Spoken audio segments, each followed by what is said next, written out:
Chapter 251. The son's wrongdoings is the father's failure to teach. Dead, he is truly dead. What happened? What the heck is happening here? Fei's corpse was on the ground like a dead dog. How could it not attract attention? In just a short period of time, the commotion here had become so big that it spread throughout the whole camp. More and more people started gathering. Most of them cried out in surprise when they saw Fei's corpse, as they would start inquiring about the events. In moments, the scene was surrounded by layers of human walls. Whisperings and discussions could be heard everywhere. Two people suddenly fought, and one died immediately after. It's terrible. He is the killer. Someone cautiously pointed at Fang Yuan. Fang Yuan was holding his arms crossed at his chest, and his head held high. He was standing indifferently at the same spot, and ignored the discussions and the surroundings as if they didn't exist. Hey, he is only a servant. How could he kill a Gu master? There were naturally people who were doubtful. He is not a servant. I personally saw him shooting out a white spear and also killing Fei in one punch. It frightened the soul out of me. A Gu master who had seen the whole event said, "A white spear." Chen Xian's heart suddenly jumped when he heard this. He had accidentally witnessed the death of Zhang Zhu, and the image of Fang Yuan's spiral bone spear was deeply ingrained in his mind. Thus, when he heard this sensitive term, white spear, he immediately linked both scenes. What is happening? What the hell happened here? Jia Long's displeased voice traveled over. It is the caravan leader and the vice leaders too. The crowd quickly made away. Someone is dead. All right, someone was killed. Isn't this vice leader's son? The vice leader who looked at this scene commented in a low voice. Just after he finished speaking, a mournful scream resounded in everyone's ears. My son. What happened to you? What happened to you? A figure rapidly ran to Fei's corpse. Then his movement slowed down all of a sudden. This person was clan's Yang. He was short and thin, with an aquiline nose. Fei's face was completely smashed, his brains and blood mixed together to form a small puddle on the ground. It was clear his life force was already completely extinguished. Yang fixed his eyes at his son's corpse, tears rolling down his face. My son, you died such a terrible death. Who was it? Who was the one that killed my son so viciously? I am going to rip him into pieces. He was ballistic with anger, and his scream was like the ravings of a madman. Seemingly as a reply to his question, every gaze is gathered on Fang Yuan. Fang Yuan sneered and calmly said, "Of course it is me. Are you blind? I have been standing here for so long, and you couldn't see me?" Such an arrogant reply caused the crowd to immediately fall into a clamor. Jia Long and other vice leaders also couldn't help frowning. Fang Yuan's fearless appearance was causing them to hesitate. In particular, Fang Yuan's servant clothing made them unable to see the ins and outs of this situation.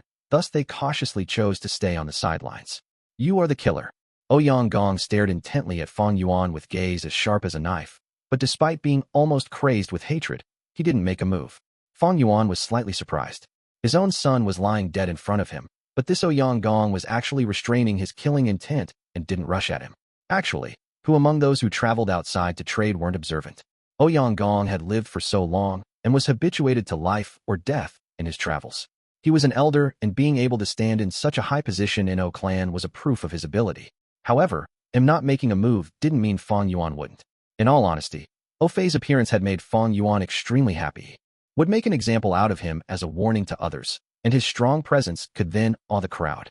But just an Fei wasn't enough for it. But what if he added in this Yang? That would be perfect. Fang Yuan's lips curled up into an evil smile as he thought of this. Old man, you appeared just in time. Your son dared to be disrespectful to my clan's lady. The anger in my heart has yet to dissipate. Your son committed a crime because you didn't discipline him properly. You are the main cause of this. Now pay with your life. After saying this, he ran forward, and, in a blink of an eye, he was almost about to collide against Yang. Yang's beard flew with rage. What was this nonsense? What twisted reasoning was this? This guy was clearly the killer, but was framing him as the main culprit. He was no longer able to restrain his anger and fiercely struck back at Fang Yuan. Bang! The two collided against each other. There was a muffled sound and wind surged around them. Fang Yuan continuously took 5 to 6 steps back before he was able to mitigate the impact. The light armor on him flashed weakly several times and then stabilized. In his aperture, Canopy Gu had already become listless. In contrast, Yang was sent flying like a puppet with its strings cut. He puffed out blood in midair and could barely stand up when he fell on the ground, his face already pale as paper. Anyone could see who was stronger. How could this be? That ugly guy is clearly showing an aura of a rank 2 Gu master. Yang is disadvantaged. He is old and has become weak. In contrast, that guy is using his advantage to the fullest, The vice leaders quickly analyzed the situation. You are courting death. Ouyang Gong managed to recover after their initial confrontation. His anger flourished even more, wishing he could immediately rip Fang Yuan into pieces. Just before, he hadn't expected Fang Yuan to make the first move, and not having any information on Fang Yuan. Under the urgency of the situation, he couldn't think properly, and chose to meet Fang Yuan head-on. Rascal, I will let you know the difference between rank 2 and rank 3. Ouyang Gong roared in rage, and charged at Fang Yuan. Fang Yuan was fearless as he maintained the canopy Gu, with a spiral bone spear in one hand, Blood Moon Gu in another, and jumping grass on his feet. He also rushed towards Ouyang Gong. The crowd quickly retreated, opening up a huge, empty space. Ouyang Gong was at rank 3 initial stage, and Fang Yuan was at rank 2 upper stage. The difference between their cultivation bases was extremely far, with the separation of a small realm and a big realm on top of that. However, Fang Yuan's situation was very unusual. He possessed snow-silver primeval essence borrowed from Bai Ningbing, and mostly used rank 3 Gu worms. His total fighting strength was even higher than Ouyang Gong. The two fought for 5 rounds, but Fang Yuan was still at the dominating end. The crowd were aghast at this situation. What the hell is going on? A rank 3 Gu master is actually being pressured by a rank 2 Gu master? This is ridiculous. The crowd couldn't believe this scene, and many had even dazed expressions. After several more rounds, Fang Yuan completely maintained the upper hand, and was firmly suppressing Ouyang Gong. A small portion of the crowd realized something. This ugly guy is showing rank 2 aura, but his true cultivation is definitely above this. Right? He must be using a Gu worm to conceal his aura. We didn't discover it when he was pretending to be a servant before. This guy is really vicious. He has been targeting Ouyang Gong's vital parts. It doesn't seem to bode well for Ouyang Gong. Right now, Ouyang Gong was having incessant grievances in his heart. He had thought he could easily beat Fang Yuan, but to think this guy was actually a wolf in sheep's clothing. It was no wonder he took the initiative to attack and looked fearless. It was because his cultivation base was not inferior to him. This guy really was too despicable and shameless. After several more rounds, the result was clear for all to see. Most of the crowd could see how terrible Ouyang Gong's situation would be. Ouyang Gong is sure to lose. He will be killed if this continues on. Ouyang Gong is weaker than the other guy, and has been slowly losing since the start of the battle. He won't be able to avenge his son's death. This ugly guy is really powerful with such great strength and vicious methods. Where in the world did this guy pop out from? I know this guy. He is that servant who won against numerous bandit monkey kings in Fei Home Mountain. The crowd commented one after another. They were worried, curious, afraid, and shocked. Both of you, please stop. There has to be some misunderstandings here. Seeing Ouyang Gong about to be killed by Fang Yuan, Zhao Long, as the caravan leader, couldn't just sit back anymore. He quickly moved to the battlefield and interrupted the battle. Right now, Ouyang Gong was already soaked with sweat. His heart throbbed rapidly in fear of death, and his face was deadly pale. Hearing Zhao Long's words, he immediately felt joyous and saw a light of hope. He immediately got away from Fang Yuan and moved closer to Zhao Long. Fang Yuan quickly swept his eyes and realized he would not be able to reach Ouyang Fei in time. He gave a loud laugh, and his momentum stopped. Brother Zhao Long came in time. Let's use the bone spear to kill him together. The moment these words came out, the whole crowd was stumped. This ugly guy knew leader Zhao Long. This was the first thought the crowd had. Greeting in such an affectionate way, their relation looked pretty good. This was the second thought the crowd had. No, he might be intentionally saying this to mislead them. This was the third thought the crowd had. As the proverb goes, people involved in the situation are baffled while the spectators observe clearly. The spectators weren't battling. Naturally, they could think more clearly. At this moment, Zhao Long was feeling bewildered, because he had never even exchanged a word with Fang Yuan before. Ouyang Gong was even more bewildered. He couldn't come to a judgment as to what relation Zhao Long and Fang Yuan had. He knew Fang Yuan could just be bluffing, but what if it was true? If it were to be true, then he would be pincer attacked by Fang Yuan and Zhao Long. It was a matter concerning his own life. Ouyang Gong naturally wouldn't dare to take the risk, thus he changed the direction and escaped towards southeast direction, away from Fang Yuan and Zhao Long. Calm down. Zhao Long immediately stopped to avoid arousing any suspicions. Fang Yuan laughed loudly and chased. Ouyang Gong immediately realized he had fallen in Fang Yuan's trap. He was just about to speak up when suddenly someone charged out from the crowd. Bai Ningbing attacked ruthlessly. In that instant, 3 spiral bone spears shot out in a row. There was actually another person? Ouyang Gong was horrified and subconsciously activated his defensive Gu without even turning around. However, this Gu was like a spent arrow. It blocked 2 spiral bone spears, but the third bone spear directly pierced through Ouyang Fei's head from the back and penetrated his front skull. Ouyang Gong died. His death caused everyone to turn pale in fright. A huge uproar occurred among all those present. This was a vice leader of the caravan, a rank 3 Gu master. Ouyang Gong's death caused the caravan leader and vice leaders to turn pale, feeling a dense threat. Brazen lunatics. They really dared to kill a vice leader. Let's combine our strength and capture them. Who dares to capture me? Bai Ningbing threw away her straw hat. Her silver hair floated in the air, and her cold eyes swept through everyone as she fully released her snow-silver primeval essence. Ah, it is snow-silver primeval essence. She is actually a rank 3 peak stage Gu master. In the caravan, only Jia Long was in rank 3 upper stage. Rest of the leaders were either in initial stage or middle stage. The group that were just about to make their moves suddenly halted. Come if you want to die, ha ha ha. Fang Yuan stood side by side with Bai Ningbing and willed a thread of snow-silver primeval essence from his aperture, playing with it in his hand. Oh God, another rank 3 peak stage. The crowd trembled in fear. Their momentum completely stopped.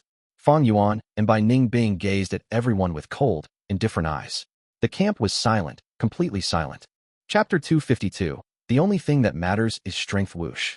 Mountain winds blew through the camp, enhancing the quietness of the camp even more. The 100 over people formed a circle.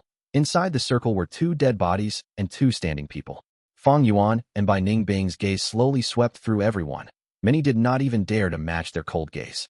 At the end, Fang and Bai's gaze landed on Jia Long and other caravan leaders. These people had charged out aggressively, but were immediately taken aback by the cultivation levels Fang Yuan and Bai Ningbing revealed. Right now, they were in a situation where they could neither retreat nor advance. With the loss of Ouyang Gong and O Fei, the caravan now had 11 rank 3, 27 rank 2, and 38 rank 1 Gu masters. Their combined strength was naturally greater than Fang Yuan and Bai Ningbing by a lot. However, the caravan was only a temporary mix-match of different groups. These Gu masters were from their respective clans and were normally engaged in scheming and guarding against each other. They would only cooperate if it was under a favorable situation.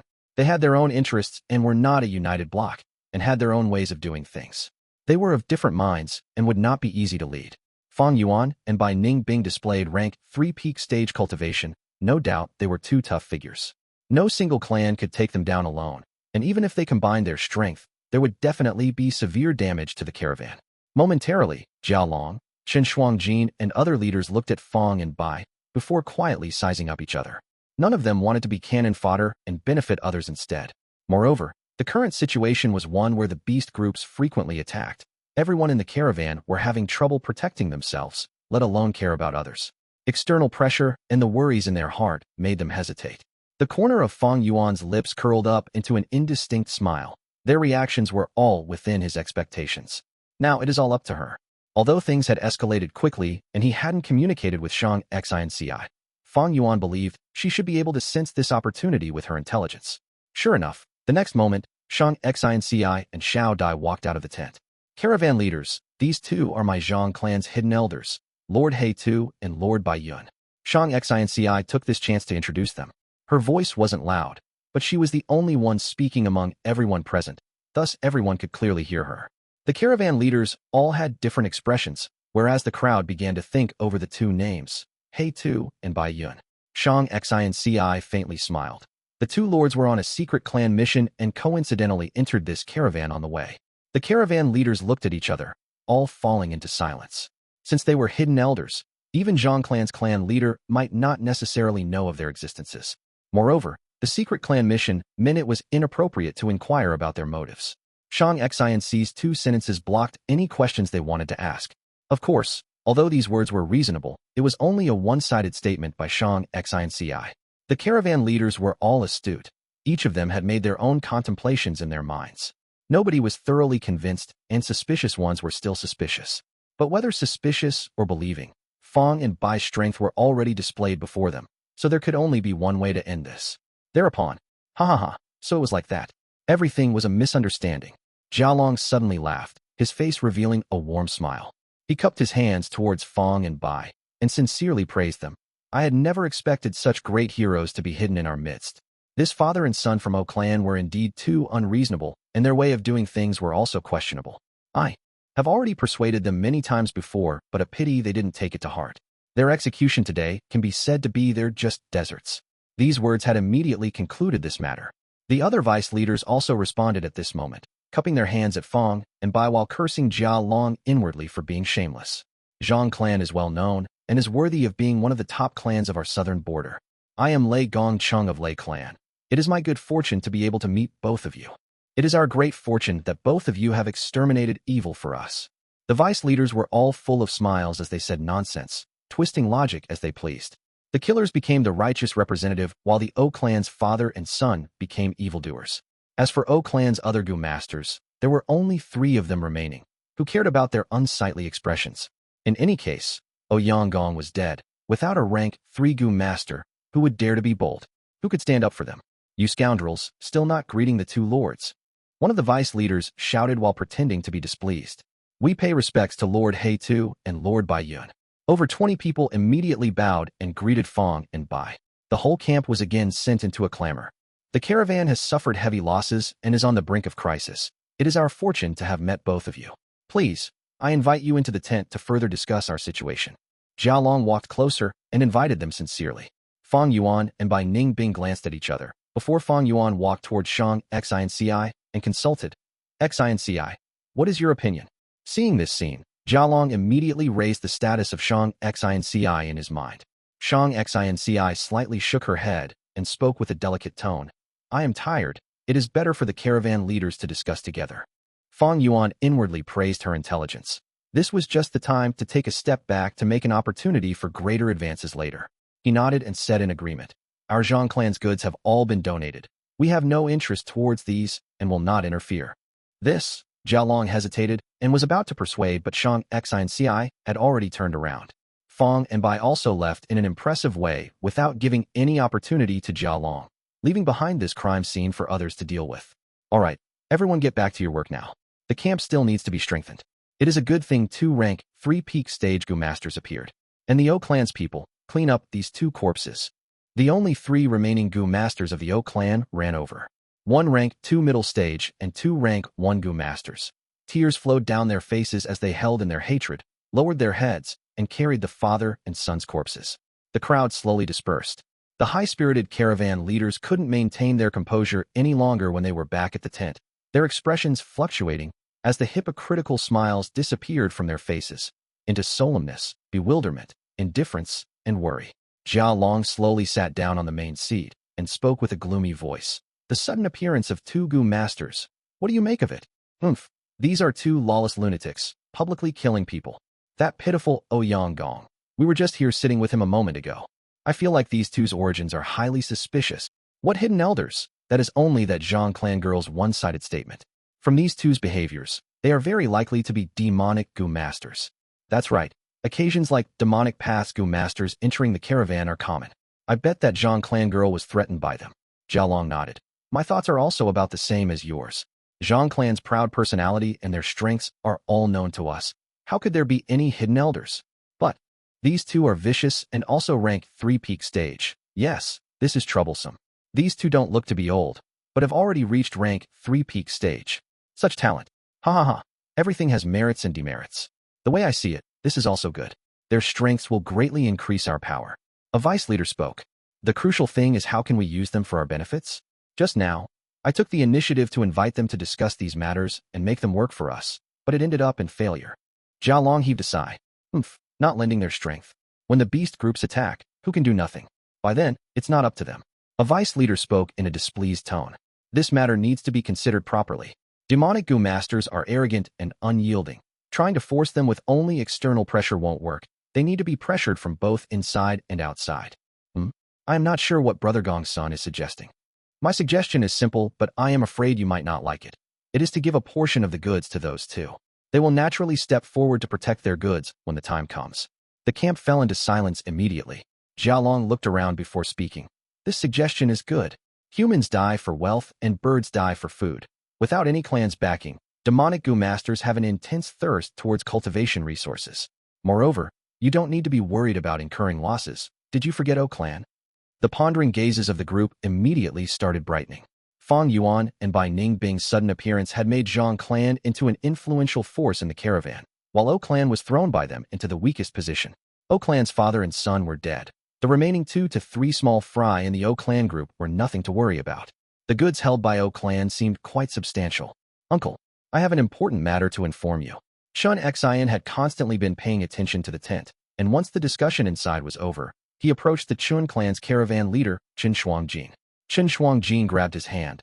I know what you want to say. This is not the right place. Let's go.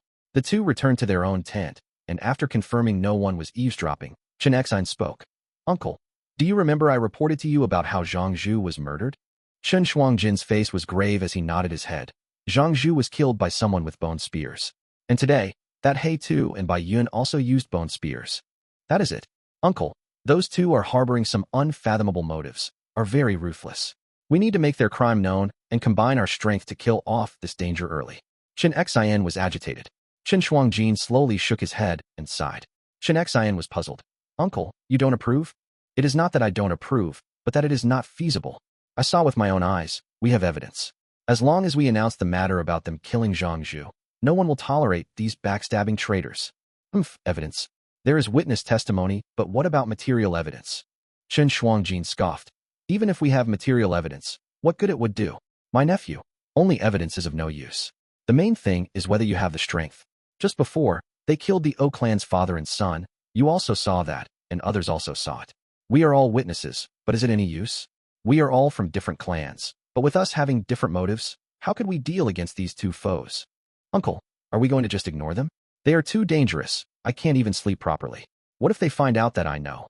The more Chen Xian spoke, the more fearful he became. You think too greatly of yourself. You think they don't know about you? Maybe they already know, or maybe they already saw you, but didn't make a move. Why is that? Because you are nothing to worry about. Chen Xian, stop being naive. In this cold world, the only thing that matters is strength. Chen Shuangjin heaved a deep sigh. Chen Xian remained dazed at the spot. He clenched his fists. His uncle's words struck his young heart, and he couldn't say anything for a long while. Chapter 253. Only the dead are clean. Dark clouds filled the sky, bringing forth a heavy atmosphere and signs of heavy rain. The caravan moved along the mountain path with a solemn atmosphere. All the large black-skinned fat beetles in the caravan were dead. 2 winged snakes remained, but in a crippled state. Instead, it was the baggage toads that survived mostly, all because they were small in size and moved pretty fast, easily hiding from the wild beast attacks. As for the ostriches, they were similar in size to the backpack toads, but they had a habit of burying their heads in the ground once they sensed any threats, so this caused their casualty to be the highest. Shang Xianci was mixed in the crowd, her gaze somewhat complex as she looked at the dozen of baggage toads beside her. The goods these baggage toads were carrying were all Zhang clans. Fang Yuan and Bai Ningbing didn't participate in the discussion, but the caravan leaders still sent large quantities of goods to her. All of this because of strength, Shang Xianci sighed.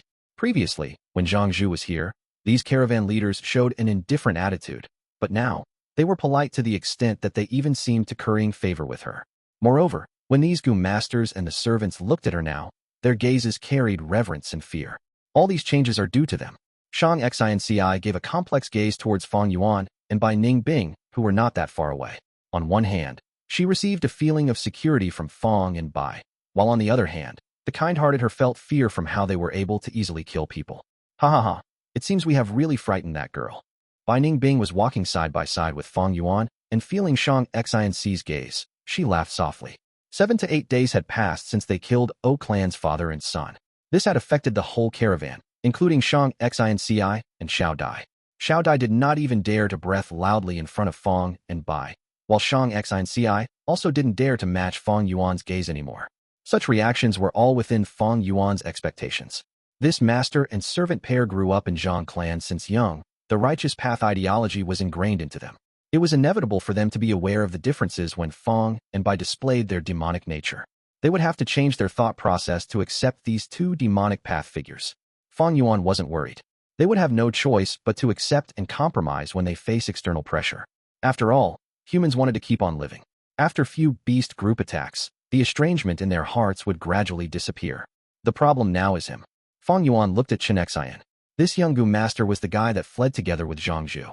Fang Yuan had thought he was already smashed into meat paste by white feather-flying elephant, but to think he was actually alive. Gu masters that possessed unusual Gu worms, even if their cultivations were not high, could not be looked down upon. Fang Yuan had lost the earth-hearing eargrass and had no other scouting methods, causing him to overlook Chenexine. He also did not know how much the latter had found out. But regardless, he had countermeasures for everything. He was cautious in nature and always considered failures first. At that time, he already had measures prepared if someone found out. Thus, after he killed Zhang Zhu, he intentionally displayed formidable strength. If someone had really found out, they would thus be scared by Fang and Bai's vicious strength and would keep themselves hidden. O Clan's father and son ran themselves into the line of fire. Had it not been for O Fei coming to find trouble, Fang Yuan would have looked for trouble himself or display his formidable methods during beast group attacks. Naturally, Fang Yuan had many methods to strike back even if he was exposed. The caravan leader Jia Long was one such chess piece. He was Jia Fu's subordinate, and Fang Yuan had received a token from Jia Fu back at Guyu village. As long as he showed the command token, he could obtain Jia Long's trust for several actions. However, for every single plan, no matter how perfect it appeared, accidents could always occur when they were implemented. Also known as, man proposes but God disposes one. Even if Fang Yuan had plentiful experience, was astute and had deep foresight, he also had the possibility to fail. But it was because of this that life could be so brilliant and full of uncertainty. Fang Yuan's first consideration was the worst outcome. If his luck was extremely bad, and someone saw him or he left behind ironclad evidence when he killed Zhang Zhu, and it led to Shang Xinci realizing the truth, she would feel deep hatred towards him. Someone who bit the hands that fed him. What to do then? Simple, kill Shang Xinci. She was only immortal now, and killing her was very simple. Shang Clan's clan leader also didn't know she was his own daughter. There would be no repercussions from Shang Clan if he killed her secretly. Looking at the outcome now, Zhang Zhu was dead, but Fang Yuan's luck wasn't the best as he left behind a trail. But it was also not the worst. At least Shang Xinci was still in the dark. Fang Yuan was sure of this because Shang Xinci was still young and her emotions were completely exposed in his eyes. There is a Crocodile Elephant 2 group ahead. A Crocodile Elephant group is charging towards us. Be on guard, be on guard. An investigative Gu master hurried towards the caravan from ahead, bringing bad news. A disturbance occurred in the caravan before quickly turning calm. It is just crocodile elephants. No need to panic. We don't have enough manpower to defend ourselves here. Correct. Everyone disperse. Enter the rainforests. Gu masters gave forth the most sensible command. People were already in a very strained state and were able to quickly disperse in all directions. If they had encountered such situation before Feiho Mountain, they might be worried about their goods and keep on hesitating. Now, however, they firmly gave up the goods without taking another glance at them, concentrating on fleeing. Fang Yuan and Bai Ning Bing directly charged straight into the rainforest while protecting Shang Xinci and Xiao Dai. He was not surprised at the Crocodile Elephant group's arrival because it was his plan. Rumble. The Crocodile Elephant group stomped its way through. Soon there were blood-curdling screams and sound of trees falling down. Fang Yuan carefully led Shang Xinci and others through the rainforest, but there were too many crocodile elephants. They still ran into one. Crocodile elephants were small in size, about the same size as yaks, which allowed them to be more agile. Their whole body were covered in scales like that of a crocodile with defense that far surpassed white feather-flying elephants. Their tails that was similar to that of crocodiles, trailing along the ground. Xiao Dai let out a scream upon the sight of this hill-like crocodile elephant charging at them. Shang Xinci was also pale. No need to worry, Fang Yuan indifferently said, before charging towards the crocodile elephant. One human and one elephant collided midway, their collision producing a loud sound. Fang Yuan took 2 steps back, and the white light armor on his body flickered thrice. But that crocodile elephant, its skull directly shattered and blood spurted out as it fell on the ground, pushed back by a dozen steps before colliding against the trunk of a large tree and stopped. Amazing. Xiao Dai's eyes were wide open with shock. This was an ordinary crocodile elephant and not a 100-beast king. While Fang Yuan possessed snow-silver primeval essence along with the strength of 2 boars and a crocodile, handling it was naturally very easy. However, Shang Xinci and Xiao Dai had never seen such fierce scene. Zhang Zhu did not have great physical strength and was also a healing Gu master, so he relied mainly on dodging and assisting during a battle. Fang Yuan, however, met the attack head-on, fighting without restraint. This naturally left a deep impression on the master and servant pair. About 2 hours later, the crocodile elephant group gradually left and the caravan group started walking out of the rainforest. After the casualties were counted, they had only lost a Gu master and a dozen servants. It was not a big loss. The caravan set on their journey again after reorganizing all the goods. Several days later, they were out of Xiangya mountain region and began their journey to Mu Bei Mountain. Within the next half a month, the caravan was attacked by black rock bears, iron-crowned deers, and other beast groups. And because Fang and Bai acted as inseparable bodyguards, Shang Xinci and Xiao Dai suffered no harm. This close contact all the time started to change the master and servant's attitude. Shang Xinci started to get much closer to Fang Yuan, cheerfully talking with him and no longer evading his gaze. Xiao Dai had completely changed into a worshipper of Fang Yuan and Bai Ningbing. Worshipping the strong was the character of all living beings, because strength meant higher probability of survival. Moreover, Fang Yuan and Bai Ningbing were people with principles even though they were of demonic path. In the two girls' perspective, those two did not ask for anything nor took advantage of them, only returning a favor. This conduct was full of heroic aura, and even among righteous path, how many people had such character? No matter how ugly Fang Yuan looked, in the master and servant's heart, he was much more likable than the many hypocritical and crafty righteous path people. Several days later, the caravan entered Mu Bei Mountain region. Zombies started appearing. Mu Bei Mountain hadn't always had the same name. Over 100 years ago, there was a large clan on this mountain. A demonic Gu master changed everything. He used to be a servant of this clan. At the day of his wedding, his beautiful wife had been seized by a Gu master of the clan and humiliated to death.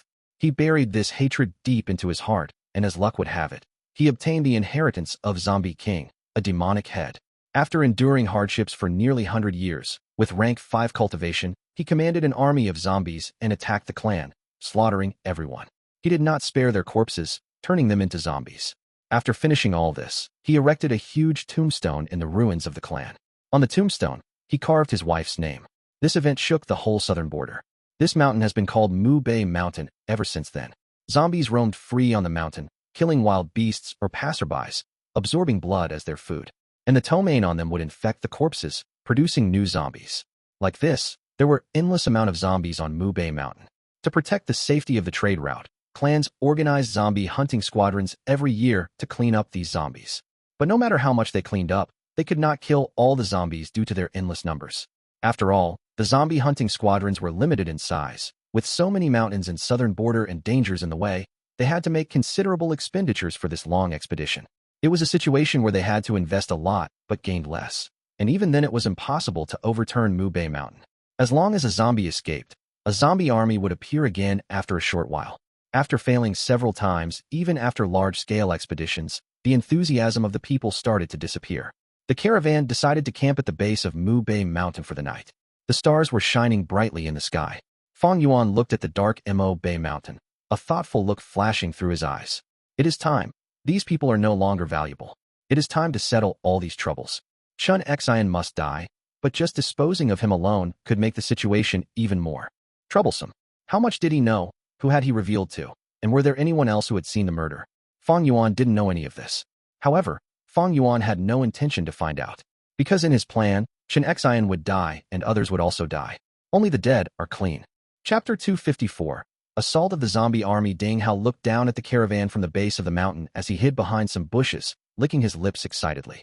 According to the information in the cave, as long as I kill 1,000 people and amass a zombie army, I can leave this place and go to Zhaozhe Mountain to become a formal disciple of Master.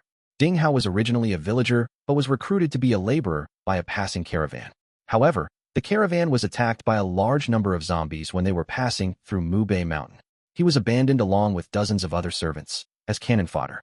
While all the other servants died one after another, he ran deep into the mountain in panic.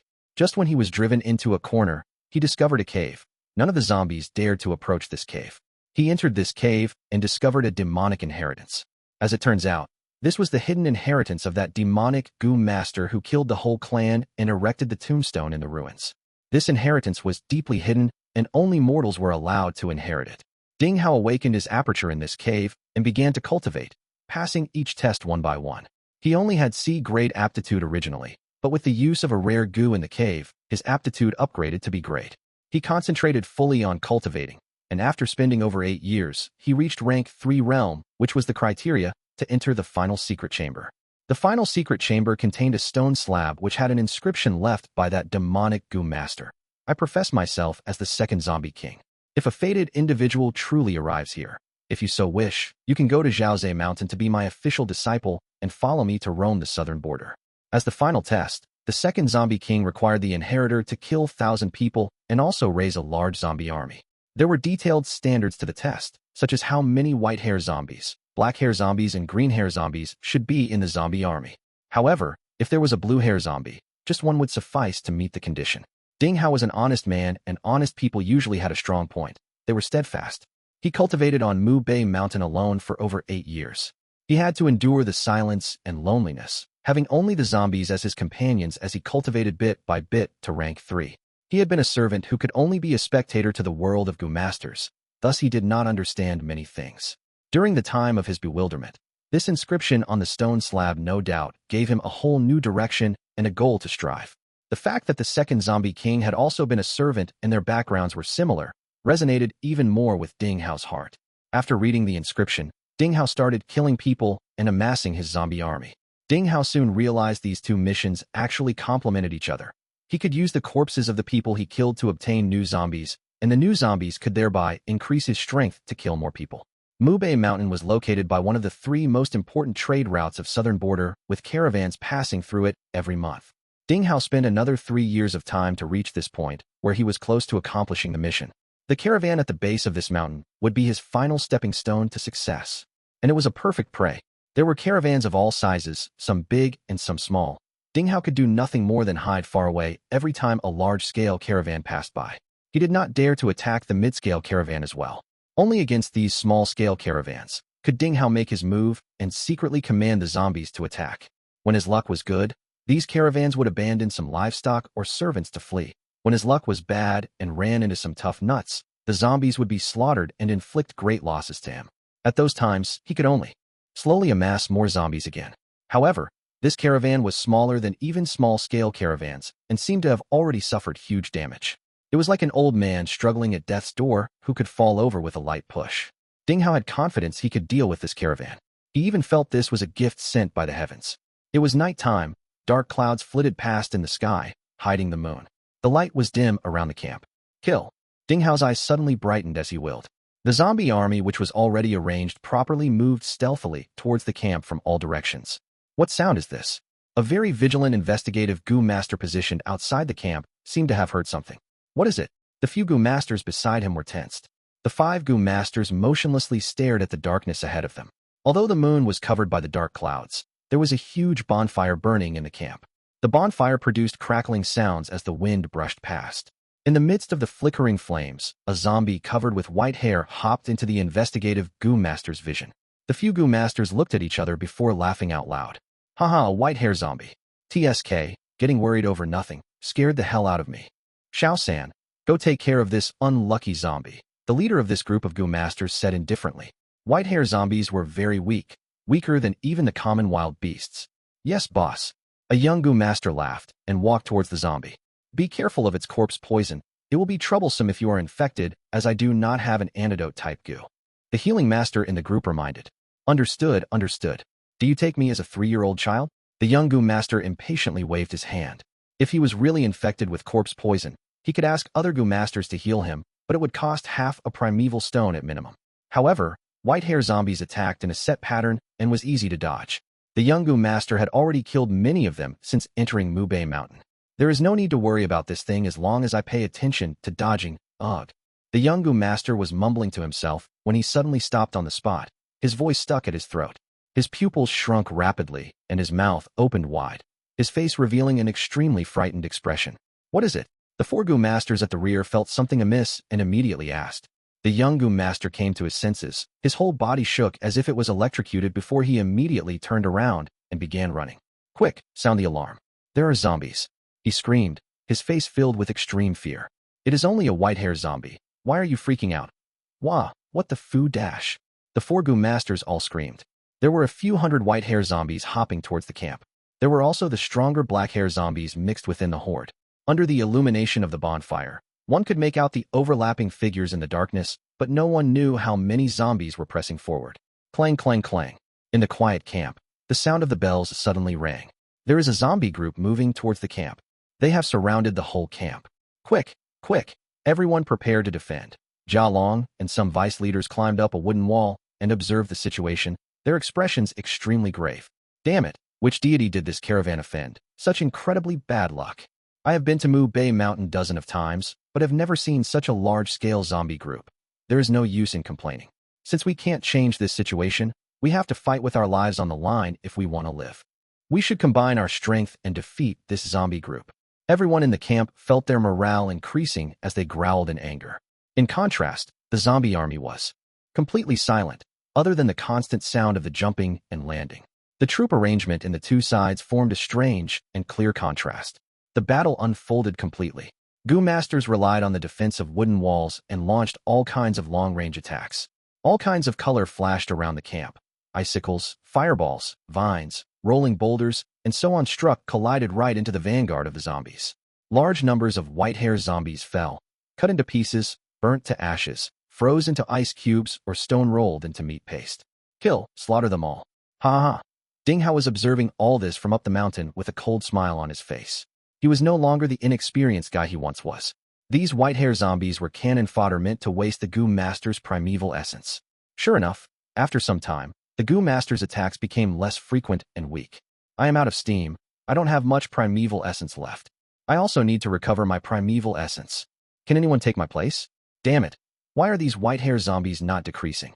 There were too few Gu Masters in the caravan, while the white-hair zombies seemed to be endless. Finally, they were able to resist the pressure and reach the wooden wall. Under the attack of the zombie group, these temporarily constructed crude wooden walls immediately let out dangerous creaking sounds. Damn it, block them, block them. Call in the reserve forces. Both sides entered a deadlock around the wooden wall. One side charged forward while the other side guarded this barrier. The huge losses to the white-hair zombies caused Ding Hao's heart to ache. It is your turn, my babies. With a thought in his mind, a batch of black-hair zombies charged forward from the rear and entered the battlefield. White-haired zombies were slow and could be harmed by sunlight, so they couldn't move around in daytime. If they fed on blood for years, they could evolve into black-hair zombies. Black-hair zombies were covered with black hair, their strength and defensive ability were stronger than the white-hair zombies, and their hopping speed was much faster. Although they still received damage from sunlight, they didn't fear it like the white-hair zombies. Black-hair zombies had the strength of 100 Beast King. Ding Hao sent over 50 black-hair zombies in this batch, all of them charging forward in a group. They looked for a gap in the camp's defensive wall and immediately destroyed a part of it like dried twigs. Despite the camp sending more manpower to reinforce this gap, several black-hair zombies were still able to charge into the inner camp. A black-hair zombie swept around its arms and sent a rank 1 Gu Master flying. The Gu Master fell on the ground and was unable to stand up immediately. The black-hair zombie pounced at him. I am finished. The Gu Master closed his eyes in despair, but suddenly he heard a loud sound. He opened his eyes. A strong figure was blocking in front of him, while that black-hair zombie collapsed far away. It is Lord He Tu of Zhang clan. The Gu Master's heart shook. Grr. That black-hair zombie's chest had caved in from Fang Yuan's punch, but it wasn't dead. Instead, it hopped up and charged towards Fang Yuan. Fang Yuan was covered with a layer of white light armor. He slightly frowned and waited for it to come near him. Then he grabbed its two arms and pulled them fiercely. The black-hair zombie was immediately torn apart into two halves. Foul blood that carried corpse poison splattered, but was completely repelled by the white light armor. Fang Yuan casually threw the two halves of the corpse. Even a myriad Beast King level blue-hair zombie would die from such injuries. Thank you, Lord He Tu, for saving my life. The rescued Gu Master was completely absorbed in Fang Yuan's momentum and said with a voice filled with joy and reverence. Fang Yuan ignored him but directed his gaze towards the chaotic battlefield. Chapter 255. Ding Hao, get out here. By now, the wooden walls were already mostly collapsed, as hordes of zombies charged into the camp and fought with the Gu Masters. Upon seeing this, Fang Yuan was already certain this zombie army was manipulated by Ding Hao. If it was an ordinary zombie group, they would all swarm in like bees, or the black-hair zombies would attack after the white-hair zombies died. Where would there be battle tactics like shown here? Someone was clearly controlling them from behind. And no doubt, the one controlling these zombies was Ding Hao. Fang Yuan remembered the second zombie king left behind an inheritance after exterminating the clan on Mu Bei Mountain. The inheritor of this inheritance was Ding Hao. He later went on to become second zombie king's eldest disciple, and although he was of demonic path, he was very loyal. Later in the battle between righteous and demonic on Etian Mountain, he took the place of second zombie king of his own choice and died in the battle. I had thought of looking for you, but to think you would deliver yourself to me. That saves me a lot of time. Fang Yuan's plan had been to use this Ding Hao to eradicate the caravan and kill everyone. Although he had methods to attract the beast groups, it wasn't easy to control the size of it. The caravan's strength had already decreased to a very low level, and if large amounts of beast groups were attracted, it would instead cause his own life to be in danger. It would be even more troublesome to protect Shang Xinci on top of that. Under such circumstances, Ding Hao was the perfect chess piece. But where is this guy hiding? Fire blazed all around. Fang Yuan narrowed his eyes and observed his surroundings. He needs to be at a high ground if he wants to observe the battlefield and command the zombie army. Of course, he might have other goo worms which could give him a bird's-eye view of the camp. Regardless, the place he is hiding in should be convenient to escape. Fang Yuan lost the earth hearing eargrass and possessed no other investigative methods. Thus he had to rely on speculations. The battles were becoming more desperate. While hundreds of zombies were scattered all over the ground, there were also catastrophic losses to the Gu Masters. Under the endless flood of the zombies, the Gu Masters retreated bit by bit and soon reached the central area of the camp. There, a bunker was made by piling up goods, and some rank 1 Gu Masters were using many methods to reinforce it. There are too many zombies. The defense here will fall sooner or later. We need to break the siege. Break the siege? How will we break through? There are dozens of black hair zombies. It would be better to reinforce our defense and wait for dawn. The zombies would receive a huge decrease in strength under the sunlight. We won't even need to make a move, and they will retreat by themselves. Arguments arose, and people were divided into two sides. One wanted to break through, while the other wanted to defend their positions. The two sides kept on arguing while the zombie horde was already pressing closer. This temporarily formed caravan showed its biggest weakness right now, being unable to truly unite and lacking a strong figure to take control of the situation. Fang Yuan had been observing the situation as a spectator. Now, he suddenly stood up. Stop shouting. The noisy scene quieted down almost instantly. In everyone's eyes, he was a rank 3-peak stage Gu master, one of the strongest experts in the caravan. Especially now at this critical life and death juncture, Fang Yuan had even more authority. Fang Yuan swept his cold and sharp gaze at everyone. His ugly face, under the illumination of the fire, was menacing and ruthless. All those that wants to stay and defend are idiots. Why should we stay here if we can break through? He fiercely scolded, giving off a strong impression. The Gu masters who were shouting about staying and defending showed indignant expressions, but they didn't dare to retort, while the Gu masters who insisted on breaking the siege were joyous. Lord He Tu is wise. Lord He Tu, we will follow you. Right now, only Lord He Tu can save us from this desperate crisis. They continued to praise Fang Yuan to the high heavens, wanting to make him take charge of the dangerous assault. However, Fang Yuan sneered and cursed. Shut up. You bunch thinking of breaking through are even greater fools. Ugh. The Gu masters that were praising Fang Yuan stiffened, their expressions fluctuating rapidly, while those who insisted on defending their positions showed ridicule and mocking expressions. Then, Sir He Tu, what do you suggest? Jia Long's expression was dark as he spoke in a heavy voice with an unkind gaze. Humph. Be it defending the position or breaking through the siege, the situation needs to be investigated properly first. Do you know the scale of this zombie horde? What if there is a large group of them hiding in the darkness? Wouldn't breaking through then be walking right into a trap? And if this is just all of them and you guys insist on defending your positions while you could clearly escape, the bloody odor would attract more zombies and you would just be sending yourselves to death. Fang Yuan spoke with such vigor that his saliva went flying out. Nobody would show a good expression after being scolded harshly. Chen Shuangjin asked in a gloomy voice. Then what good suggestion do you have? Fang Yuan opened his eyes wide in anger and pointed at Chen Shuangjin. You fools, your brain is filled with shit. I have spoken for so long and no one understands. Of course we are going to break through, but first we are going to check our surroundings. Investigative Gu masters, you need to work hard. Being pointed out by Fang Yuan and reprimanded, Chen Shuangjin's expression turned ugly and a fire burned in his heart. However, he still vividly remembered that time when Fang Yuan killed O clan father and son, so he could only suppress his anger.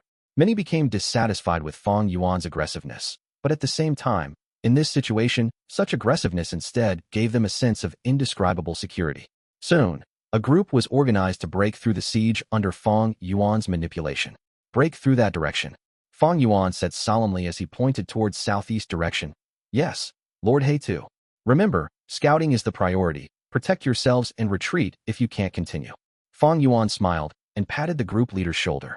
The group leader's heart immediately relaxed, and Fang Yuan's image in his mind was no longer as repulsive as before. The zombie horde reached the final defensive line, and battles issued everywhere. Breaking the siege group charged forward 300 steps before they were forced to retreat. Too terrifying, I discovered at least hundreds of zombies in the darkness at that side. The investigative Gu master's heart was still fearful as he made the report. Everyone turned slightly pale at these words. No problem, take a rest. Second group, break through that direction. Fang Yuan commanded.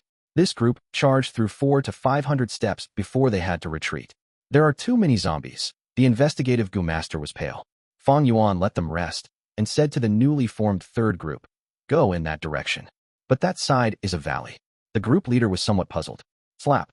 Fang Yuan slapped the man. "If I say go, then go. Don't give me nonsense." The group leader was stunned by the slap, but he didn't dare to meet Fang Yuan's angry gaze, so he turned around and led his group to the direction Fang Yuan pointed. Fang Yuan had organized 3 breaking the siege groups, sending them out to probe the situation and finally rule out the possible areas. The only place remaining is that high slope now. If I am not wrong, Ding Hao is definitely hiding there. Fang Yuan sneered inwardly and continued to arrange breaking the siege groups. These people are really not giving up. Ding Hao's brows furrowed but soon relaxed. Haha. You guys might have been able to break through if it was an ordinary zombie horde, but too bad for you. This zombie horde is being controlled by me. He mobilized the zombies in the darkness to constantly replenish any gaps. At the same time, he deployed massive forces towards several areas. Several rounds later, the casualties in breaking the siege groups increased to a disastrous amount. This is enough. Breaking through can't succeed. We can't make any more sacrifices in vain. Sigh. Looks like we can only defend our positions. Everyone persevere. Endure till the sun rises. These zombies would be weak as paper then. Stop your nonsense. Success is in sight. I will personally lead this time. Bai Yun, you stand guard here. Fang Yuan cursed and aggressively insisted on breaking through. Because of his aggressiveness, Gu masters could only form another group. 8 Gu masters charged out with Fang Yuan in the lead. With enormous strength combined with snow silver primeval essence and canopy Gu, he was able to easily force his way through the encirclement. Damn, that side is somewhat thin. Ding Hao also couldn't prevent Fang Yuan from breaking through. He hadn't thought Fang Yuan would choose this side to break through. This side was a dead end, and he had continuously mobilized the zombies to other sides to fill up the gaps caused by the previous breakthrough attempts, causing the zombies in this side to be the least in numbers. They really succeeded. They broke through. The people in the camp were looking at this scene with wide eyes. Although in the process, 5 Gu masters died, Fang Yuan and the 2 other Gu masters successfully broke through. We are saved. Quick, let's break through that side. Everyone was joyous in the camp. Don't even think about succeeding. Ding Hao gritted his teeth and immediately mobilized zombies to fill the gap. The camp was still in the process of organizing while white-hair zombies were already covering the area Fang Yuan broke through. There were also 5 black-hair zombies pouncing upon Fang Yuan's group. The 2 Gu masters were shell-shocked. Follow me, Fang Yuan shouted and charged towards the direction where Ding Hao was hiding. The 2 Gu masters couldn't think properly because of their fear and subconsciously followed Fang Yuan. Choosing to run towards me. Ha, it seems even heaven wants you dead. Ding Hao's lips curled up as he looked proudly towards 2 zombies beside him. These 2 zombies were huge, with green hair covering their body.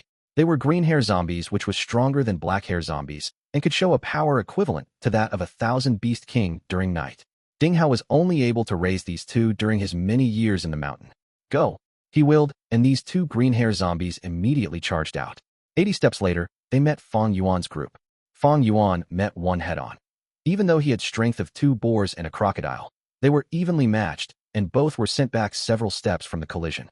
The 2 remaining Gu masters battled the other green hair zombie, but they were being pressured and the situation already looked dangerous. Let me help.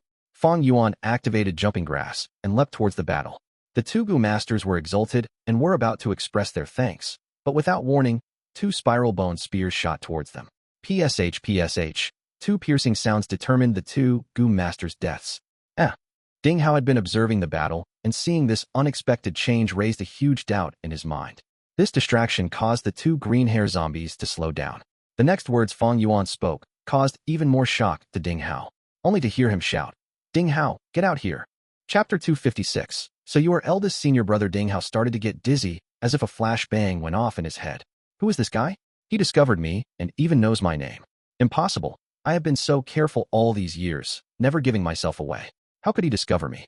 Waves rose in Ding Hao's heart, and his thoughts became a whirlpool. The 2 green hair zombies along with the black hair zombies and white hair zombies around the camp became still.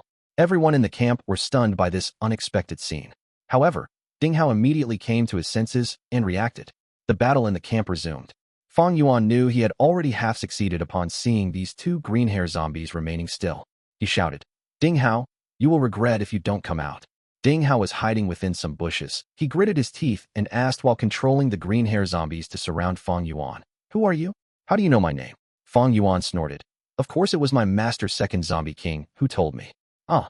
Ding Hao could not stop but let out a cry of surprise. Master and second zombie king. These words were like a boulder descending and creating a huge wave in his heart. He stood up and walked out of the bushes, his two eyes staring tightly at Fang Yuan with shock and doubt. Who on earth are you? Ding Hao anxiously asked. Fang Yuan snorted and said in an overbearing tone, Are you deaf? Didn't you hear me? I am the second zombie king's eldest disciple. Hey Tuesday Ding Hao, I will count to 3. If you don't call back these 2 green hair zombies by then, hee. You are eldest senior brother? Wait a second, how did Lord Benefactor know my name? Ding Hao held suspicions towards this entire issue, but regardless, he still called back the 2 green hair zombies to his side. Fang Yuan's expression turned stiff as he scolded. Who is your eldest senior brother? Master has yet to take you in as his disciple. How dare you pose off as one? Ding Hao had no way to retort back. Fang Yuan's tone softened. Don't you talk to the stone slab all day? How could Master not know your name? Ding Hao uttered a cry of surprise. All these years, he had lived alone with only the zombies as his companions. When he felt depressed and painful, he would go to the final cave and pour out his heart to the stone slab. He had never expected Fang Yuan to expose his secrets with one remark. I thought that was an ordinary stone slab, Ding Hao stammered. What level are you at? Of course you cannot understand the profoundness of the stone slab. Master has vast powers. How would you be able to see through it? Fang Yuan disdainfully sneered. In actual fact, even if a rank 9 Gu master were to see the stone slab, they wouldn't be able to see the profoundness of it. That was just a common stone slab. However, in Fang Yuan's previous life, Ding Hao himself had personally narrated it in his recollection of his struggles in life after he made a name for himself. Ding Hao licked his dry lips. He was almost fully convinced, but he still had some doubts. He gave a deep bow towards Fang Yuan and cupped his hands. Lord He too, since you are Master's disciple, then please show me our unique characteristic, the Zombie Heart Gu. Zombie Heart Gu was a Gu specific to the Zombie King's lineage. It resembled a heart, had 7 holes, and was stiff as stone. It was a rank 3 Gu, was cold to the touch, and seemed to be made of bronze. Zombie Heart Gu could produce rank 2 Running Corpse Gu. It was similar to Charred Thunder Potato Mother Gu, which could produce Charred Thunder Potato Gu. Rank 2 Running Corpse Gu was also a consumable Gu and was used on corpses to form zombies. However, it had an advantage over Charred Thunder Potato Gu. The zombies it created could grow up and advance a stage. For instance, white hair zombies could become black hair zombies. Black hair zombies could become green hair zombies, and so on. Fang Yuan possessed Charred Thunder Potato Mother Gu, but he had no Zombie Heart Gu. However, he was not in the least nervous towards Ding Hao's request. He opened his mouth and boldly scolded. Cut your crap. I am on a secret mission assigned by Master. I had to disguise my identity to join the caravan. How could I carry Zombie Heart Gu with me? Zombie Heart Gu feeds upon zombies. How could I get zombies in full view of everyone? This. Ding Hao was stumped. What this? Do you think I can't kill you? Fang Yuan timely revealed his snow-silver primeval essence. Rank 3 peak stage cultivation was clearly revealed. Ding Hao's pupils shrunk. He was only at rank 3 middle stage. Fang Yuan immediately followed. Although our lineage can control zombies and form an army of them, controlling zombies requires our concentration. If our soul is not strong, our mind will be weak. Then our control over the zombies' quantity and quality will only be ordinary. Although you have 2 green hair zombies, there will definitely be gaps when you defend yourself while controlling them. It will be very easy for me to kill you. Ding Hao licked his dry lips and retreated a step back with some fear. However, Fang Yuan immediately changed the topic. Before I left, Master told me about you and wanted me to check if you had the qualifications to enter his tutelage. To think you actually approached me with killing intent when I have not even started looking for you. This, eldest senior brother, it wasn't intentional. Ding Hao started panicking when he heard Fang Yuan was someone sent by second zombie king to inspect him. Who is your eldest senior brother? You have yet to receive Master's approval. You are still doubtful now. Fang Yuan raised his brows. Ding Hao quickly cupped his hands and said in a self-mocking tone, Eldest senior brother, since you are clear on Zombie Heart Gu's food and our weakness, no matter how stupid I am, I recognize eldest senior brother's identity. Fang Yuan kept a poker face and did not speak, only looking at the 2 green hair zombies. Ding Hao was stunned for a while before immediately realizing. With a shift of his mind, he sent the 2 green hair zombies away. Then he walked before Fang Yuan, bowed, and said submissively, Please forgive me, eldest senior brother. I wanted to kill these people to collect enough zombies. I really hadn't expected eldest senior brother to be here. If I had known, I would have come down the mountain and welcomed you. I really yearn and am determined to follow Master. Heaven can testify my loyalty. Fang Yuan relaxed his tone, Humph, Master knows of your loyalty. Before I departed, Master spoke of it and praised your loyalty when he asked me to inspect you on my journey. Even if you had not reached the standard, as long as there isn't a huge gap, it's no problem. So it was like that. Ding Hao was overjoyed. However, Fang Yuan's expression turned heavy and his tone cold. You had the cheek to attack the caravan, wrecking my secret mission. Do you know how much effort I and your second senior sister had to waste to infiltrate this caravan? Eldest senior brother, it really was not intentional. Ding Hao was indignant. His excitement just before sank through the floor due to Fang Yuan's words. Second senior sister is also in the caravan? Aye. I will call back the zombie horde. What? Fang Yuan was furious as he knocked his fingers on Ding Hao's head. Is your brain made of glue? Can't you think? You moron. Wouldn't they start doubting me if the zombies retreated for no rhyme or reason? Idiot. Ding Hao rubbed his aching head before quickly nodding and apologizing. Yes, eldest senior brother is right. Then eldest senior brother, I will do whatever you say. Fang Yuan pointed at Ding Hao. You have already made a serious mistake, but considering it was not intentional, it can't be helped. Next, do as I say to. Make up for your mistakes. Ding Hao was like a grandson being admonished as he kept on nodding at Fang Yuan. However, Fang Yuan didn't mention his demand immediately and instead asked, tell me the truth. How many white hair, black hair, and green hair zombies do you have? Also any blue hair zombies? Ding Hao showed an ashamed expression. I am stupid. I have been living at Mu Bei Mountain for close to 10 years, but have yet to raise a single blue hair zombie. As for green hair zombies, I only have 3 of them. I left one inside the cave to stand guard and have brought the other 2 with me. I have over 120 black hair zombies and close to 4,000 white hair zombies. Fang Yuan had expected him to not have any blue hair zombies and was able to be at ease after confirming it. He intentionally made a sound of surprise and spoke nonsense. You are not that far from the target. Having 3 green hair zombies is pretty good, and as for blue hair zombies, even I have only 2 of them. He was clear of Second Zombie King's requirement to take in disciples. Second Zombie King had not just left behind one inheritance. He had taken in 7 to 8 disciples in Fang Yuan's previous life. Ding Hao was only one of them. Later on, Second Zombie King joined Etion Mountain and was besieged by the righteous path. The disciples of Second Zombie King commanded great zombie armies and showed off their talents, causing the righteous path allied army to retreat at one point. As Ding Hao listened to Fang Yuan, his heart was cleared of doubt. He looked at Fang Yuan with admiration. Eldest senior brother, you are amazing. You have 2 blue hair zombies. This junior brother is full of admiration. Fang Yuan patted Ding Hao's shoulder and showed an expression of feeling proud inwardly but intentionally suppressing it. To raise a blue hair zombie, if you say it is difficult, it is difficult. If you say it is easy, it is easy. I will explain it to you. You need to first find a rank 4 Gu master's corpse, then the rest is up to your luck. It depends on whether this corpse had used a Gu worm in his life to raise his strength. If he did, it will be at least a green hair. If you use fresh blood to nurture it for a year or 2, it will evolve into a blue hair. I see. Ding Hao knew Fang Yuan spoke the truth after he combined it to his own experiences. He gratefully said, Thank you, eldest senior brother, for your pointers. Fang Yuan slightly nodded his head and carefully checked Ding Hao's expression, knowing the latter had complete trust in him now. Ding Hao had originally been a servant and then secretly cultivated for close to 10 years on Mu Bei Mountain. His honest character made him easy to deceive. In fact, even those who were very scheming would be moved by Fang Yuan's words and would at least believe most of it. No use in crying over spilled milk. Act with me, and if your performance is good, I will give you a pass from my side. Fang Yuan said. Ding Hao's eyes brightened and immediately replied.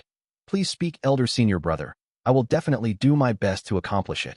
Fang Yuan gave detailed instructions before charging back to the camp. With Ding Hao's secret cooperation, Fang Yuan returned beside Shang Xinci without any mishaps.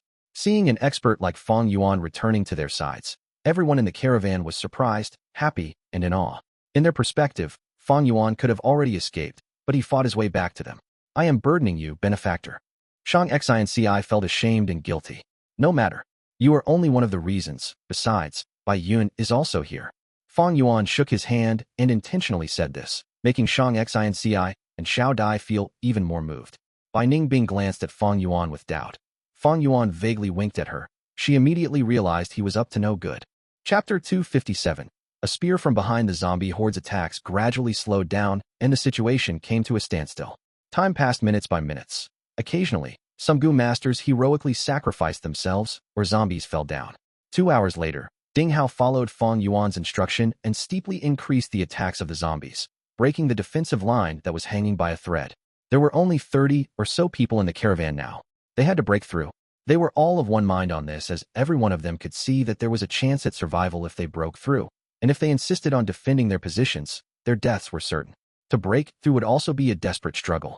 Layers upon layers of white hair zombies had encircled them, and there were also black hair zombies obstructing them. Give up on these mortals. They will only slow down our speed. Jia Long shouted. Shang Xinci and Xiao Dai became pale. Don't worry, I am here. Fang Yuan defended them. All the remaining mortals were ruthlessly abandoned. Only the two of them remained. Jia Long and other Gu masters didn't dare to say anything since they had to rely on Fang and by strength. They were progressing shakily through the siege, and just when it looked like they were about to break out, two green hair zombies appeared. We will go back. Fang Yuan pulled Shang Xinci and Xiao Dai and said in a soft voice. Bai Ningbing stopped. Weren't they entering into the encirclement again by going back? However, Fang Yuan was already retreating towards the back with Shang Xinci and Xiao Dai.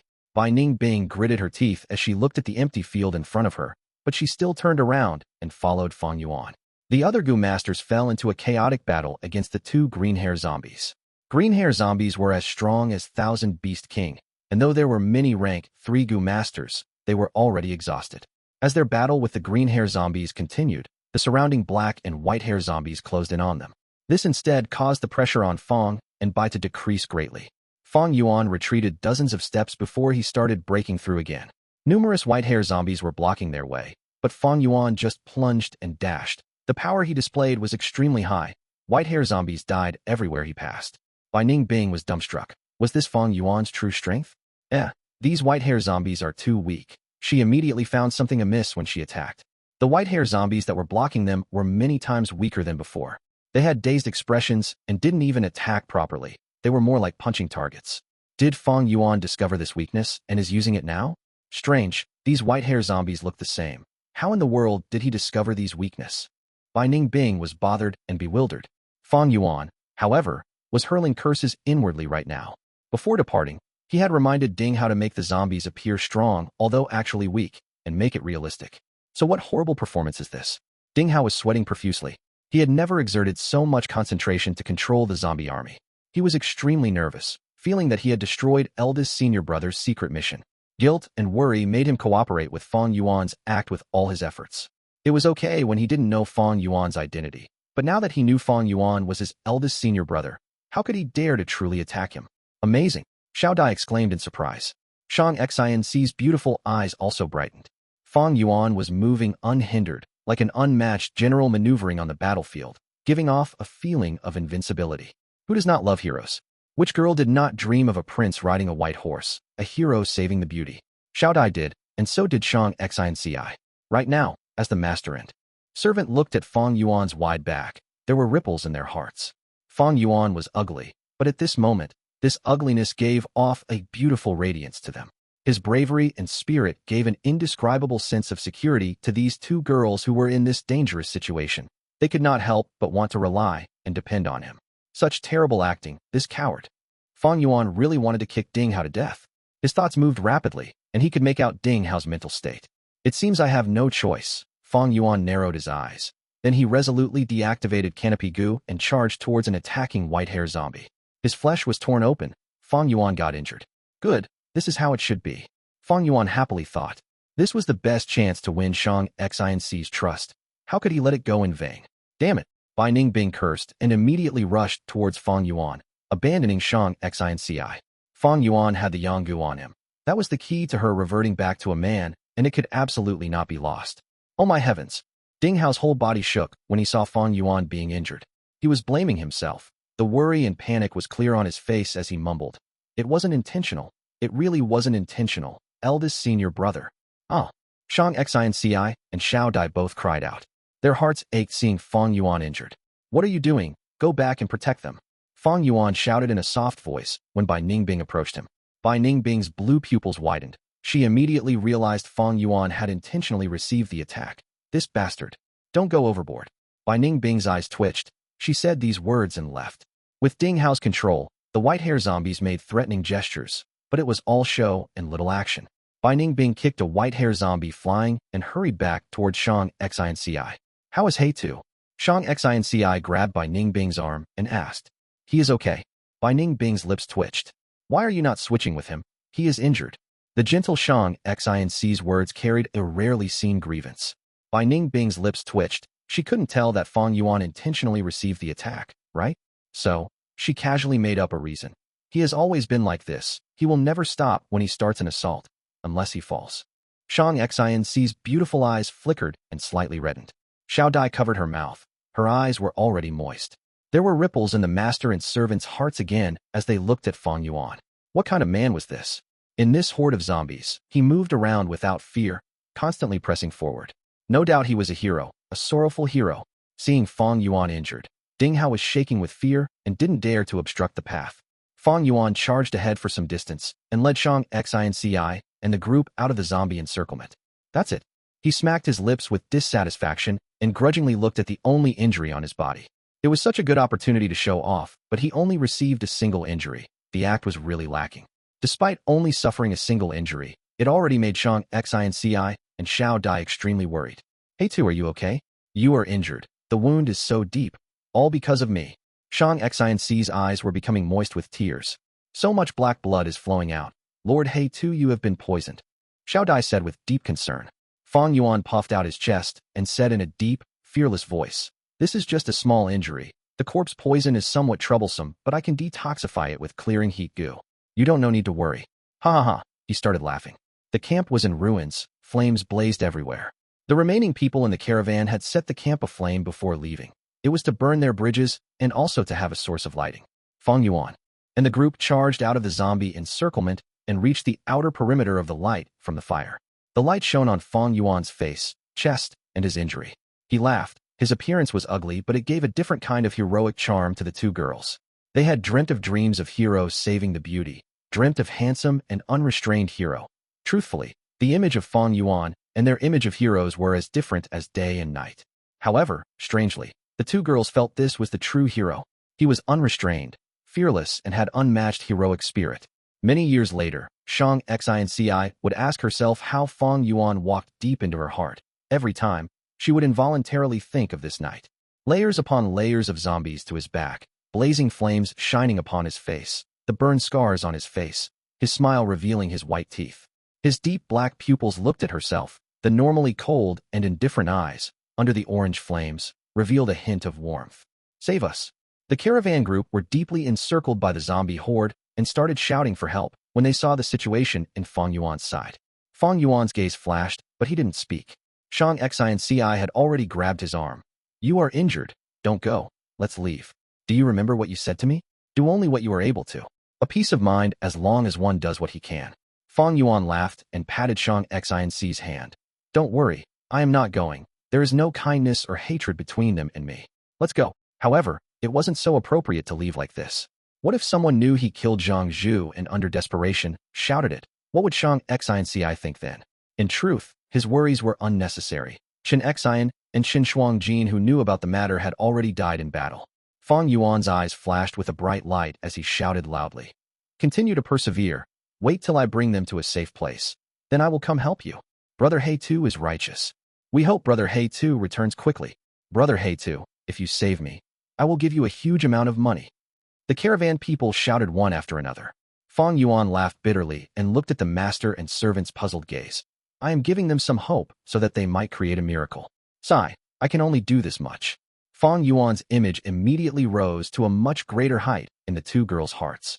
Fang Yuan and the group ran along the mountain passage. Under the moonlight, the mountain passage looked like it was covered with snow. As per their previous discussion, Ding Hao arranged a batch of zombies around here to block the path. The four rushed to the arranged area.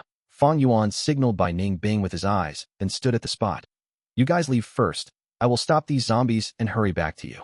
The master and servant's steps immediately slowed down, but under by Ning Bing's persuasion, they continued to run along the path and soon left Fang Yuan's sight. Fang Yuan laughed. He acted as if he was in a struggle with the zombies, and finding an opportune timing, he activated jumping grass and jumped over the zombies, arriving beside Ding Hao. The battle with the caravan was still ongoing. There were only 3 remaining in the caravan side, but what amazed Fang Yuan was a green-hair zombie had actually perished. After asking Ding Hao, he realized the Gu master had used a rare rank 3 detonation Gu. Eldest senior brother. Ding Hao immediately bowed. His face was pale and his forehead filled with sweat. He had never tried splitting his thoughts to control the zombies with such intensity. The main thing was he had to act according to Fang Yuan's directions, making him more exhausted. Previously, he would just command the zombies to attack or retreat. How could he have commanded them to only make threatening gestures and attack empty air? And he still had to control these zombies to keep still when attacked by Fang Yuan. Eldest senior brother, how is your injury? It really wasn't intentional. I have a healing goo here. Ding Hao started to explain hurriedly. Fang Yuan patted his shoulder. You are good. You have put in a lot of effort. No need to worry about my injury. I suffered it intentionally. Now, you just have to use more strength and eradicate these people. Yes. Ding Hao immediately let out a breath of relief. With his spirits raised, he started maneuvering countless zombies forward. The surviving 3 knew their deaths were certain. One closed his eyes and sighed. Another cried out Fang Yuan's name. And another was crying loudly. Under the threat of death, their natural instincts were fully revealed. The zombie horde submerged the 3. Fang Yuan satisfiedly nodded. Was there anyone who escaped? No, absolutely none. I did what eldest senior brother instructed and arranged a large amount of zombies in the perimeter. Ding Hao quickly answered. Good, well done. Clean up the battlefield. Remember to not leave behind any tracks. Yes, eldest senior brother. Ding Hao had never exposed himself when he attacked the caravans, which showed he had certain level of accomplishment in clearing the tracks. He cleaned up the battlefield with ease and disguised the traces as ordinary zombie horde attacking the caravan. Fang Yuan secretly nodded his head in approval. However, although he was older than Fang Yuan, his experience couldn't compare to the veteran Fang Yuan. Fang Yuan pointed out some areas that were overlooked, causing Ding Hao to admire him. For instance, the primeval stones couldn't be entirely taken. They had to leave some behind. After all, the zombies wouldn't collect them. Another point would be not all the corpses should be changed to zombies. The corpse poison could be deep or shallow, and they didn't have 100% chance to turn corpses into zombies. Eldest senior brother, please take these primeval stones. About 5 minutes later, Ding Hao sensibly offered the primeval stones he collected. Fang Yuan glanced at it. There were approximately 13,000 primeval stones. He didn't hesitate to take it and put them in tusita flour. How are your gains? Fang Yuan patted Ding Hao's shoulder and warmly asked. Ding Hao's pale face let out an excited light. The gains are huge this time. I obtained 5 complete bodies, and they are all rank 3 Gu masters. There are also dozen Gu master corpses. They are all strength Gu masters.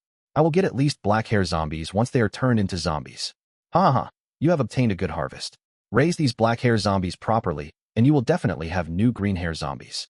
Ding Hao repeatedly nodded his head, his face filled with admiration. This is the first time I have devoured a whole caravan. It is all thanks to eldest senior brother for attracting beast groups along the way and constantly reducing their forces.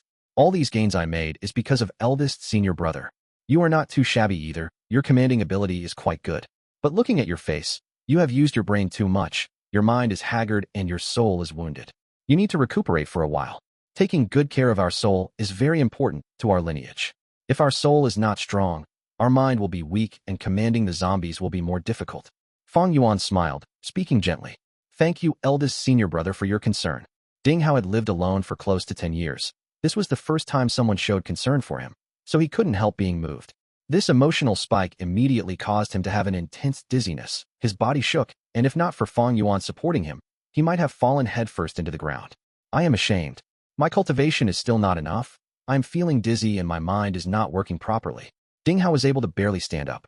There is no need to worry. Return to the cave and rest properly. Although you will still feel headaches tomorrow, your mind will have mostly recovered and can smoothly command these zombies. Fang Yuan smiled. Yes, I have experienced this before when I tried to control too many zombies. I almost fainted on the spot. Ha! Ding Hao laughed. Okay, I need to leave now. I give you my approval. Rest properly and wait for me to come back. I will bring you to pay respects to Master. Right, where's your cave? It is halfway up the mountain beside a dark pond. It is easy to find. That dark pond is very unique. It is shaped like a pentagram. Ding Hao was very happy and immediately answered. Eldest senior brother, you really won't come visit my cave with me? I can't. Time is pressing. I need to hand over the secret mission to Master. Not good. Someone actually feigned death. There is still someone who escaped. Where? Ding Hao's mind shook and immediately turned around to look. Pew. Next instant, a bone spear pierced his skull. Plop, Ding Hao collapsed on the ground. A thick spiral bone spear pierced through his skull. Blood and brains slowly flowed out the spiral hole. His eyes were wide open, a look of utter disbelief. The smile on Fang Yuan's face disappeared, changing into an indifferent expression. He slowly bent down and grabbed Ding Hao's leg, dragging him towards the ruined camp. The flames were still blazing. The zombies, having lost their master, started hopping aimlessly. The corpses on the ground drew their attention, enticing them. They hopped towards the corpses, biting and tearing them. Fang Yuan dragged Ding Hao's corpse past the corpses-strewn battlefield. Sounds of zombies eating the corpses kept on reverberating in his ears. He threw Ding Hao towards the blazing fire and quietly looked on as the corpse slowly changed to ash. The goo worms on the corpse also mournfully wailed before gradually burning to death. Once Shang Xinci was recognized by Shang clan leader, she would definitely be strictly investigated by the Shang clan. This battle was sure to be of utmost importance. If Ding Hao was captured by them and interrogated, Fang Yuan could be in danger. Despite Ding Hao being an honest person, easy to deceive, and a very good chess piece, his worth could never match with Shang Xinci. And if there were risks, it was better to abandon them. This including giving up the goo worms on his body. As long as Fang Yuan carried them on him, Second Zombie King could find him. Moreover, it was not convenient for Fang Yuan to feed zombie heart goo, and it might only leave behind traces which could be discovered in Shang clan's investigation. As for these zombies, they had turned back to being common zombie horde after losing their master. Once they finished eating these corpses, a part of them would stay here and another part would leave, wandering about Mu Bei Mountain and searching for food. Once they were done with this, the whole scene would become even more natural. Only after Ding Hao's corpse was burned to ashes did Fang Yuan slowly leave. The zombies were eating the corpses. These mindless things were of no threat now. Chapter 258. Separation as planned. The crescent moon hangs high in the night sky, as moonlight flowed down like water. Shang Xinci stood on a boulder and gazed far away, her face filled with worry. Why has Brother He Tu still not returned? Did something happen? Xiao Dai added. How could anything happen to him? Don't worry. Bai Ningbing leaned on a withered tree, wondering what Fang Yuan was up to again. Minutes and minutes passed, as Shang Xinci's brows furrowed while her worry kept increasing. Bai Ningbing also started feeling something amiss. Almost 8 minutes had passed. Did something really happen to Fang Yuan? She didn't care about Fang Yuan's death. What she cared about was the yang gu on Fang Yuan. Anxiety grew in her heart. Half of this was because of Fang Yuan's disappearance. The other half was because of her own helplessness. As Fang Yuan's cultivation continued to advance, she found it incredibly difficult to deal with him and get the yang gu. This meant that if Fang Yuan reneged on his promise, she had no way to deal with him. Bai Ningbing knew what kind of personality Fang Yuan had after traveling with him for so long. Fang Yuan's cultivation was nearing rank 3. The promised time was coming and her heart was becoming increasingly fretful. The three discussed, and just when they decided to return to assist Fang Yuan, he appeared in their sights on the mountain passage. Shang Xinci let out a breath of relief, but her heart pounded again when Fang Yuan walked in front of them. Brother He Tu, you are injured again. Fang Yuan had intentionally made some more injuries on his body. He drew in a breath of cold air. When you guys had just left, a green-hair zombie appeared. Fortunately, I ran quickly. We should leave immediately. It might still be chasing me. The three naturally didn't dare to stay any longer when they heard that, and hastened their journey that very night. So far, Fang Yuan's objectives were achieved, and he behaved appropriately along the way. After crossing Mu Bei Mountain, they arrived at Shuangjiang Mountain. This mountain had 2 peaks separated by a deep ravine. The peaks were similar to each other and gave off a majestic aura. The four no longer had the caravan's protection now, so it seemed to take a lot more effort when they moved through the mountain. Fortunately, after crossing Shuangjiang Mountain, it was Shuelei Mountain. Shuelei Mountain had Zhao clan and could not be considered to be a wild area since there were human inhabitants on it. The most dangerous part of the trade route was already over, so the danger had greatly decreased. Fang and Bai were wanted by Bai clan, so they didn't go to Zhao clan. The four moved on relentlessly.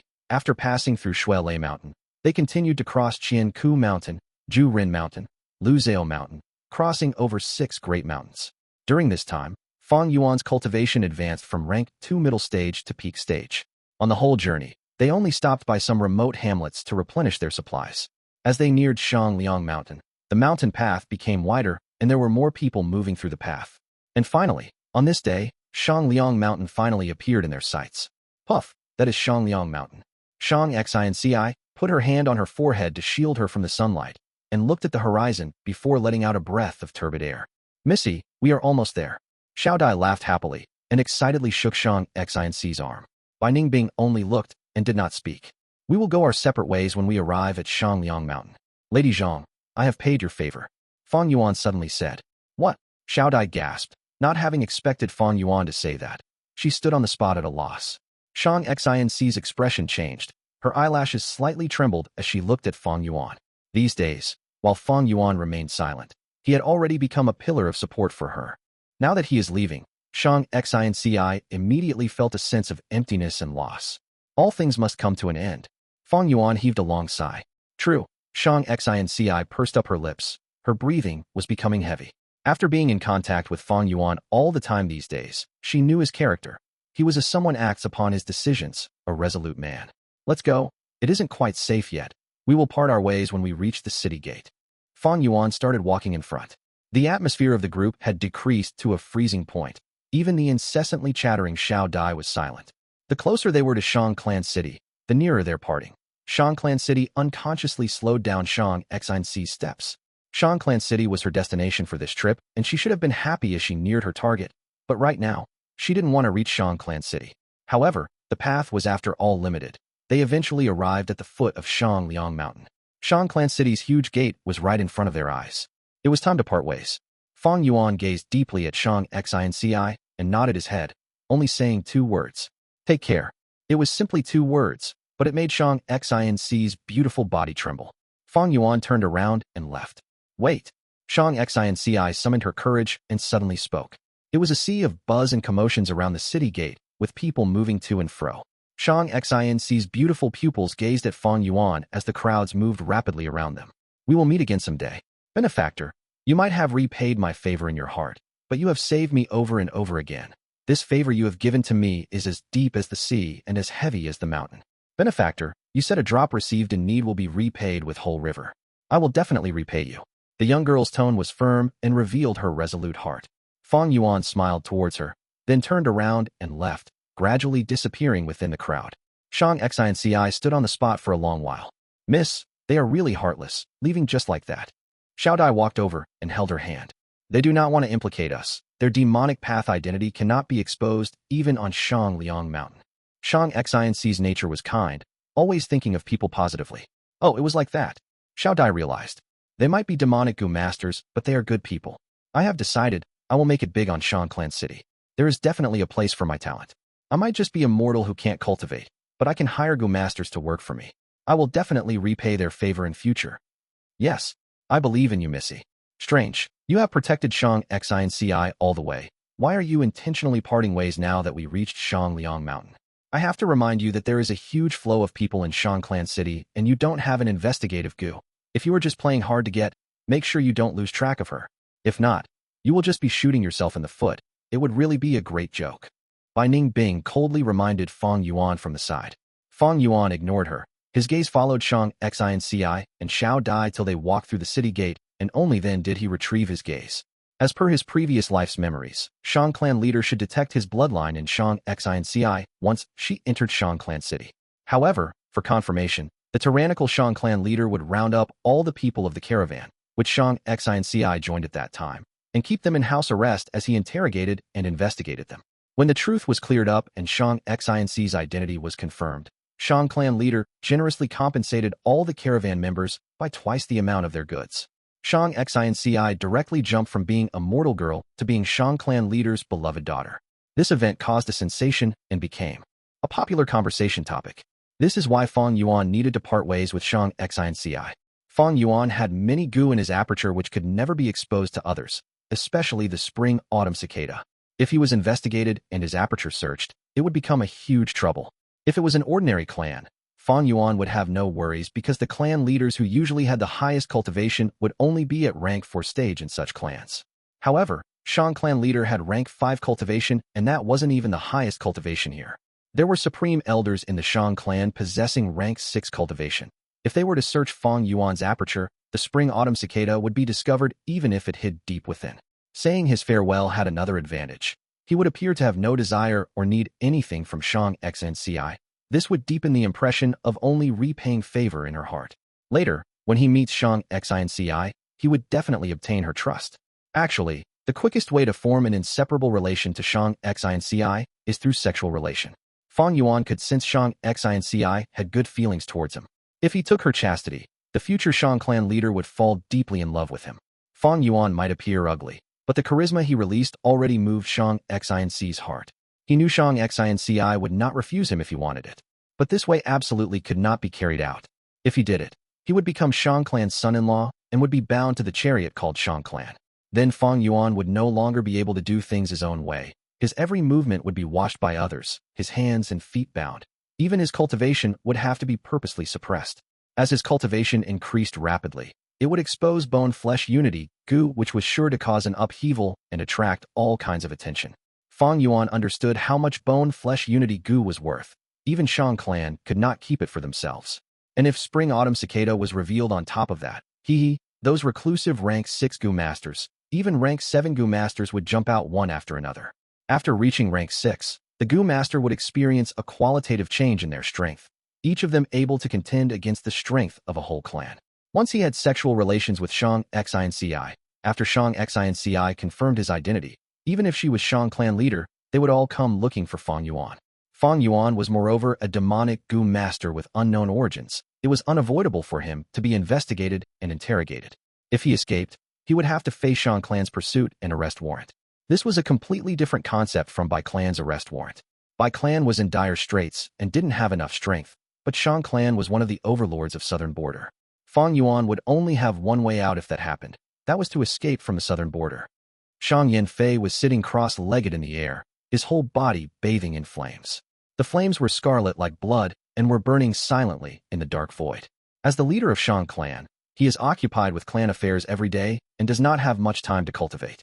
Even so, with his domineering aptitude and comprehension, he was able to cultivate to rank 5 upper stage and was only a step away from peak stage. Today's cultivation was about to end. The scarlet flames slowly dispersed and shrunk, finally changing back to long crimson hair on Shang Yanfei's head.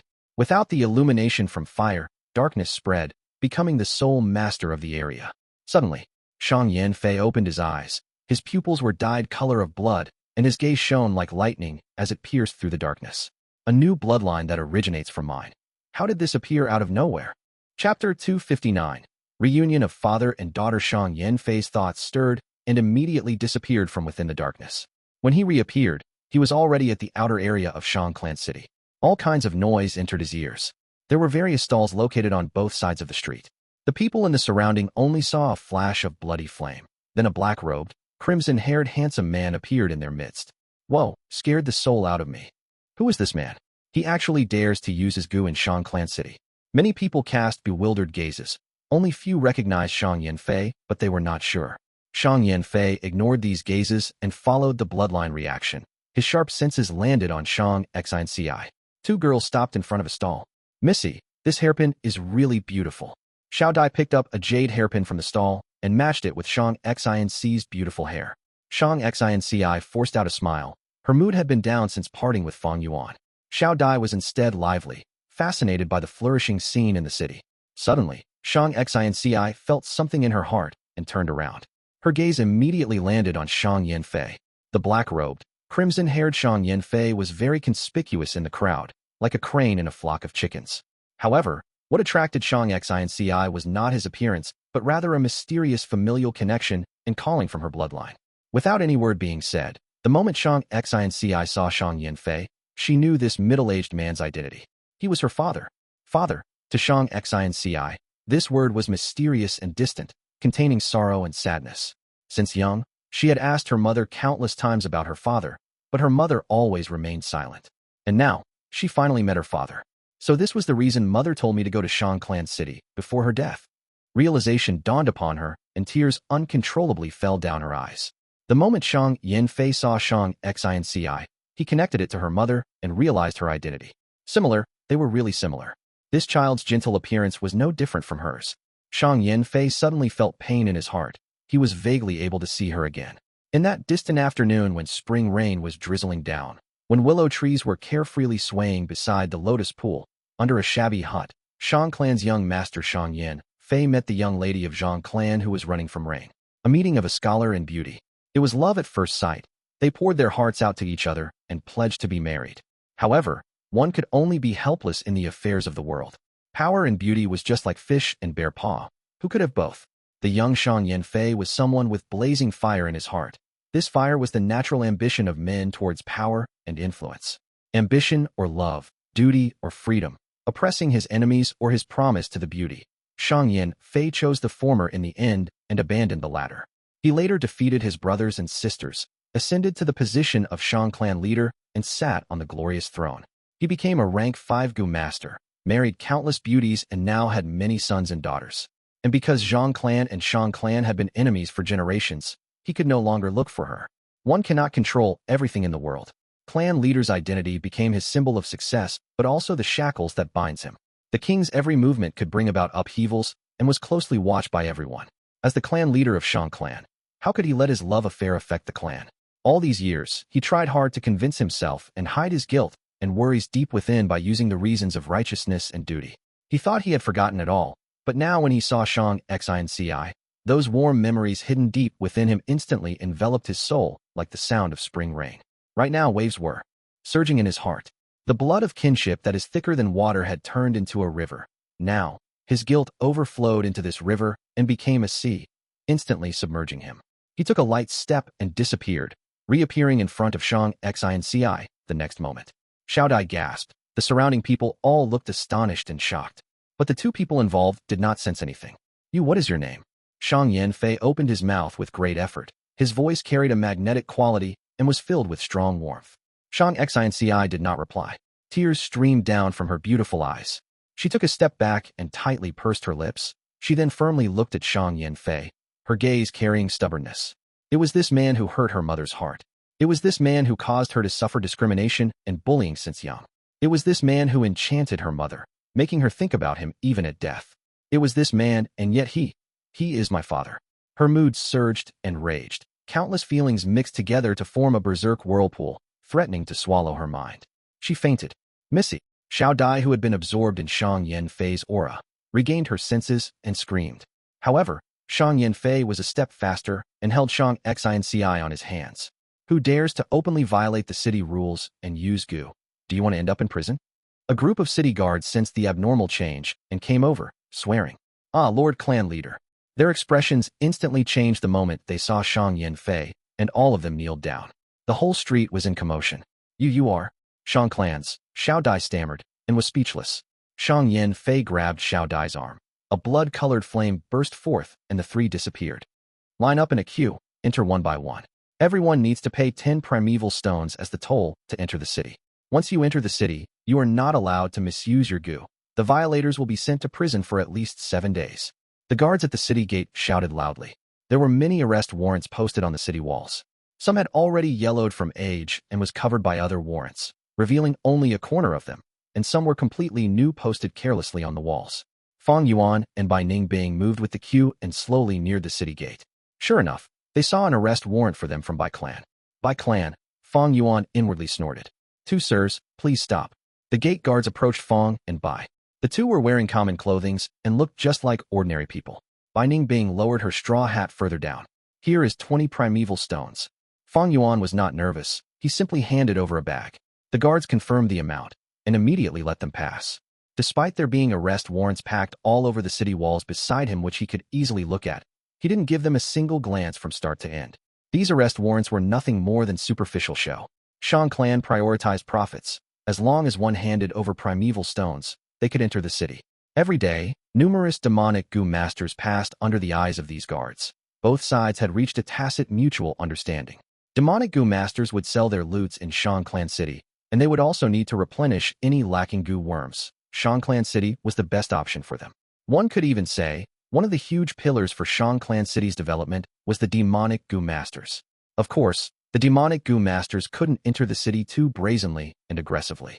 After all, Shang clan city represented righteous path, and they would also need to consider some consequences of their actions. A wide street appeared in front of the two after they walked through the city gates. There were people moving to and fro on the street. Large tall trees were planted on both sides of the street, and under its shade were all kinds of stalls. Some sold food like sesame breads, soft bean curd, meat and vegetable dishes, while others sold jewelry and all kinds of other stuff. The two walked past the stalls, then they saw buildings, tall bamboo buildings, mud buildings and white-gray tiled houses. Shops, hotels, inns, smithies and so on appeared one after another. "This brother, do you need a room? Our price is very cheap, just half a primeval stone for a night." A middle-aged woman approached Fang and Bai with a smile on her face. Fang Yuan glared at her and left without saying a word. His appearance was really terrifying and gave the middle-aged woman a great shock. She did not dare to bother him anymore. instead changing her target to Bai Ningbing, who was behind him.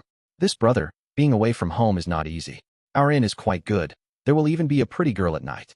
It won't be cheap for you to visit the red light street. Mortals like us who travel outside to sell goods are using our lives to earn money. Yet spending our hard-earned money on those places would not even cause a ripple. Our inn's girls are still the best, extremely cheap too. We have mature girls, and even fresh, cute, and adorable ones. What is your pick, brother? The middle-aged woman said in a soft voice, with a vague expression. She misunderstood Fang Yuan and Bai Ningbing as mortals from their clothings. A dark frown appeared on Bai Ningbing's face. Get lost. She coldly snorted, her tone bone-chilling. The middle-aged woman's face rapidly changed. Her whole body stiffened as she remained stunned on the spot. So she was a female. Ha ha. Big Sister Zhang, you made an error this time. The nearby workers who were of the same profession and were soliciting customers roared with laughter and ridiculed the middle-aged woman. Along the way, Bai Ningbing had made great progress in disguising as a man, so even the experienced brokers made an error. Four Seasons Restaurant. 1 hour later, Fang Yuan stopped in front of a 5-story tall building. The building was made of white-black tiles, with vermilion gate and huge pillars. There was an aroma of wine and fragrance of dishes floating around the place. It was a famous restaurant in Shang Clan City. Sirs, please come in. A smart waiter saw Fang and Bai, and quickly came out to invite them. The two had walked for a long while, and the journey had been tough. They were also hungry, so they stepped into the restaurant. Sirs, please take a seat here. The waiter showed the way. Fang Yuan slightly frowned. This hall is too noisy. We will go upstairs. The waiter immediately revealed an awkward expression. I won't keep it from sirs. We indeed have private rooms upstairs, but they are only open to Gu masters. Fang Yuan snorted and revealed a portion of snow silver primeval essence. The waiter quickly bent down. I had failed to recognize Mount Tai. Please come upstairs. When they reached the stairs, the waiter stopped. A young and sweet-looking girl walked over and spoke softly. Lords, could I ask which floor you want to go? Four Seasons Restaurant has 5 floors. First floor hall is for mortals. Second floor provides for rank 1 Gu masters. Third floor provides for rank 2 Gu masters. There is a 20% discount for them. Fourth floor provides for rank 3 Gu masters and has 50% discount. Fifth floor provides for rank 4 Gu masters, and the services are free of charge. Fang Yuan laughed. Fourth floor then. The girl's expression immediately became a bit more respectful. She bowed in greeting. Please demonstrate your primeval essence. Chapter 260. Each with their own schemes: steamed lamb, braised duck, steamed 8 treasure pork, glutinous rice stuffed duck, stir-fried carp, assorted stuffed intestines, spicy oil crispy roll, honey yam, sliced fresh peach, 8 treasure ding, steamed bamboo shoots, ape lips, camel humps, antlers, bear paws, 3 fresh osmanthus soup, beeswax pork trotters, fresh shark's fin soup. A moment later, Fang Yuan and Bai Ningbing sat at elegant seats on the 4th floor, as a spread of delicacies were presented before them, each possessing visual appeal, fragrant smell, and flavor. Fang Yuan picked up a pair of bamboo chopsticks and casually ate a few mouthful. He first tried the steamed bamboo shoots. They tasted refreshing, raising one's concentration. He next took a piece of the fresh peach. Its sweetness was perfection. Next he took the bear paw. It was plump and tender, just like the steamed lamb, tasting divine with just a bit of flavoring. Bai Ningbing drank a mouthful of the 3 fresh osmanthus soup, flavor spreading in her mouth as fragrance remained on her lips and teeth, causing her appetite to awaken. After spending so much time with you, this is the first time you are so generous. As she ate, she did not forget her sarcastic comments to Fang Yuan. Fang Yuan laughed, not giving a reply. He knew Bai Ningbing's suspicion and impatience. He got closer to Shang Xinci, using all his effort to protect her laboriously. And yet at their destination, he purposely split away from them.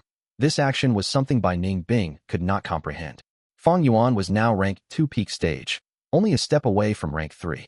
The agreement he set with Bai Ningbing back then regarding rank 3 was approaching its end too. But Fang Yuan would definitely not keep his word. In his eyes, such a thing like integrity was only a compromise made out of necessity or a beautiful cover-up, like a convincing mask.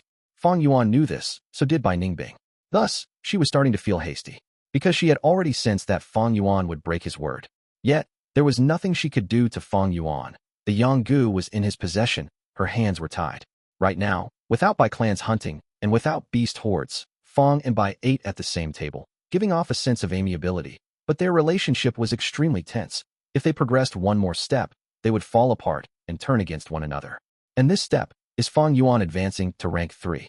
Once he advances, he and Bai Ningbing would no longer have any hopes of reconciling. The two would have to face each other directly. How to deal with Bai Ningbing? Throughout the meal, Fang Yuan considered this. His cultivation could not stay stagnant. One day, the conflict will escalate. The situation now was very delicate. Fang Yuan had the upper hand because he controlled the Gu, but in fact, Bai Ningbing also held Fang Yuan's handle. She traveled along with Fang Yuan, experiencing Bai Gu Mountain's inheritance herself, while also saw how Fang Yuan attracted all those beast hordes to attack the caravan. She knew too much. Compared to the potential threat Ding Hao was, Bai Ningbing's threat towards Fang Yuan was far greater. If I finish off Bai Ningbing, I will not have to worry about Shang Xinci, but because my cultivation is insufficient, I missed the best chance to kill off Bai Ningbing during the caravan journey. Back then, I needed her strength to ensure my survival. Moreover, with Shang Xinci nearby, I could not strike easily. This Bai Ningbing had always been wary of me secretly, and she has the ice muscles jade bones to defend her. I cannot finish her in one hit. Furthermore, her battle instinct is outstanding. With her recently gained experience, she is even harder to deal with now. Fang Yuan considered all possibilities as his thoughts flowed, but at the same time Bai Ningbing was also deeply considering her situation. Since leaving Qingmao Mountain, there's finally a time to rest and recover. I have to take back the Gu and regain my male body. I have little chance of succeeding if I directly snatch it, unless I can kill Fang Yuan in an instant.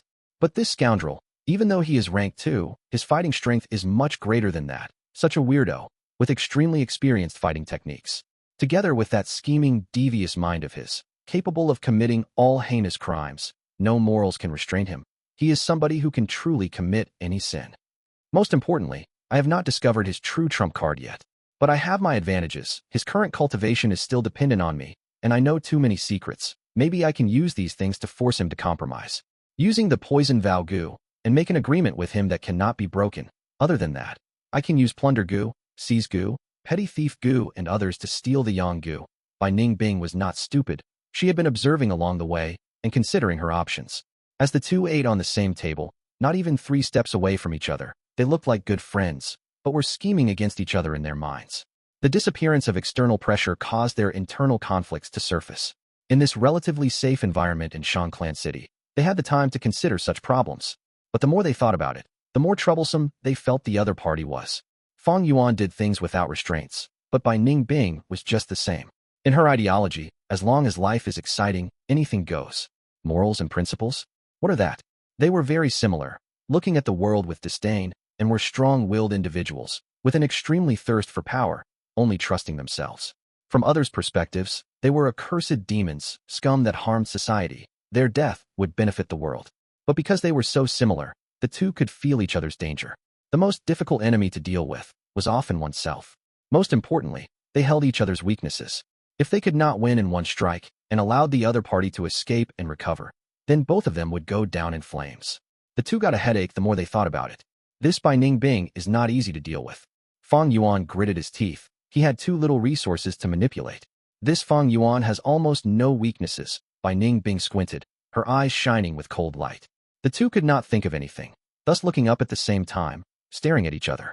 Their gaze met for an instant, before turning away. The delicacy before them, although delicious, had barely any flavor to the two who were deep in thoughts. Even though there was a 50% discount, Fang Yuan still paid 15 primeval stones. Shang Clan City indeed, commodities were expensive here. The two filled their stomachs and left the restaurant. On the streets, Fang Yuan heard people discussing. Do you know? At the southern gate, Shang Clan leader appeared. How is this possible?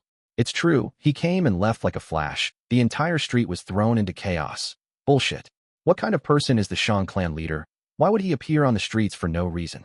Rumors spread as some claimed it was Shang Yanfei, while others denied it. Fang Yuan chose to enter from the eastern gate, while Shang Xinci came in from the south. By the time the rumors got to the eastern gate, the truth had already been distorted beyond recognition. Bai Ningbing heard this, and thought of it as just a passing rumor, not paying attention to it. Soon, people started a new conversation. But to Fang Yuan, it was a clear indication of events. He laughed secretly. It seems that Shang Xinci's situation did not exceed what he had expected from his memories. Next, he would wait for the fruits to mature and land on himself. Quickly look, it's the flying blue whale.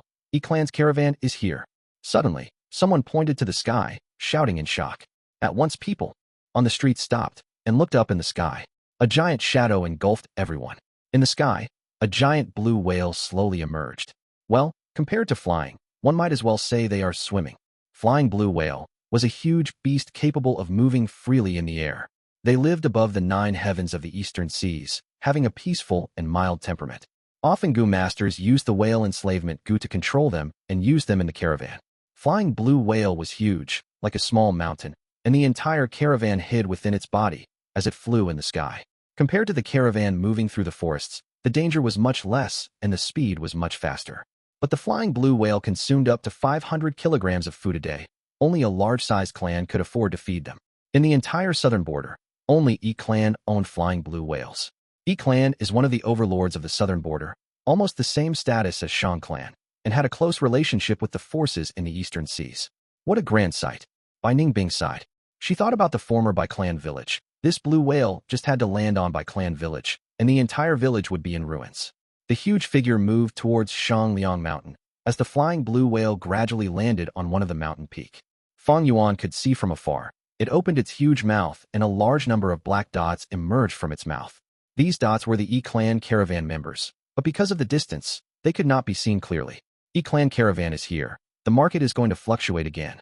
I heard Yi clan brought a rank 5 Gu this time to auction on Shangliang Mountain. Yi clan and the eastern seas have a deep connection. They definitely brought many specialties from the eastern seas this time. There is value in purchasing them. The topic quickly shifted to the Yi clan caravan. Fang Yuan and Bai Ningbing walked up the path together. Guyu clan village was only a portion of Qingmao Mountain, but Shang clan city covered the entire Shangliang Mountain. In the southern borders, even the number 1 clan Wu clan did not have such a massive mountain city. The entire Shang clan city had all sorts of buildings, bamboo buildings, dried mud houses, brick houses, shacks, tree houses, and even mushroom houses, caves, towers, castles, and much more. These structures blended together, covering Shangliang Mountain in a beautiful garb with assorted colors. As the trading hub of the entire southern border, Shang clan city occupied the most space among all forces. But if one thinks this is all Shang clan city has to offer, then they cannot be more wrong. This is only the outer city of Shang clan city. Fang Yuan and Bai Ningbing came to a huge cave. Would both guests like to enter the inner city? It will be 100 primeval stones per person. The guarding Gu master requested. Just entering requires 100? Bai Ningbing expressed her shock. The inner city has a smaller space. This is to prevent irrelevant people from entering, and also to maintain social order. The Gu master replied respectfully. Shangliang Mountain had been modeled by Shang clan for thousands of years. Not only did they use up the surface of the mountain, but even deeper into the mountain's interior, they built an inner city.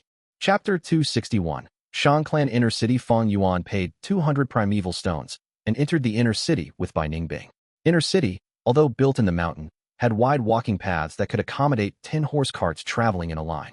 Once they entered, the crowds became much smaller, less than half of the outer city. But Gu masters became littered everywhere. Rank 1s were all over the place.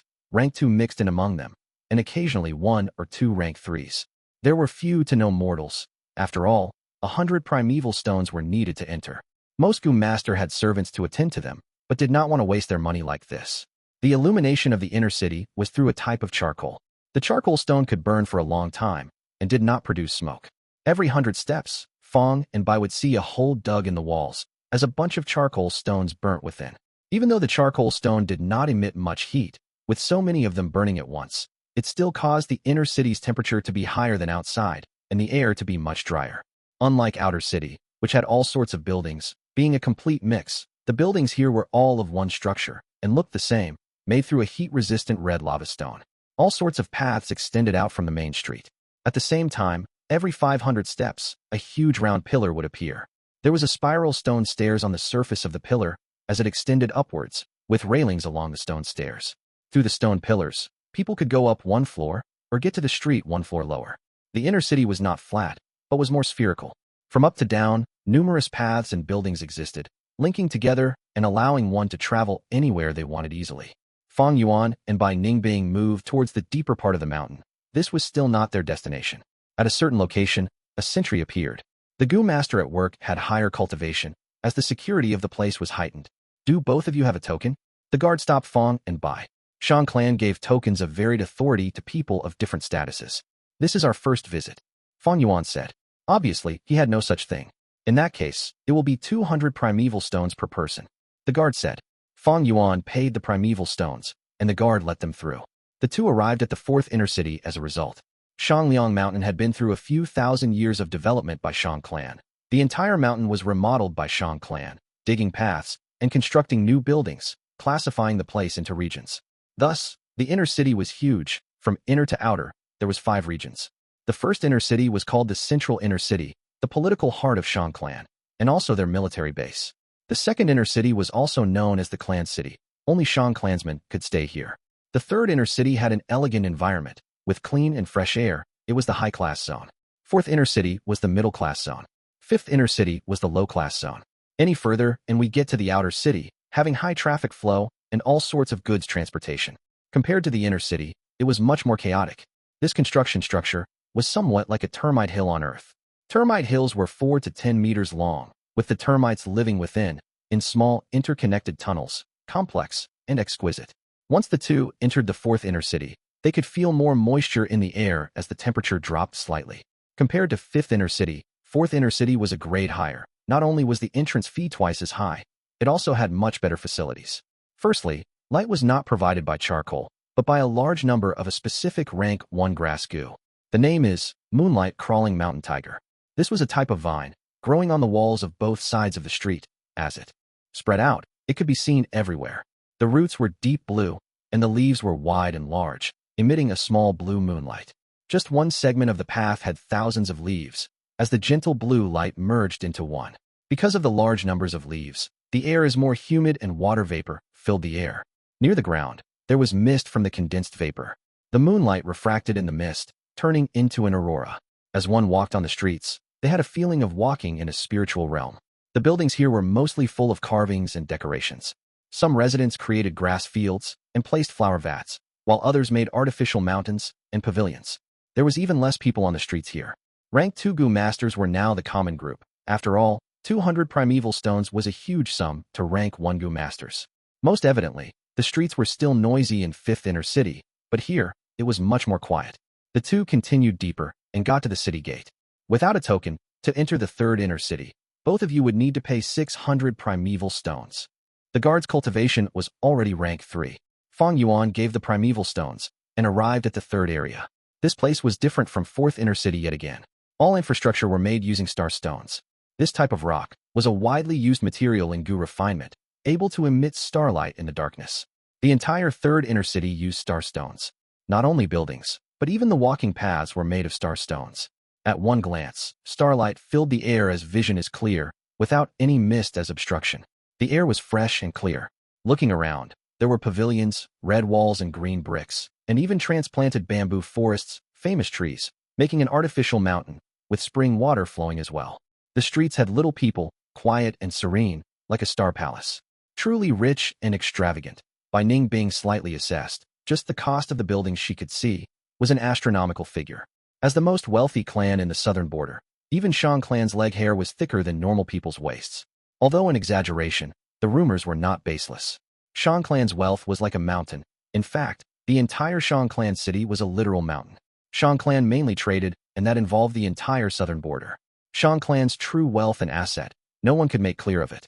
But Fang Yuan knew, just this 3rd inner city's construction could match with tens of Gu clan's total wealth. At this place, even rank 2 Gu masters became rare. Once in a while, they saw Gu masters, but they were almost all rank 3. This was Fang Yuan's destination. Any deeper, and it is the 2nd inner city. But to enter, it is no longer a problem of primeval stones. Shang clan city's token is required. And this token's authority has to reach a certain level. Tong O shop. Fang Yuan looked at the plaque before walking in. This was a shop that sold Gu worms. 2 esteemed guests, please enter. The attendant was a young girl, walking over and spoke in a soft volume. Her aura was not concealed, showing off her rank 1 Gu master cultivation. Although Fang and Bai wore mortal clothing, one was ugly while the other was down and out, this Gu master girl still showed a respectful attitude, displaying her superior service attitude. Fang Yuan and Bai Ningbing were brought into an elegant room. This is a private room, with wooden tables and chairs, with sculptures and paintings hanging on the white walls. The brush strokes resembled dragons and phoenixes dancing as the strokes were written with precise strength. Through the window lattice, the garden could be seen, green trees and red flowers along with the chirping of birds. The Gu master young girl brought over 2 cups of fragrant tea and left. Just as she left, an elderly man entered. May I inquire if our 2 esteemed guests are here to buy or sell? The elderly was a rank 2 Gu master, smiling as he cupped his fists and asked, both buying and also selling. Fang Yuan raised his cup as he answered. The elderly laughed, and 2 flashes of light flew out of his body, floating in front of Fang Yuan and Bai Ningbing. It was 2 bookworms. Bookworm was a rank 1 Gu worm, but was precious, as rare as the liquor worm. Once one appears on the market, it would be sold instantly. There was often demand, but no supply for it.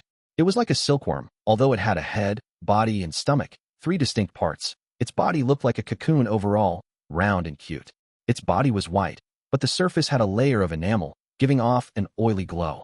Holding it in one's hand, it was round and smooth, like a high-grade porcelain vase. The bookworm was a storage-type Gu, similar to the Tusita flower. The difference was, Tusita flower stored physical items, while bookworm stored knowledge and information. Even if it was destroyed, it would only explode into a flash of harmless white light. Please browse through, the elderly Gu master said. The 2 bookworms were refined by him. Thus he could easily lend them to Fang Yuan and Bai Ningbing. Fang and Bai both used a trace of snow-silver primeval essence and injected it into the bookworm. The bookworms turned into a flash of white light, entering the 2's forehead and between their eyebrows. Suddenly, Fang Yuan and Bai Ningbing gained a wave of information in their heads. The information was like content they memorized, deeply entrenched in their minds. Bai Ningbing bit her tongue secretly. Tong'o shop sold almost tens of thousands of Gu worms. Gu worms of all kinds, causing one to get dizzy from observing the selection alone. Among them, there was bookworm, liquor worm, all sorts of precious Gu worms, from low to high, rank 1 to 5. Of course, there was definitely no rank 6 Gu. Each Gu worm had their specialized introduction to state their uses.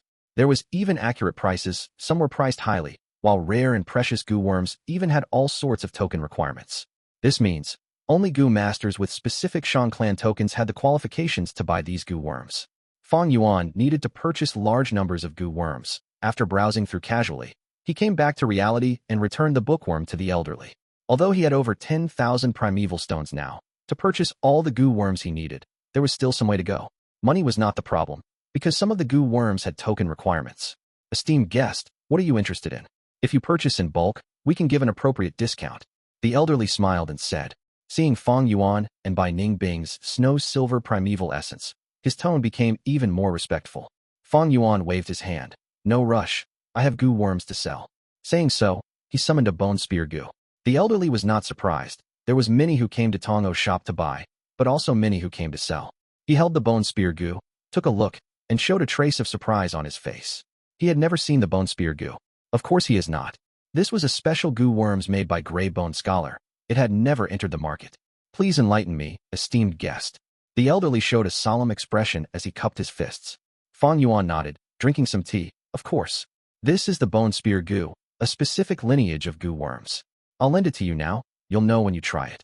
The elderly wielded it at once, remarking, this Gu, although rank 1, is not easy to raise.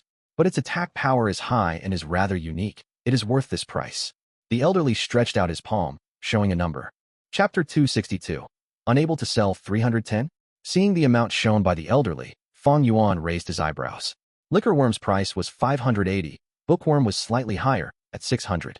Black and white boar Gu were also 600.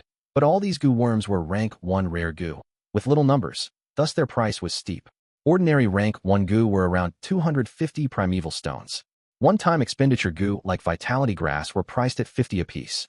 Setting the Bone Spear Gu at 310 was already quite good.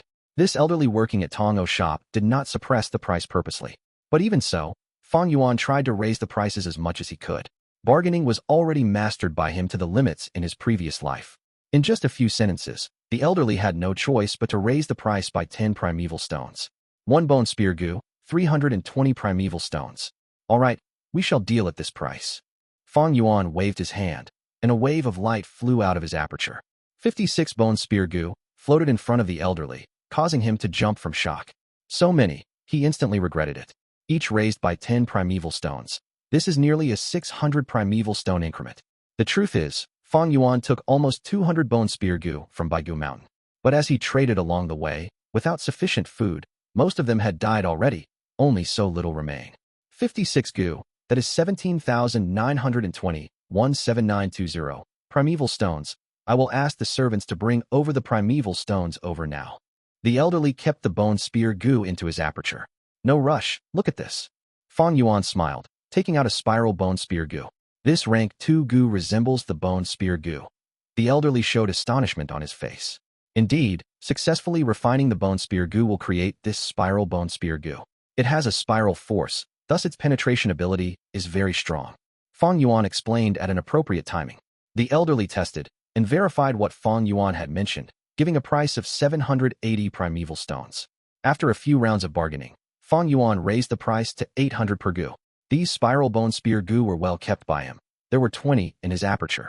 This way, he sold them all for 16,000 primeval stones. Now look at this Gu, 7,000 primeval stones. Fang Yuan gave a price and took out the bone spike Gu, introducing once again. The elderly held the bone spike Gu, but did not dare to test it, laughing bitterly. This Gu is rank 3, but it hurts both enemies and user. The pain of bone spikes penetrating the skin must hurt greatly. To use it, a healing Gu has to be used as well. This price is too high. I will consider 6,500. It is just the right price. Let's not bargain anymore. I'll give in a little, 6,700. Fang Yuan said. After 2 rounds, the elderly found Fang Yuan extremely hard to deal with. He wiped the sweat off his forehead and gritted his teeth. Deal. Then that is 40,620, 40620, primeval stones in total. Fang Yuan's eyeballs moved as he gave an accurate amount. The elderly suddenly bowed, paying respects to Fang Yuan. Esteemed guest, these Gu worms that you are selling, I have never seen them in my years of dealing in business. They are all interconnected, with a clear advancement path. They seem to be of one family tree. May I ask you, are these Gu from the same inheritance? Fang Yuan nodded. Any intelligent person can tell. Indeed, this was obtained through a lucky opportunity, and I inherited an inheritance, getting these Gu worms. The elderly was joyful. In that case, you must have the relevant Gu refinement recipe. Esteemed guest's luck truly is amazing. Even an outsider would be envious. Is it possible to sell these recipes together to my shop? Fang Yuan frowned. Goods were expensive when rare. Bone spear Gu, spiral bone spear Gu, bone spike Gu. Not only he possessed them, my clan had them too. No issue if he sold them. But the complete refinement recipe, he obtained it from the flesh sack's secret room. There was only one in the world. Such a thing could not be easily sold. Anything that is below rank 6, both Gu and recipes, can have a price. But how much primeval stones can you offer? Fang Yuan thought and asked. As long as the price is appropriate, this recipe could be sold. He needed money. After selling the bone spear Gu and others, the 40,000 primeval stones was insufficient for his plans. The elderly raised 2 fingers, 200,000. After selling so many Gu worms, he only got 40,000. But the formless recipe could gain him 200,000. Give a man a fish and you feed him for a day. Teach a man to fish and you feed him for a lifetime. The method to catching fish far surpasses the value of the fish itself, because the method implies a continuous source of fish. To Tong O shop, with a recipe, it means they can produce bone spear Gu and the others themselves, endlessly. That means a long-term transaction item, only sold at a single place. Thus the white bone recipe is definitely priced much more highly. But Fang Yuan smirked. 200,000. You dare report this price? The elderly's face turned red. This price was low indeed. He quickly said, 300,000. Fang Yuan did not speak, but turned to leave. The elderly gritted his teeth. 500,000. This price is finally looking bearable. I'll sell it for 680,000. Fang Yuan sipped his tea. The elderly's face was bitter. 500,000 is the limit of my authority. Esteemed guest, you sold so many bone spear Gu, we can hire a recipe master to reverse engineer your recipe. It is really not bad to sell it for 500,000 already.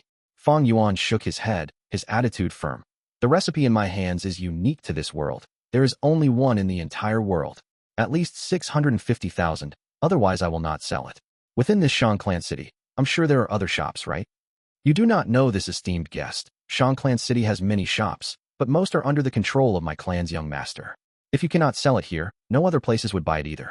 If you do not sell the recipe, I'm afraid you won't be able to sell these Gu worms too. The elderly cupped his fist, his words being both firm and compromising, with a hint of threat. Oh, then we'll see about that. Fang Yuan kept all these Gu worms and left. Esteemed guests, I am sincerely advising you, please stay and sell it. The elderly gave his last attempt. Fang Yuan did not pay him any attention, walking out of the room immediately.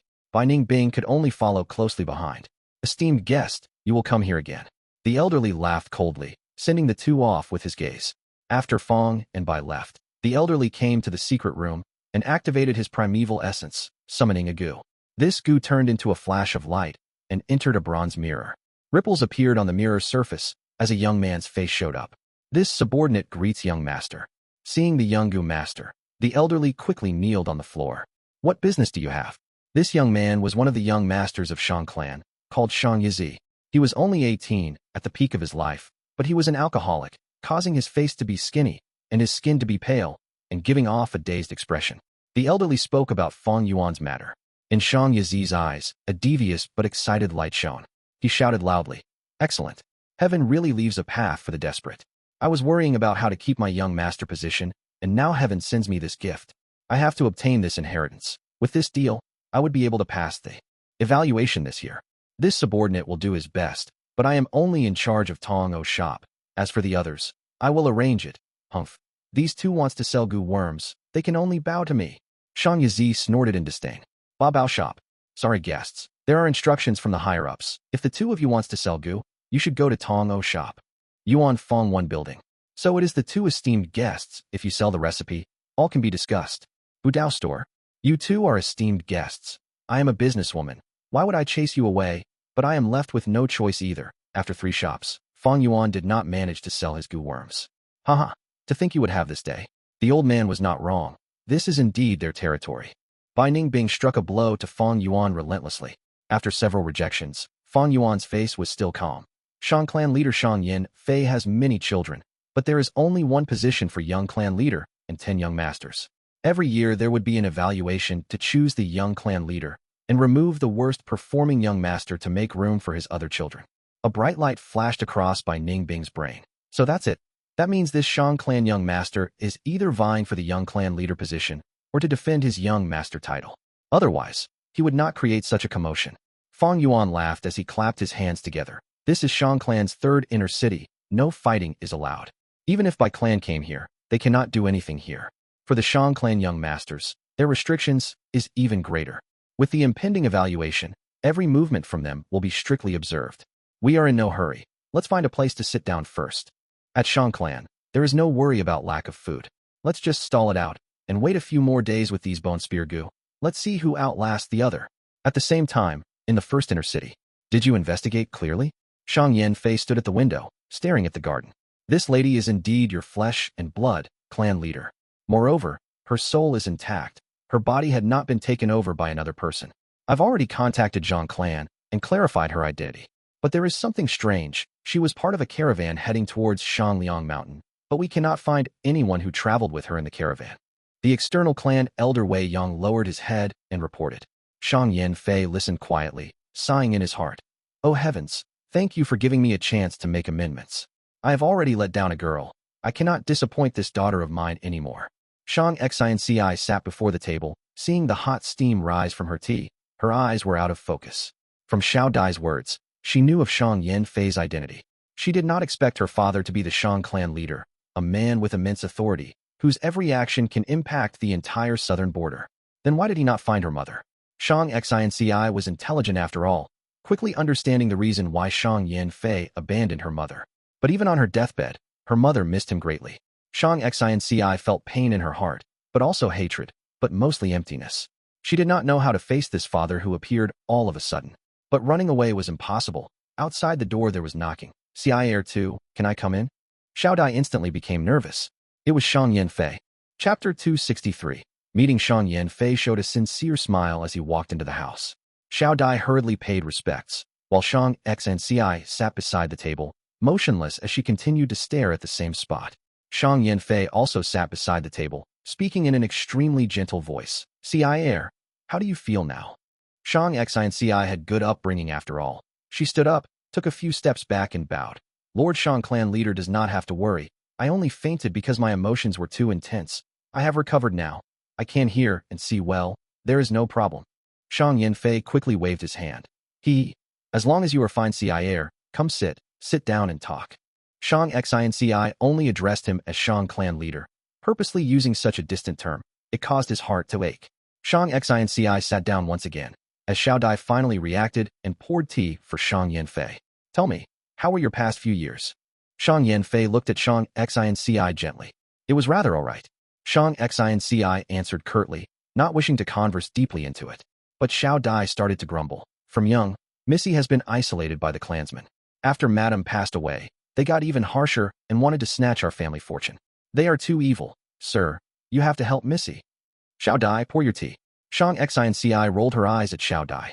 Xiao Dai instantly shut up, not speaking anymore. Facing this, Shang Yin Fei did not get anxious. Instead, the pity and pain in his heart grew. He laughed. Right? How did you get here? Coming here from Zhang clan.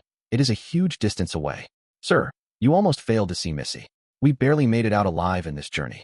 The entire caravan of 1,000 was reduced to us 4. Luckily, we met Lord He Tu and Bai Yun and gained their assistance. If not, Xiao Dai could not control herself and blabbered. Xiao Dai. Shang Xinci glared at Xiao Dai. Xiao Dai had to shut up once again. Shang Yin Fei memorized the 2 names, He Tu and Bai Yun, as he smiled. From now on, you 2 will stay here. It is extremely safe. When you are bored, you can take a walk in the garden or go outside for shopping. You have just arrived here and are not familiar with the estate yet. It is easy to get lost. I will send a servant over to you. She is familiar with the environment. I shall leave first. Take a good rest for now. Shang Yin Fei could tell Shang Xinci still needed time to adjust her mindset. At this point, he needed to give her time and space to adapt. Master is such a good person. Although he is the Shang clan leader, he is so amiable. Missy, he is your birth father after all. Seeing Shang Yin Fei leave, Xiao Dai urged. I know. I understood mother's intentions when I first saw him. Sigh. She instructed me to come to Shangliang Mountain before she died, yet not telling me the reason. That is because she was not certain if he would acknowledge me as his daughter. Although he has accepted me, I do not feel good about it. This is all too sudden. Missy, no matter what, no matter where you go, I will stay by your side. Xiao Dai stood before the table, grabbing Shang Xinci's hand and encouraging. Shang Xinci was moved and nodded, placing her palm on top of Xiao Dai's. Of course, if Missy can stay here, that would be the best. You know, this is Shang clan. Oh God, glory and wealth are all within arm's reach. Zhang clan can't even hold a candle to Shang clan Missy. Xiao Dai made a wry face as she said, Oh you. Shang Xinci laughing speechlessly, feeling helpless against Xiao Dai. Xiao Dai snickered. As her laughter infected Shang Xinci, it resolved the remaining grudge in her heart. Shang Yin Fei walked out of the room, and his smile vanished completely. He wore a black robe and had blood-colored hair. A handsome face with eyes shining with cold light. He habitually tightened his lips together, showing off his determined and decisive personality. He is Shang Yin Fei, this generation's Shang clan leader. He was cruel and ruthless. For the clan leader position, he forced 2 brothers and a sister to commit suicide. He was resolute in killing. When he first got into power, a faraway clan village thought that they were at a safe distance and attacked Shang clan's caravan. He ignored all objections and expended much resources to murder every single person in that village. He murdered all those who surrendered, and their skulls piled into a mountain, in front of those elders who first objected his decision to retaliate. He held an iron rule. Since he got into power, he consolidated his political strength and practiced nepotism, suppressing his competition. Quickly adding over a dozen external clan elders, he used only 3 years to transform the entire Shang clan higher up into his personal voice. He had great vision and talent for business. During his years in power, Shang clan's caravan grew 3 times in size. Up to 100 clans became Shang clan's subordinates and formed into a great hidden force. He appointed people based on merits, even for his own children. There was 15 Shang clan young master positions originally, but after his rule, he reduced it to 10. What's more rare is his talent. Having a great aptitude, at the same time as he ruled the clan, his cultivation also rose as quickly, ahead of his peers, causing many to admire, hate, and be jealous of him. This is Shang Yin Fei, the man standing on top of the southern border's mortal realm. This subordinate greets Lord Clan Leader. A young female Gu master bowed and paid respects. Tian Lan, from today onwards, you will take care of Missy Ci heir to the best of your efforts. Shang Yin Fei said coldly. This subordinate understands. The young girl nodded. When you are near her, pay great attention and find out some information. Missy Ci heir might not like to speak, but her servant speaks without thinking. She is your easiest breakthrough point. I want you to find out how exactly did they manage to come to Shangliang Mountain. Yes, this subordinate understands. Go now. This subordinate takes her leave. Tian Lan was an orphan adopted by Shang Yin Fei. She was loyal and could be trusted to use. Her ability to perform was great too. In just 3 days, she completed her mission. Hey Tu Baiyin, demonic Gu masters, Shang Yin Fei rubbed his chin. If this is real, I have to thank the 2 of them well. But to prevent other possibilities, I have to investigate them more clearly. Thinking of this, Shang Yanfei summoned Wei Yang. Go find these two. One is called He Tu, the other by Yuan. One male and one female, both demonic Gu masters. Their facial features are as such. In third inner city. It has already been 3 days. Have those two stayed in Nanxiu Garden the entire time? Yes, young master. From that day on, they stayed deep within. The most they did was to come out and buy some milk. This subordinate thinks those milk are for feeding the Gu worms. Damn it. Shang Yizi gritted his teeth. His gaze was like a dagger that wanted to cut those two people into pieces. The assessment was impending. Among the 10 young masters, he was at last place. If he does not get any business done, he would definitely be eliminated. Shang Yanfei had many children, but there are only 10 young master positions. Comparing ordinary children and young masters, their treatment were a world apart from each other. Young masters gathered attention and could control one of Shang clan's business, with unlimited glamour and fortune awaiting. Young clan leader was even more outstanding. But if it were just ordinary children, then their treatment was no different than other clansmen. Shang Yizi had already experienced the authority of a young master. Asking him to go back to the ordinary lifestyle of the clansmen is akin to asking him to die. Thus, he needed that inheritance. Not just obtaining it, but also getting it at a low price. Only when the price is low will his profit be high. But these two, Fang and Bai, were as stubborn as rocks, refusing to bow to him. If this was the 4th or 5th inner city, he could use some extreme methods and force them to submit. But now that they stayed in 3rd inner city, Shang Yizi would not even dare to think of using force here. This cannot go on. They have time to waste, but I do not. It seems I have to go myself, humph. Shang Yizi could not take it anymore, bringing his subordinates and arriving at Nanxiu Garden. Nanxiu Garden was a residential area for esteemed guests to stay in. In 3rd inner city, there was no inns, only these small-sized gardens. Staying here for a day requires 30 primeval stones, that is, 300 for 10 days, and nearly 1,000 a month. Nanxiu Garden's price was still cheap among 3rd inner city estates. Some large-sized gardens require 100 primeval stones a day. For some special grade gardens, you cannot stay with just primeval stones. You needed the Shang clan token. In Shang clan city, every acre of land is as valuable as gold, especially in 3rd inner city where commodity prices are sky-high. Shang Yizi brought his people over to visit, as Fang and Bai were playing chess beside the lotus pond. Shang Yizi snorted, saying in a taunting tone, "You two sure have great interests. Why didn't you go to other shops to ask these days? What's there to ask? Those who want to buy will find their way here, am I right?"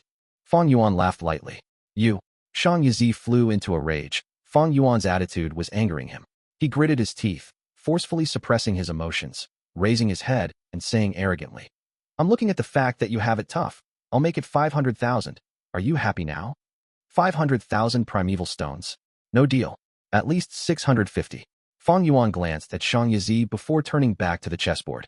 Shang Yizi's eyes squinted into a thin line as he took a few steps towards Fang Yuan and threatened, "You two demonic Gu masters, how dare you pretend? I've checked up on your backgrounds. You snatched this inheritance from Bai clan, right? I heard you even killed Bai clan's 2 young masters. You had better take the chance now and sell it quickly. I'll tell you, these few days, a Tai clan group has already reached Shangliang Mountain and are looking for your traces. What do you think will happen if I expose your information to them?"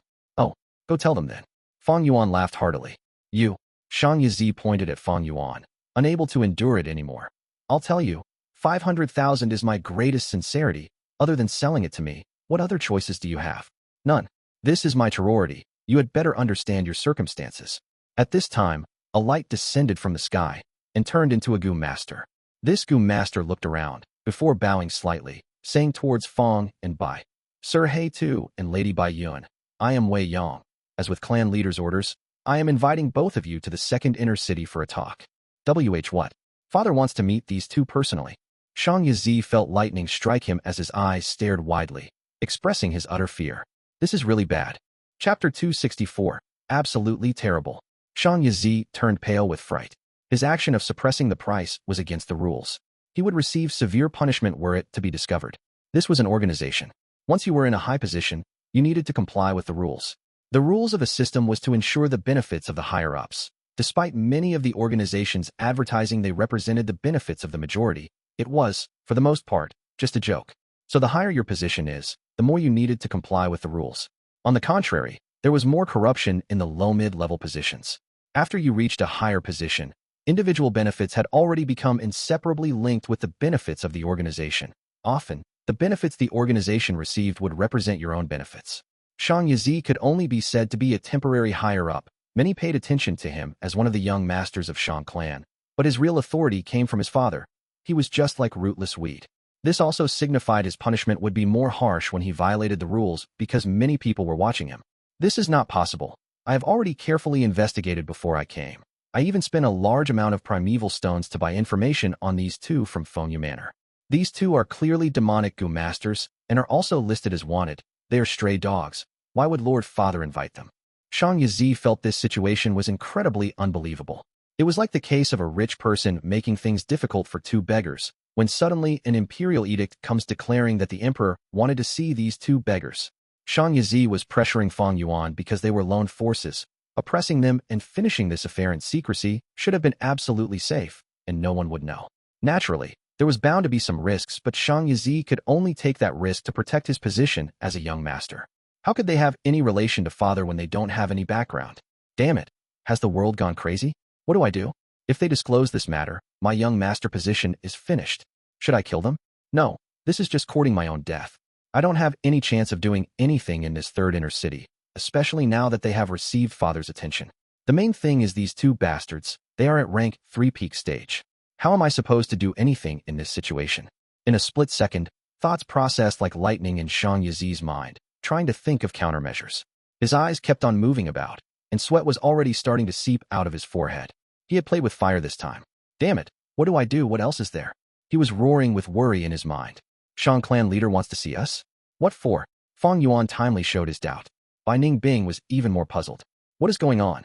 She suspected this was Fang Yuan's trick at first, and so glanced at Fang Yuan. However, Fang Yuan also showed a puzzled expression which baffled her. She couldn't help but think, I have been with him all the time. He shouldn't be able to conceal anything from me if he was up to something.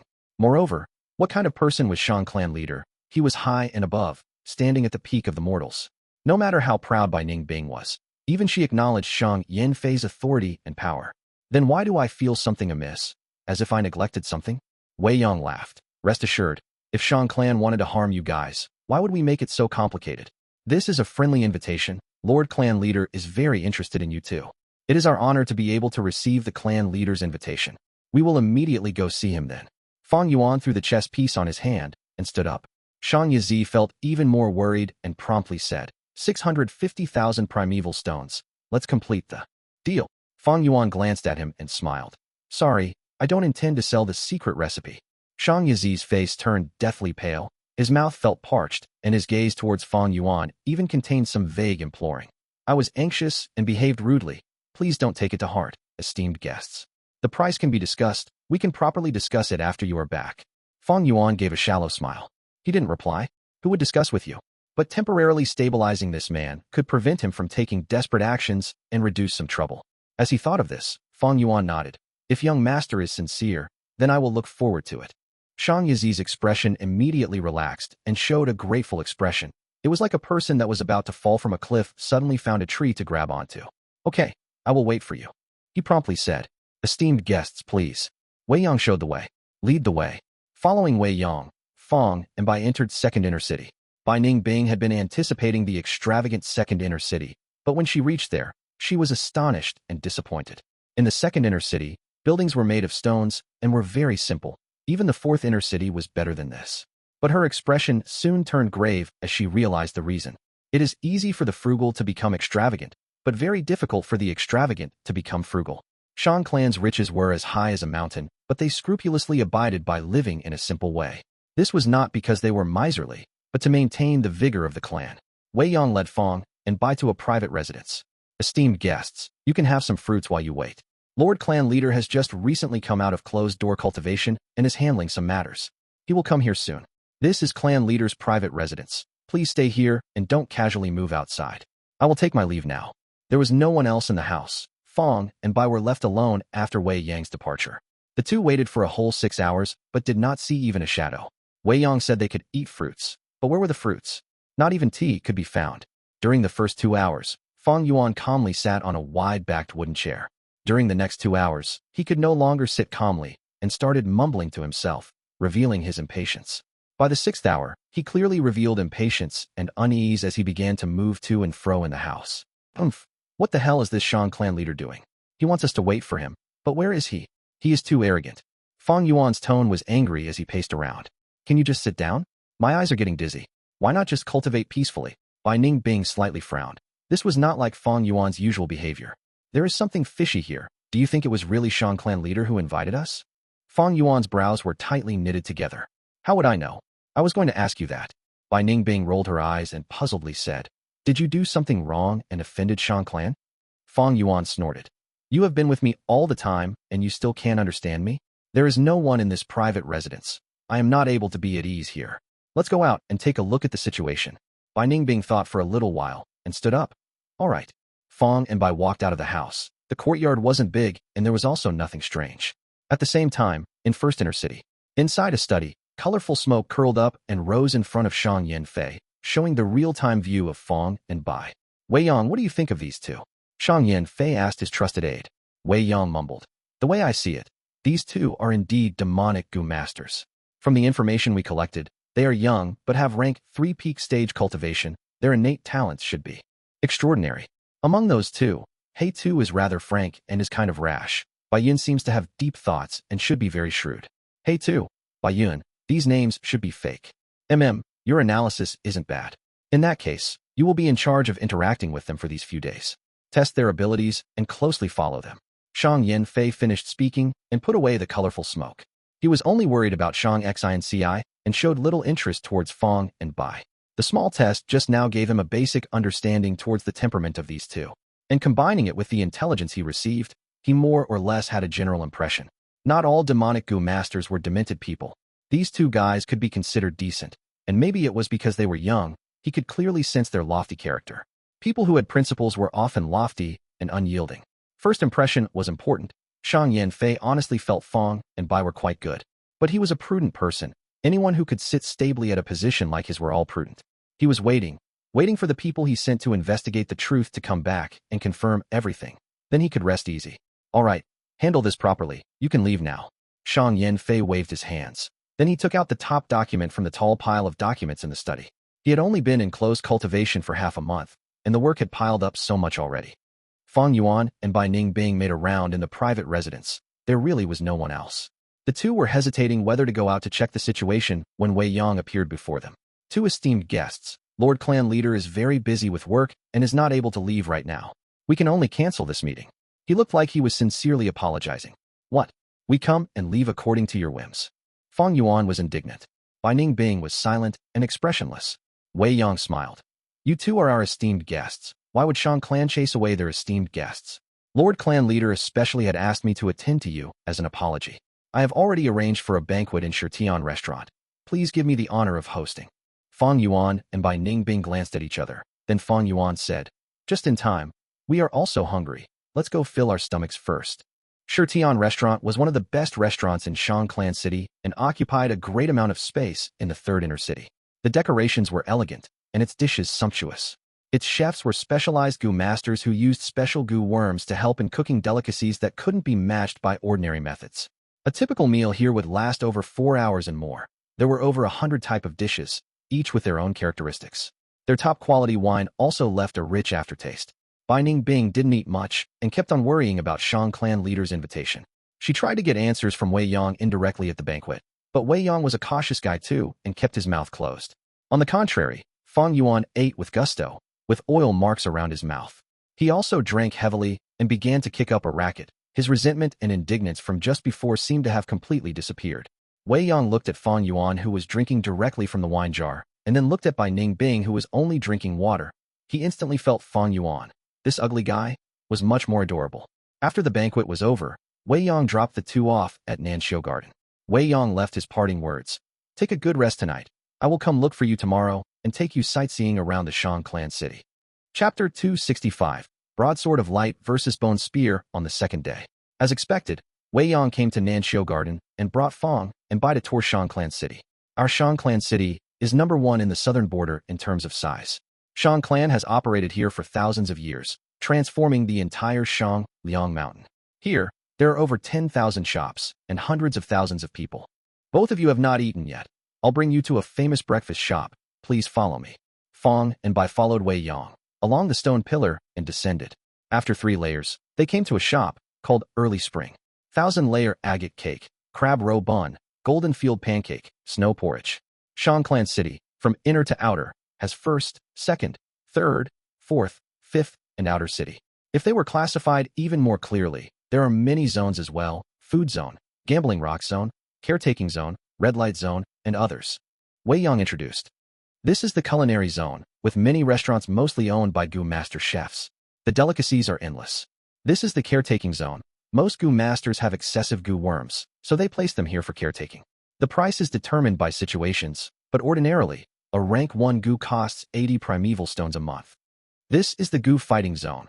This place is solely for Gu fights. Gu masters cannot interfere and can only control their Gu. If you too have appropriate Gu worms, you can give it a try. This is the red light zone, having the most number of brothels in the entire Shang Clan City. Many Gu masters come here to relax. You too have come here through the caravan. You must know the immense pressure during the journey. Here you can find women, men, and even Gu masters. Are the two of you interested? As Wei Yang brought them around, Bai Ningbing gained much insight to this world. Shang Clan City is bustling and flourishing, causing many to have lingering memories even after they leave. A day's time is too short, while Shang Clan City is too huge. Even if the 3 used horse carriages to travel, they cannot even cover 1% of the entire city. On the third day, Wei Yang came over again to attend to Fang and Bai. This is the substitute refinement zone. You are both Gu masters. You naturally understand the difficulties in refining Gu. To us, what we fear most is encountering a strong-willed wild Gu worm during refinement, or a Gu that an expert had left behind. The higher the rank of the Gu, the harder it is to refine. Back in the day, Empress Wu Ji spent 11 years just to refine a rank 5 dragon strength Gu. Thus, substitute refinement is a necessity and has always been in the market. This is the auction zone. Every day there will be a small-scale auction held here. Every 2 weeks there will be a mid-scale auction, and at the end of every month, there will be a large-scale auction. Most items that appear on the auction are rare and coveted. This is the battle zone, with over 80 battle stages. This place is always the most popular. There are single battle stages for Gu masters to experiment and practice using their Gu worms. There are dual battle stages for Gu masters to exchange pointers, and even multi-battle stages to experience multiple enemies at once. Just as Wei Yang had said, the battle stages were the most popular place in Shang Clan City. The place was chaotic and noisy, as human traffic stayed high. Rank 3 Gu masters could be seen everywhere. Big brother Wei, why are you here? From among the crowd, a young man saw Wei Yang and immediately called out, walking briskly towards him. This man was about 27 or 8 years old, having a common face, but gave off a strong aura. Little Xiao, I heard you fought your way into 3rd Inner City. Good job. Wei Yang patted the young man's shoulders, encouraging. Yes, I recently advanced to rank 3 middle stage, and my fighting strength improved as well. Come to think of it, I have to thank you for all your guidance, or I would have never made it this far. The young man earnestly thanked. You have good talent, lad. You could do it even without me. You are not 30 yet, but you have already reached rank 3 middle stage. That is much more impressive than me back then, ha. Wei Yang laughed and said. The young man gave Wei Yang an admiring gaze. Big brother Wei Yang, how can I compare to you? You were only rank 3 middle stage back then, and already dominated the 3rd Inner City. At 25, you got the attention of the Lord Clan leader and was recruited. Now, you are already a clan elder. Just look at Shang Clan. How many external clan elders are there in total? As long as you work hard, you can do it too. Wei Yang encouraged the young man. Soon after, he turned around and explained to Fang and Bai, the battle zone is one of the ways Shang Clan recruit outside talents. Back then, I fought my way from the 5th Inner City's battle zone all the way to 3rd Inner City, and stayed on the stage for 18 consecutive rounds before being recruited by Lord Clan leader.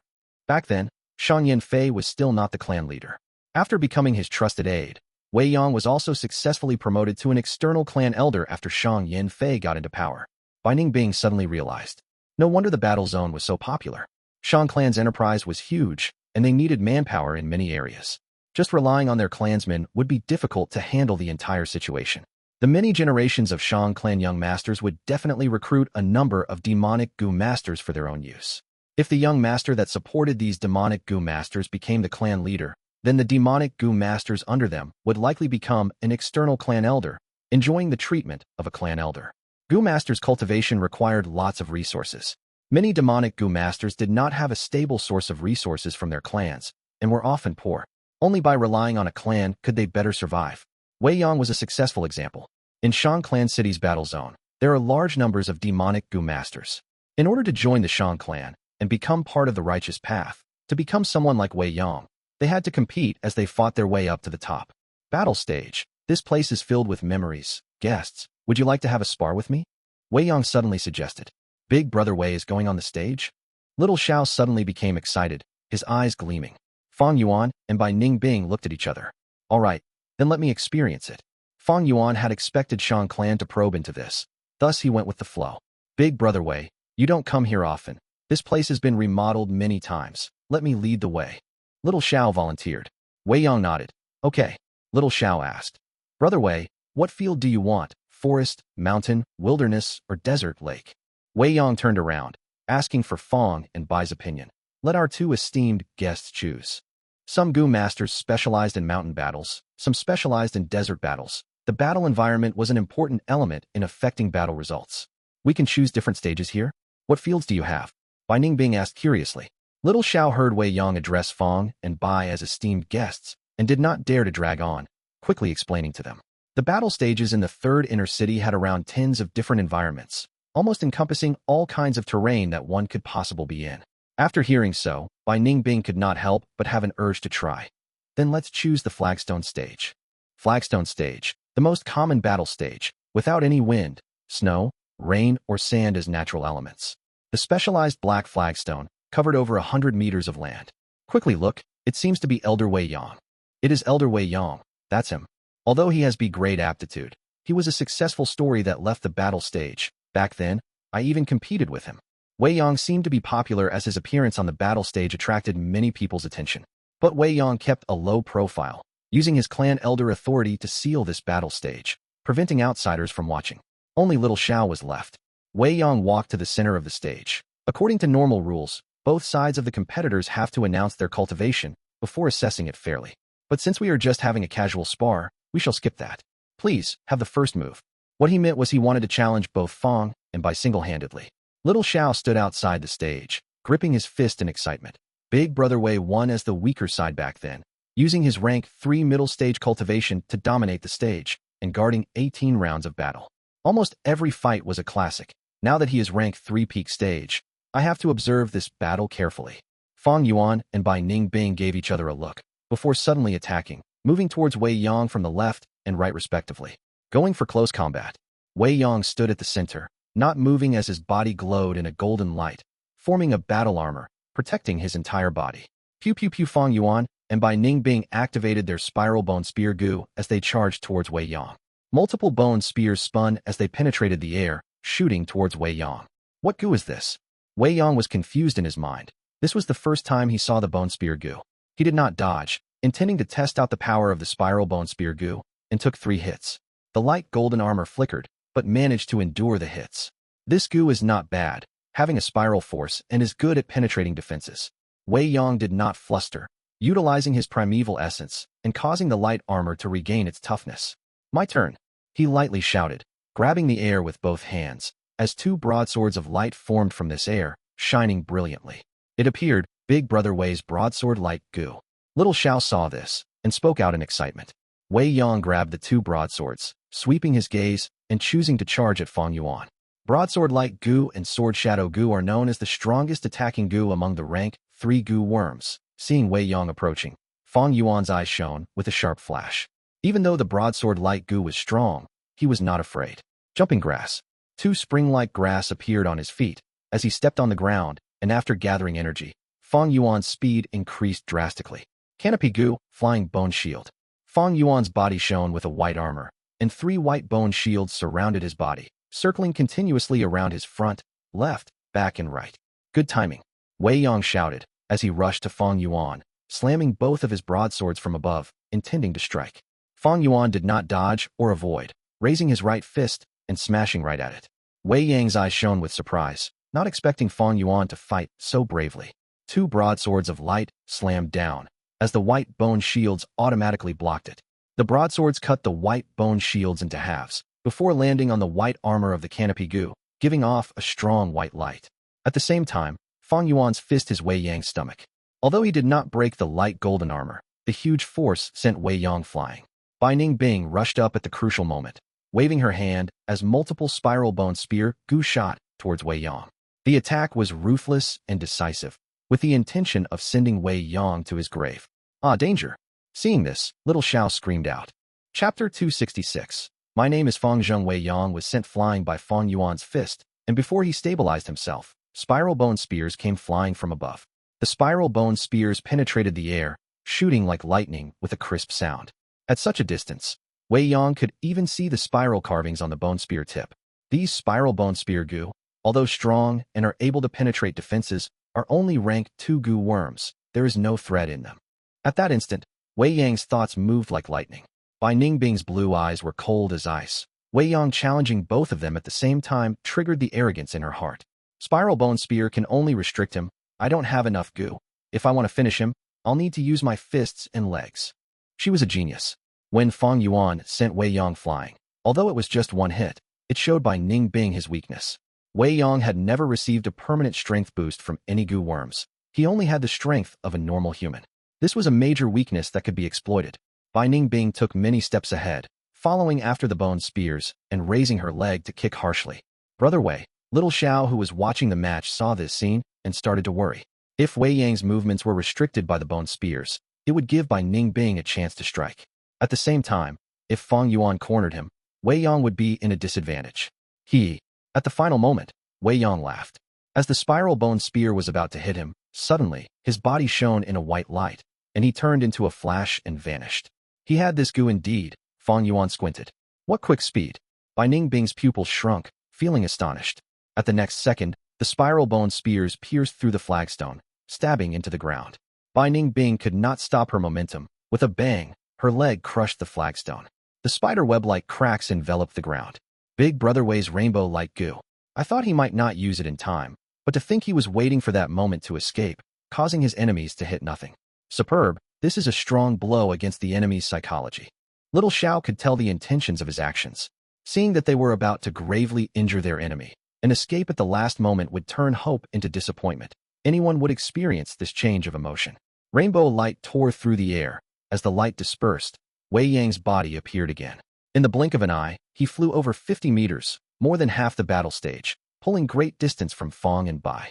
Seeing such speed, Bai Ningbing's footsteps came to a halt. With the rainbow light Gu, Wei Yang could come and go as he pleases, fighting whenever he wants to. At this point, it was impossible for him to lose.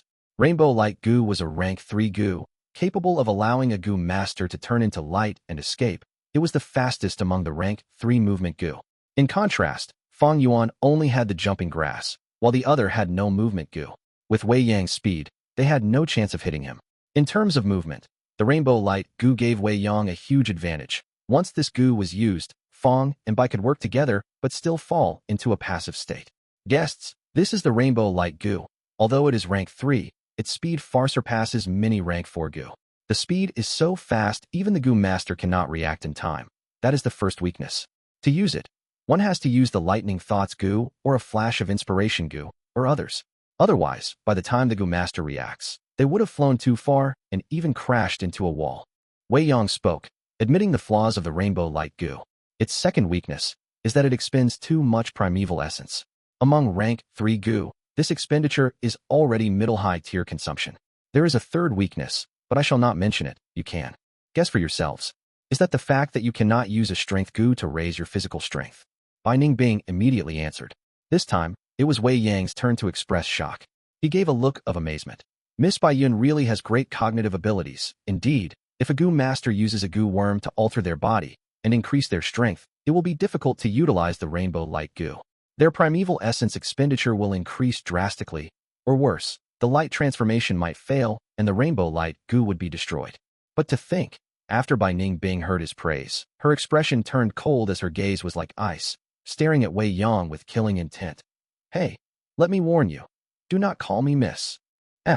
Wei Yang's expression froze. What did I say wrong? Is it wrong to use the word miss? What a strange taboo. Wei Yang thought in his heart, as he apologized. I'm sorry for the offense, Lady Bai Yun. Veins popped on Bai Ningbing's forehead, as she gritted her teeth. Do not use that either. Oh then, Sir Bai Yun. Wei Yang observed her expression as he carefully chose his vocabulary. Bai Ningbing's face finally returned to normal. Wei Yang's lips curled into a smile, continuing. Then 2 sirs, it is my turn to attack. Give me all you've got. Fang Yuan patted his chest, screaming and scaring Bai Ningbing, who was right beside him. Sir He too is truly brave and admirable. Then take my hit. Wei Yang praised. As he spoke, he turned into a white light and crashed towards Fang and Bai. Facing such speed, Fang and Bai could not even blink before this rainbow went through the gap between them and arrived behind them. The white light dispersed and turned back into Wei Yang. He held two broadswords and slashed them towards Fang Yuan and Bai Ningbing respectively. Before this broadsword hit, Bai Ningbing felt her skin tighten. She immediately knew that the ice muscle's protection could not endure this blade, and she quickly retreated. Fang Yuan growled lightly, not dodging but activating the Canopy Gu and Flying Bone Shield Gu, sending his fist over. The light broadsword first split the white bone shield into half. Wei Yang turned into light and fled again. Seeing his fist about to land on Wei Yang's chest, Fang Yuan was just an inch away before missing entirely. The rainbow light flew away and stopped far away. The entire exchange of blows was done at lightning speed. In less than a few seconds, Wei Yang had moved from a side of the battle stage to another, over 100 meters long. Again, Fang Yuan howled, battle intent burning in his eyes. Wei Yang turned into light again, appearing before Fang and Bai in an instant. Bai Ningbing could not endure it head-on. She could only use the spiral bone spear, but Wei Yang's speed was too fast, causing her bone spears to hit air. Fang Yuan could only endure the hits passively. Other than the first time, his fist never hit Wei Yang again. At once, light flashed across the battle stage continuously, like a bouncing ball trapped in a box. Meanwhile, Fang and Bai could barely take the hits, having completely lost their momentum. Is this big brother Wei's true power? Too impressive. Little Xiao observed the chaotic sight before him. Wei Yang's speed was terrific, like a specter moving in the shadows. After a few more minutes, he stopped his movements. If both guests want to compete in terms of expenditure and are trying to exploit the weakness of my rainbow light Gu, which consumes massive amounts of primeval essence, I am afraid you are going to be disappointed. I have a light source Gu in my hand. It is an assistance type Gu whose only use is to allow a Gu master's primeval essence expenditure to be halved when using a light type Gu. Damn it! Bai Ningbing clenched her teeth in anger. Fang Yuan waved his hand about. No more, I can't win. Brother Wei, we concede. Wei Yang laughed heartily, cupping his fists. It has been an honor. Little Xiao, seeing the battle ended, immediately came over, with excitement still lingering on his face. Big brother Wei is truly impressive, but both sirs managing to endure so long is equally impressive. You may not know, but brother Wei has superior battle skills even though he is rank 3 peak stage. He is Lord Shang Yin, Phase 3rd General, called the White Light Swordsman. If it was me, I would not even be able to exchange 20 blows with him. A loss is a loss, there is no big deal. Wei Yang, after I get my hands on suitable Gu worms, I will challenge you once again. Bai Ningbing's expression was icy cold. From young, the arrogant her had never lost so badly. Her mood was obviously terrible. Little Xiao, seeing Bai Ningbing address Wei Yang by his name, showed displeasure on his face. Fang Yuan stood at the side. Brother Wei Yang held back already. I can feel it. Heh, after I buy some useful Gu, I will spar with you again.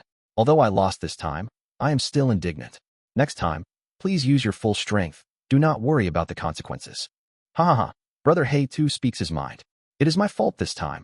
Next time I will definitely use my full ability. Wei Yang patted Fang Yuan's shoulder. That's the way.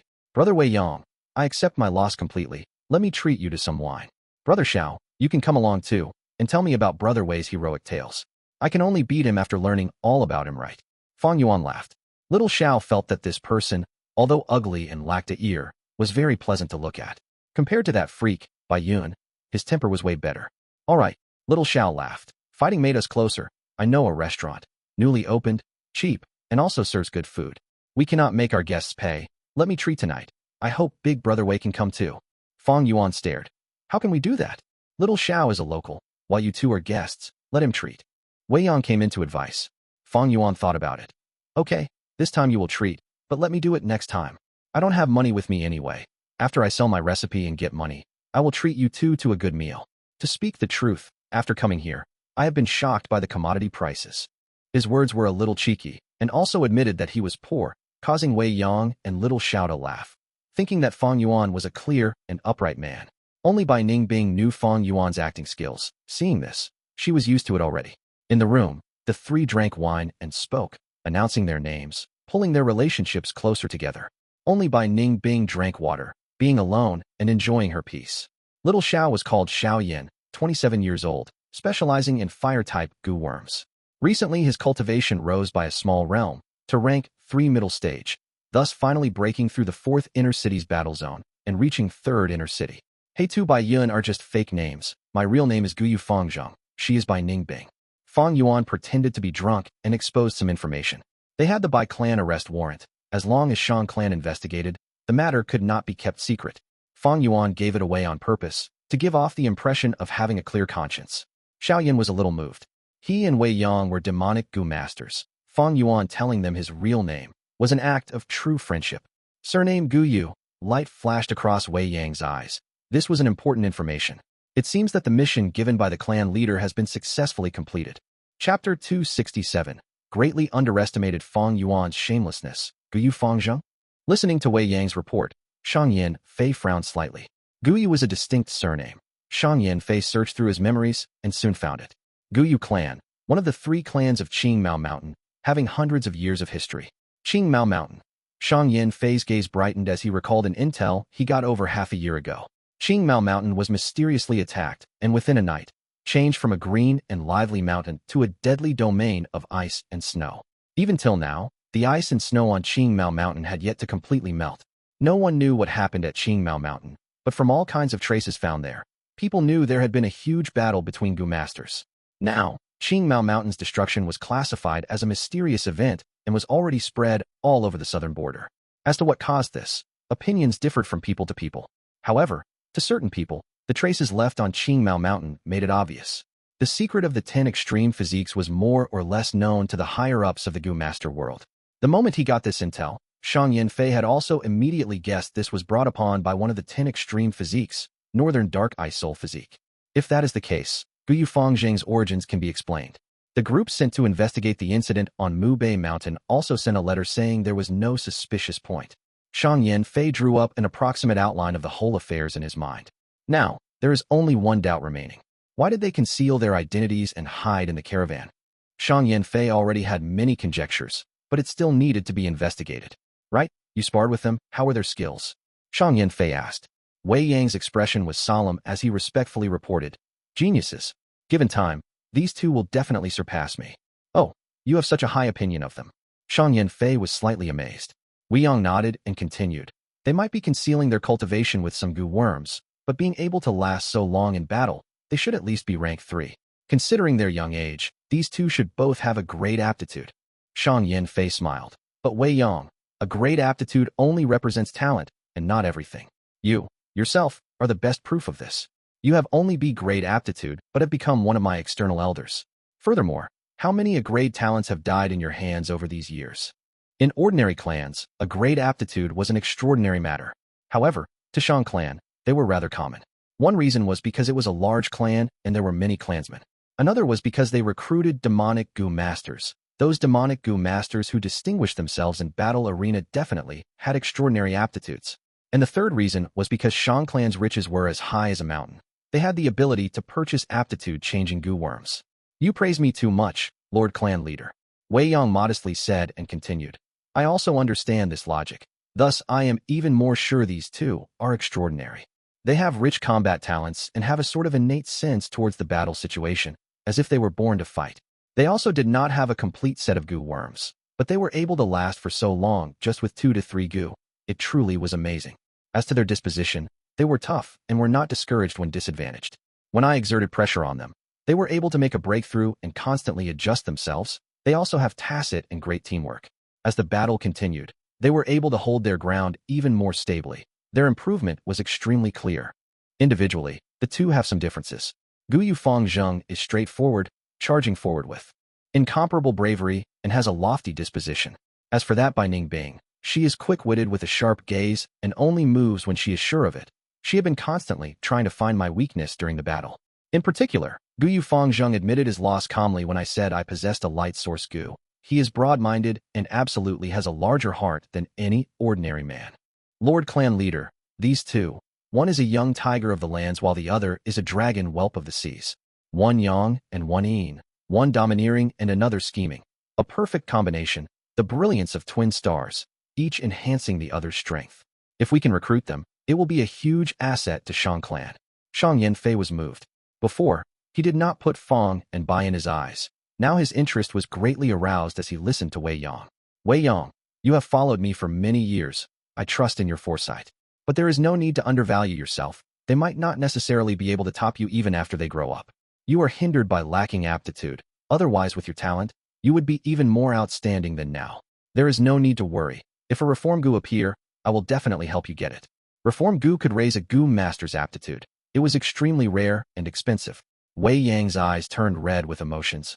I won't forget this kindness for as long as I live. I, Shang Yanfei, will never treat my loyal followers unfairly.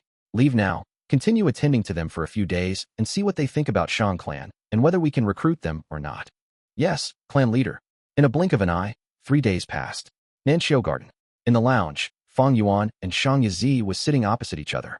Fang Yuan leisurely tasted the tea, while Shang Yizi's expression looked rather unsightly. These few days, I have been sincerely coming to look for Sir, but you have been raising your price again and again. First it was 650,000, but you have raised it by tens of thousands every day, and now Sir actually wants 800,000. Is Sir possibly playing with me to pass time? Shang Yizi was feeling stifled and talked with clenched teeth. If it was before, he would have already burst out in anger and smashed the teacup on Fang Yuan's face. But now he could not do that. Why? Because this guy could directly complain to the clan leader. I still don't know what relation they have with Lord Father. These days, Wei Yang has been accompanying them around the city. What kind of person was Wei Yang? He is known as the third general and is Lord Father's trusted aide. His actions don't usually represent himself, but rather Lord Father's will.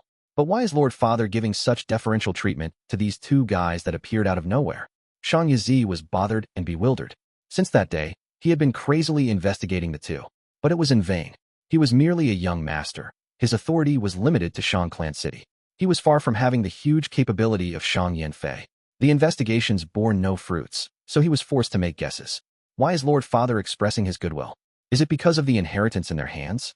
No, an inheritance might interest an ordinary clan, but not ours. Unless it is the inheritance of a rank 6 Gu immortal, it would just be icing on the cake. Or is it because they were talents? No way, there are so many loyal demonic Gu masters in the battle stage. They would die to join Shang clan, and are extremely skilled in fighting. If Father is not interested in those people, why would he want these two? No matter how he thought about it, Shang Yizi could not think of an answer. When these two guesses were rejected, a thought emerged in Shang Yizi's mind. Are these two Father's illegitimate child? Isn't Shang Tuahai, the current young clan leader, Father's illegitimate child? Shang Yizi pondered it again and felt that it couldn't be. The implication of being Father's bloodline is too great. When Shang Tuahai was discovered, he was firmly protected and safeguarded, unlike these two. Shang Yizi kept on agonizing over this, but could not make progress. And it was because of this, he was even more afraid of Fang and Bai. The most terrifying things were often the unknown. Fang Yuan could tell this young master Shang Yizi was becoming more and more restless and impatient over these few days. This was what he wanted to see. This was also one of the reasons he was intentionally raising the prices every day. If he directly raised 650,000 to 800,000, the negotiations would definitely collapse. But by raising the price by tens of thousands time and again, it would instead wear down Shang Yizi's resistance in his firm, resolute heart. The time was ripe. Fang Yuan placed the teacup down and smiled. Everything has their worth. This might only be a Gu master's inheritance to others, but to you, esteemed young master, it is the final hope to protect your young master status. As such, the price should be a little higher, and as the evaluation day draws closer, the price for this inheritance will naturally keep on getting higher. Thus, I have been increasing the price every other day. Isn't this something natural? If the price is lowered, how could it be worthy of your final hope? How could it be worthy of such an important position as Shang Clan's young master? After all, only Shang Clan young masters can compete for young clan leader's position. Shang Yizi's eyes shook with anger. This was blatant blackmailing. This guy was raising the price as he pleased. How could he be so shameless? Shang Yizi wished he could chop Fang Yuan into pieces. But he thought of the position of young master and was able to barely restrain himself. You are really scheming. If I spend 800,000, it will be a complete loss and will instead lower my evaluation. Those elders in charge of evaluation are not stupid. Thus, I simply can't buy it at this price. Fang Yuan had already expected this answer. The corner of his lips slightly curled up into a smile. Therefore, I have a good solution. I will be openly selling it to you in 650,000, but you will actually be giving me 800,000. You will maintain your young master's position and I will be getting a reasonable price. It is a complete win-win situation. Shang Yizi's expression immediately changed and stared at Fang Yuan with wide eyes. You want me to make a false account? This is impossible. If I am found out, No matter when, my young master's status will be revoked and moreover, I will receive a severe punishment. Fang Yuan gave a frivolous look. You can't say that. Who said anything about false account? I am only selling the secret recipe to you, and you feeling that I am an upright man, kindly gave me some primeval stones as a gift. There is simply no relation between the two. At that instance, Shang Yizi could only look at Fang Yuan, stupefied and speechless. He had previously thought Fang Yuan was shameless, but now saw that he had greatly underestimated this guy's shamelessness. Chapter 268. Sudden wealth. Shang Yizi left worriedly. Before he left, he told Fang Yuan that this matter was important and he needed more time to consider it. But the fact that he was considering it meant that success was near. Fang Yuan had seen through this person, knowing that the matter is as good as decided. In fact, he could even raise the prices again when the time comes. Right now, he was hesitant, so Fang Yuan could not use prices to agitate him. Once he is determined, then the prices will soar again. That is simply too easy. 2 days later, Shang Yizi carried a haggard expression as he visited Fang Yuan again. I agree. Let's deal according to what you have requested. He gritted his teeth. After showing a hesitant expression for a long time, he finally relented. Trust me, you will definitely remember this decision. Come, drink. Fang Yuan smiled lightly, pouring a glass of wine for Shang Yizi. Shang Yizi raised his cup, drinking the wine in one mouthful. What sort of shitty wine is this? After drinking it, he frowned and scolded. This is the cheapest rice wine. Lord young master, I have no money to purchase good wine. Fang Yuan laughed lightly. You will have it soon enough. Huff. Shang Yizi breathed out heavily. He had first thought about it, and as he concentrated on making a decision, it was a painful process. But now that he has decided, he felt relaxed. All right, I have prepared the agreement. Take a look. Fang Yuan brought over a proposal. Shang Yizi glanced at it and stared in anger, his eyes wide with rage as he slammed the table and screamed. 950,000? You raised the prices again. Last time, you said 800,000, but it has only been a few days and you raised it by 150,000. Do you think I'm made of gold? Scoundrel! You think my primeval stones fall from the sky? Fang Yuan smiled lightly as he said calmly. It has already been 3 days. Of course the price is increased. You know it yourself. Shang Yizi's forehead was popping with veins as he jumped from his seat. Do you think I am easy to bully? I do not have so much money. This tiny little inheritance, you want 950? You are like a lion opening its huge mouth. One. Calm down. Anger will harm your health. Lord young master, this is not a tiny inheritance. It concerns your young master position. Think about it. Every year, one young master will be eliminated. How many people are craving for this spot? Fang Yuan said casually. Once he heard the young master position, the furious Shang Yizi lost his rage. Fang Yuan looked at his expression, knowing that 950 was over his limit, and relented. All right. Then how about 900,000 primeval stones? I concede to you. Shang Yizi slowly sat down. He had only gotten into the young master position for a year, and had to deal with the evaluations. The actual amount of primeval stones he managed to pocket was only around 400,000. No doubt, after this transaction, his 1 year of savings will be depleted. The assets that he had managed to save would be gone.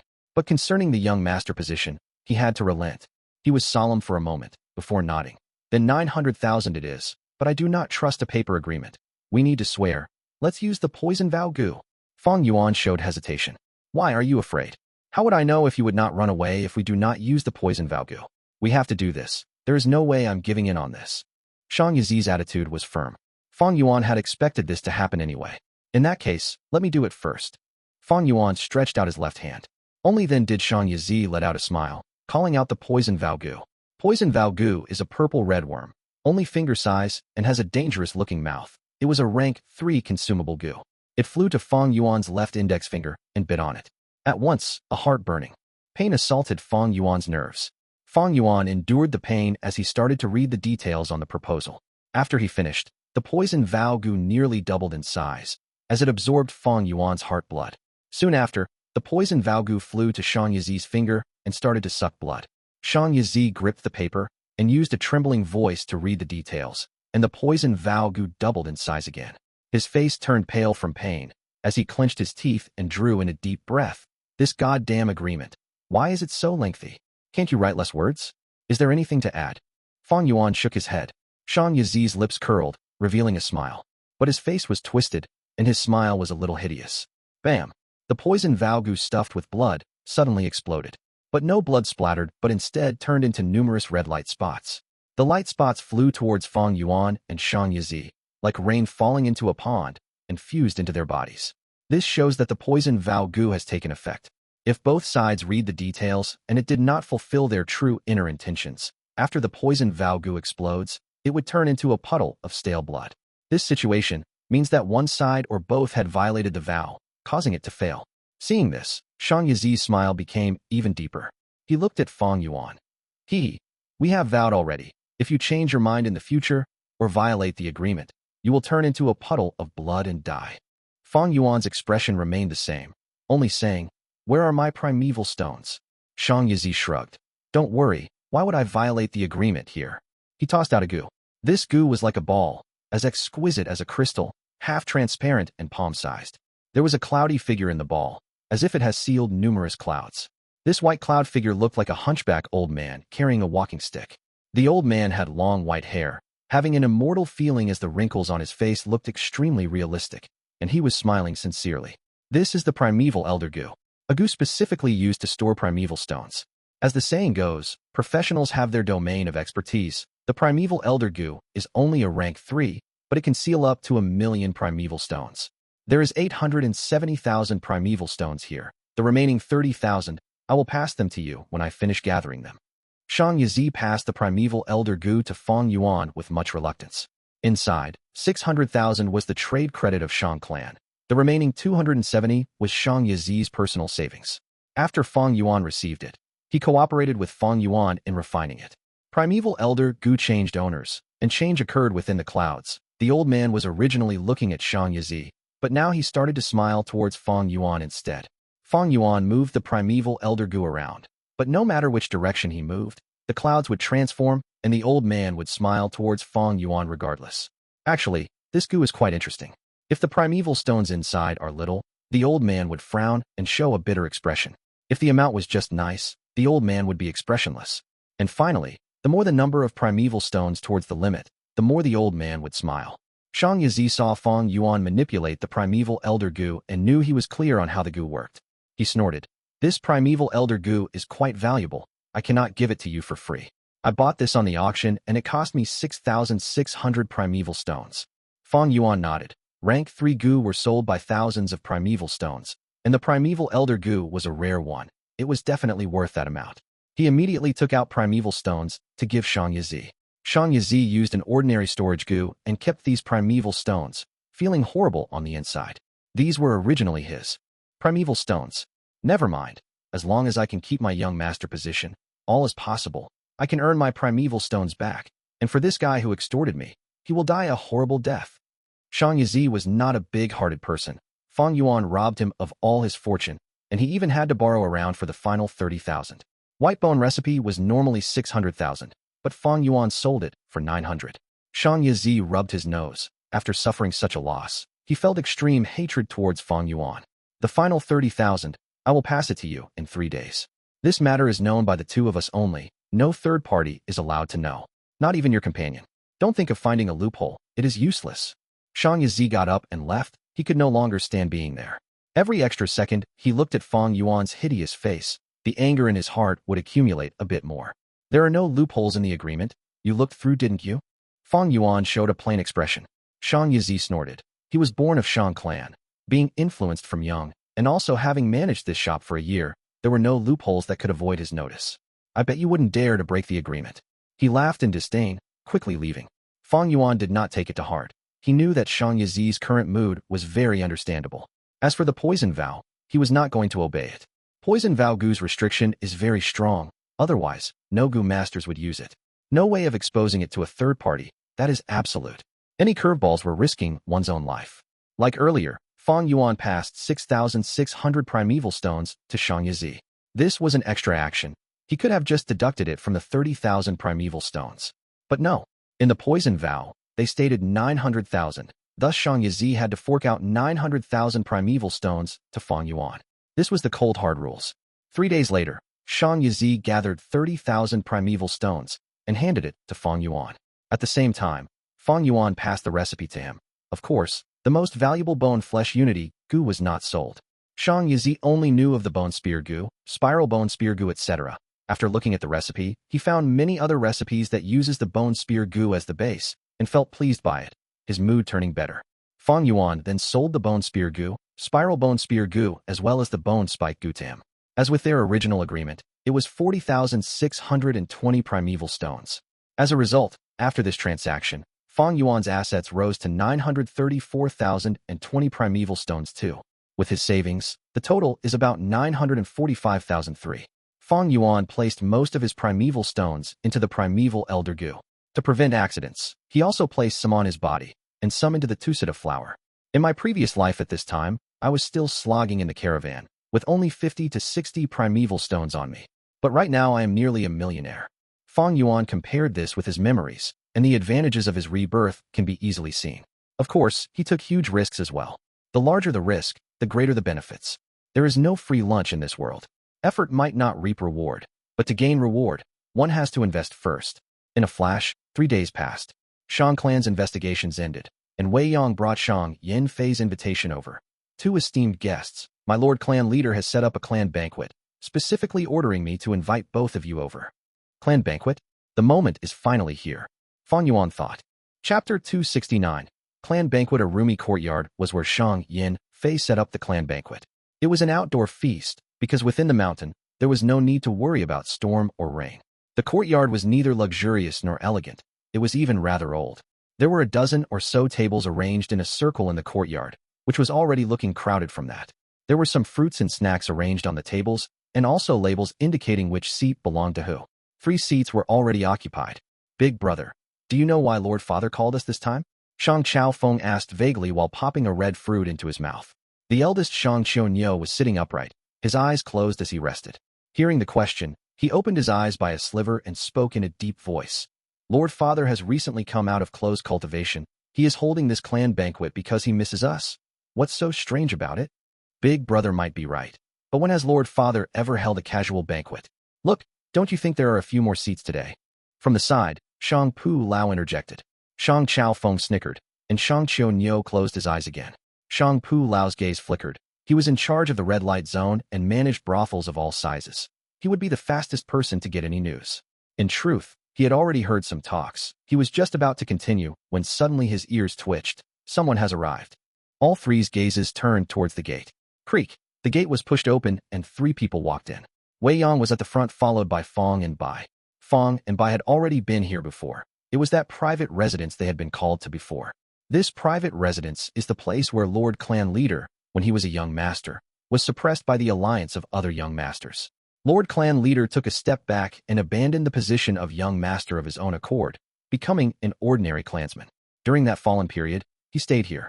Later, when he became the clan leader, he maintained this place as a reminder to himself and later generations. The clan banquets are always held here. Wei Yang opened the gate and introduced. Immediately after, he saw the 3 people in the courtyard. Oh, 3 young masters are already here.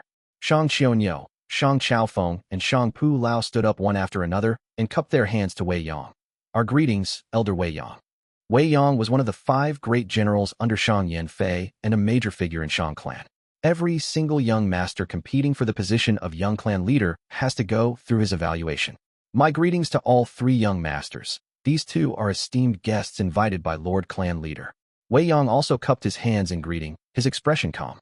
He was an elder, his status was higher than the young master positions, and as an important figure in the clan, he would not fawn on these young masters. Sirs, please take a seat. Wei Yang led Fang Yuan and Bai Ningbing to their seats. The 3 young masters looked at each other. They could see bewilderment, surprise, and curiosity in each other's eyes. This was a clan banquet. Why would any strangers be invited? Who are these 2? Their seats are actually closer to Lord Father's than ours. Wei Yang also sat down and continued on with a smile. Let me make the introductions. This is Shang Qiunyou, Lord Clan Leader's eldest son. He manages the caretaking zone. This is Clan Leader's 4th son, Shang Chaofeng. He manages all the Gu fighting arenas in the city. This is Shang Pu Lao. He manages all the brothels in red light zone.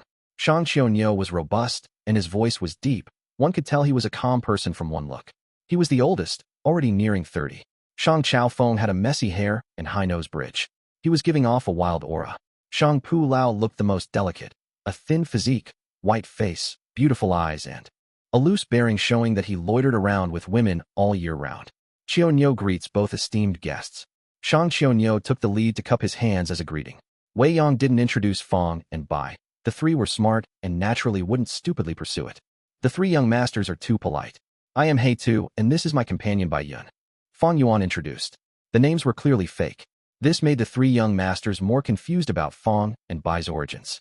They could only laugh and go through the motion. As the time for evening banquet came closer, more young masters appeared.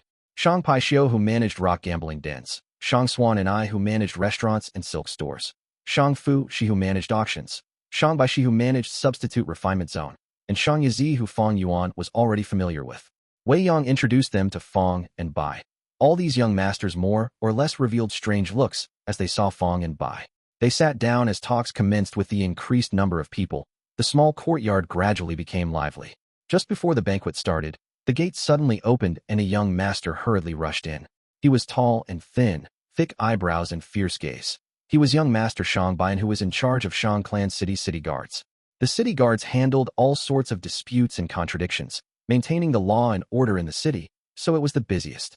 After greeting Fang and Bai, Shang Bai was just sitting down when a blood-colored flame flickered on the main seat as Shang Yanfei appeared. Shang Yanfei was wearing a white robe with gold inlaid cuffs. Scarlet hair flew around wildly before resting on his waist. Combined with his extremely handsome face, it formed into an aura and charisma that was unique to him. Your children greet Lord Father. The many young masters stood up one after another before half kneeling down on the ground and greeting Shang Yanfei unitedly. Lord Clan Leader. Wei Yang stood up. At the same time, Fang and Bai also stood up to greet him. Take your seats. Shang Yanfei laid back against the wide-back chair and casually waved his hand.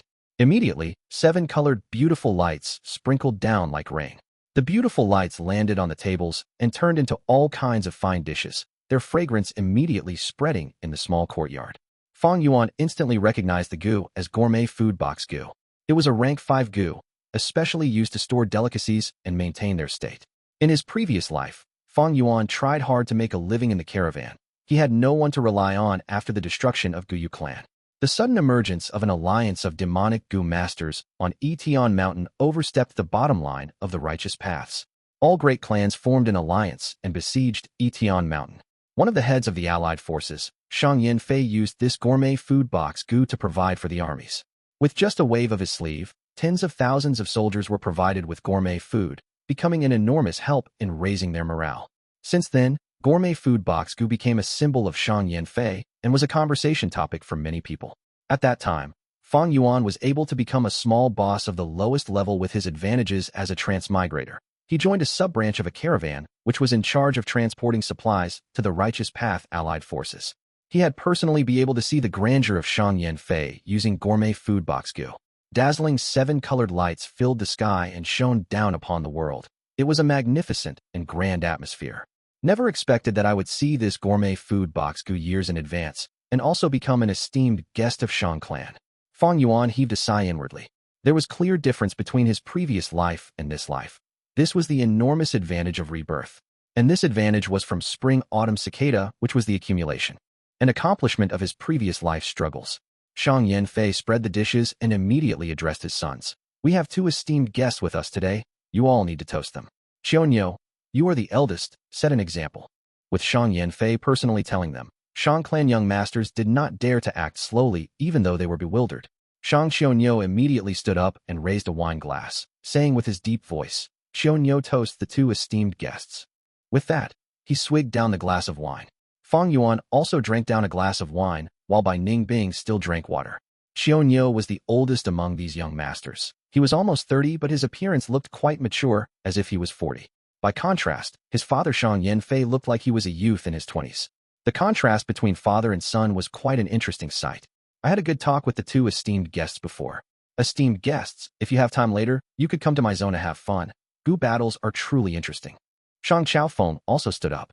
Fang Yuan's lips curled up into a smile. He knew quite a bit about Shang Chaofeng, though this was the first time they met. This man was very aggressive about winning and was ruthless and cunning. In Fang Yuan's previous life, at one time, he had been the biggest hindrance to Shang Xinc's position as Shang clan young master. Fourth brothers Gu battles are too bloody. The best is still the delight of beauties singing and dancing for you. Shang Pu Lao retorted Shang Chaofeng before proposing a toast to Fang and Bai, his beautiful eyes flashing with light. I wish to talk about romance and love with the 2 esteemed guests. If we have time, definitely.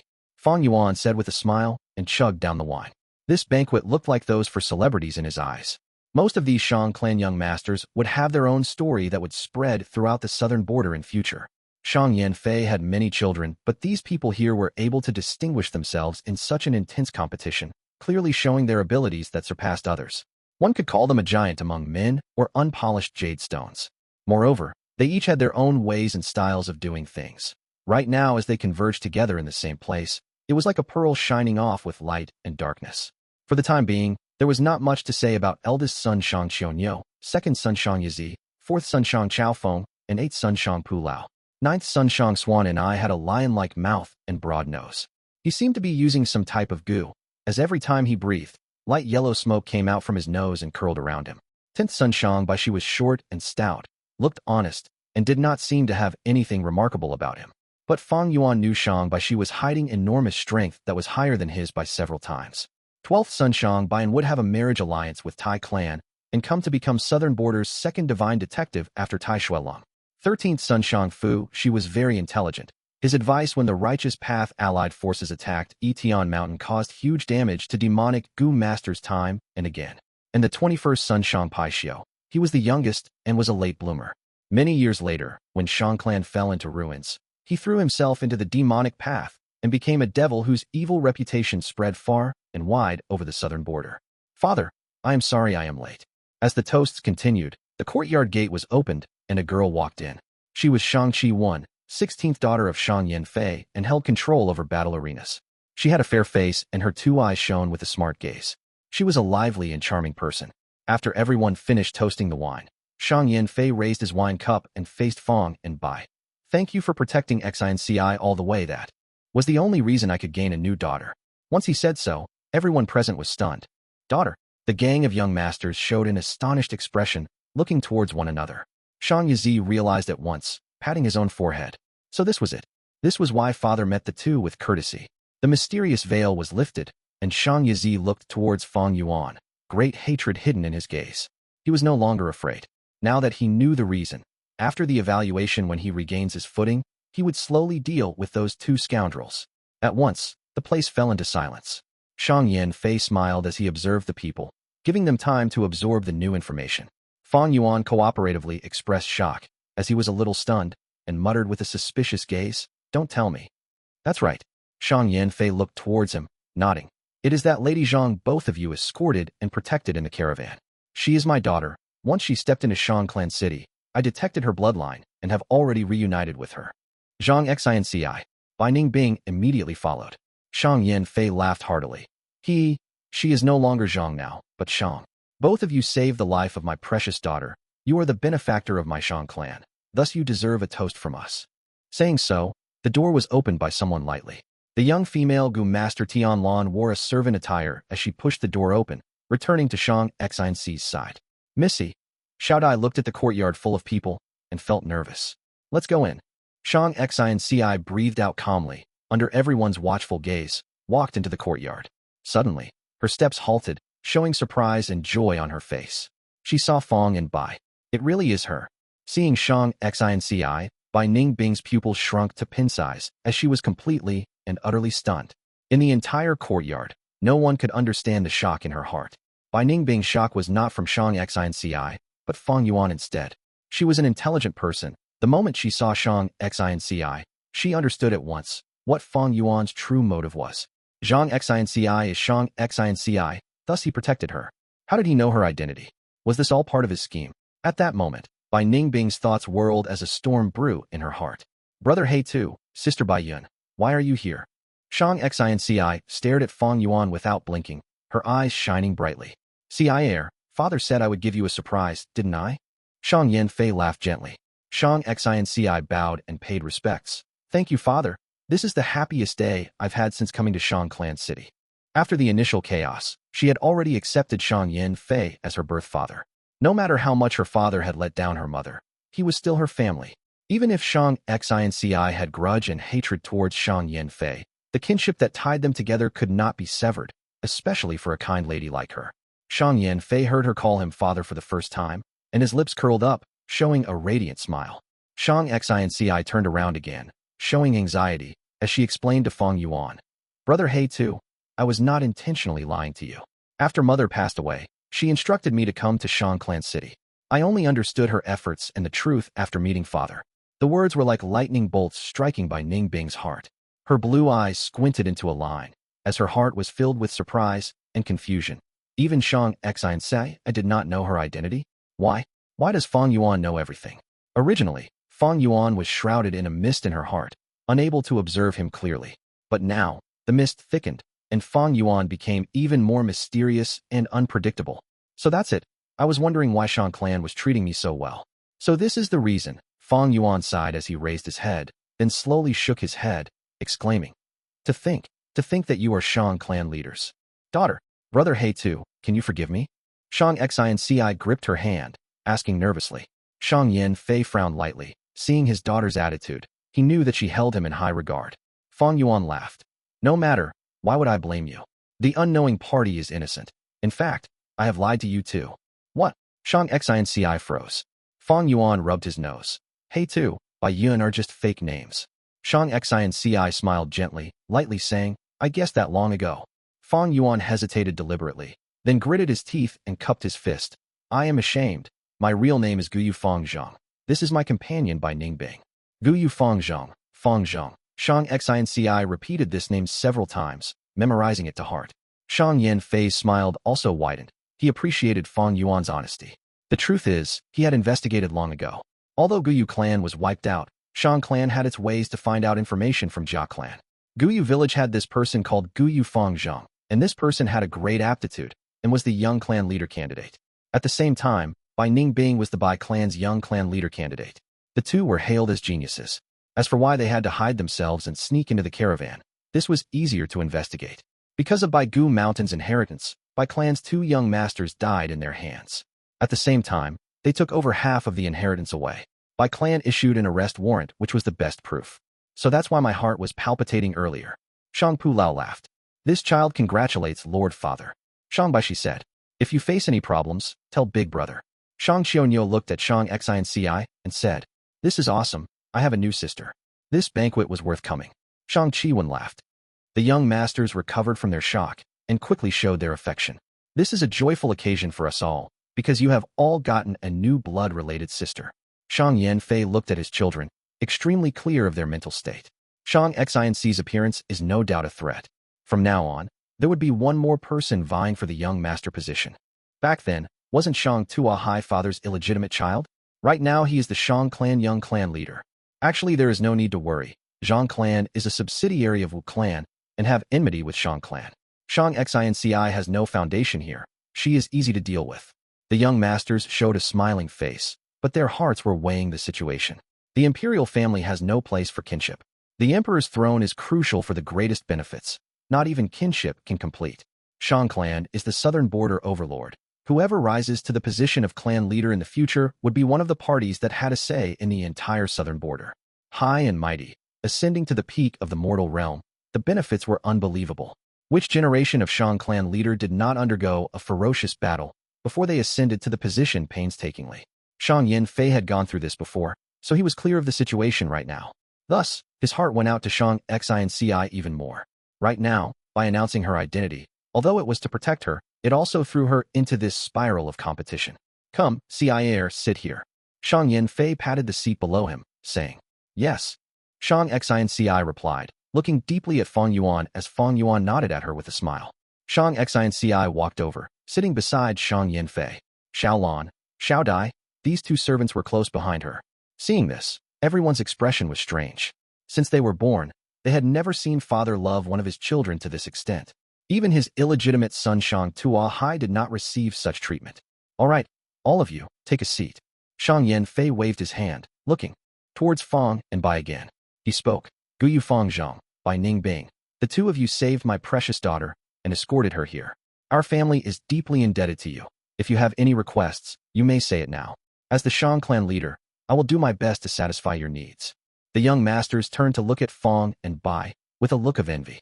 This was the gratitude of Shang clan leader, a promise by the southern border overlord. His words were as heavy as a mountain. But Fang Yuan shook his head.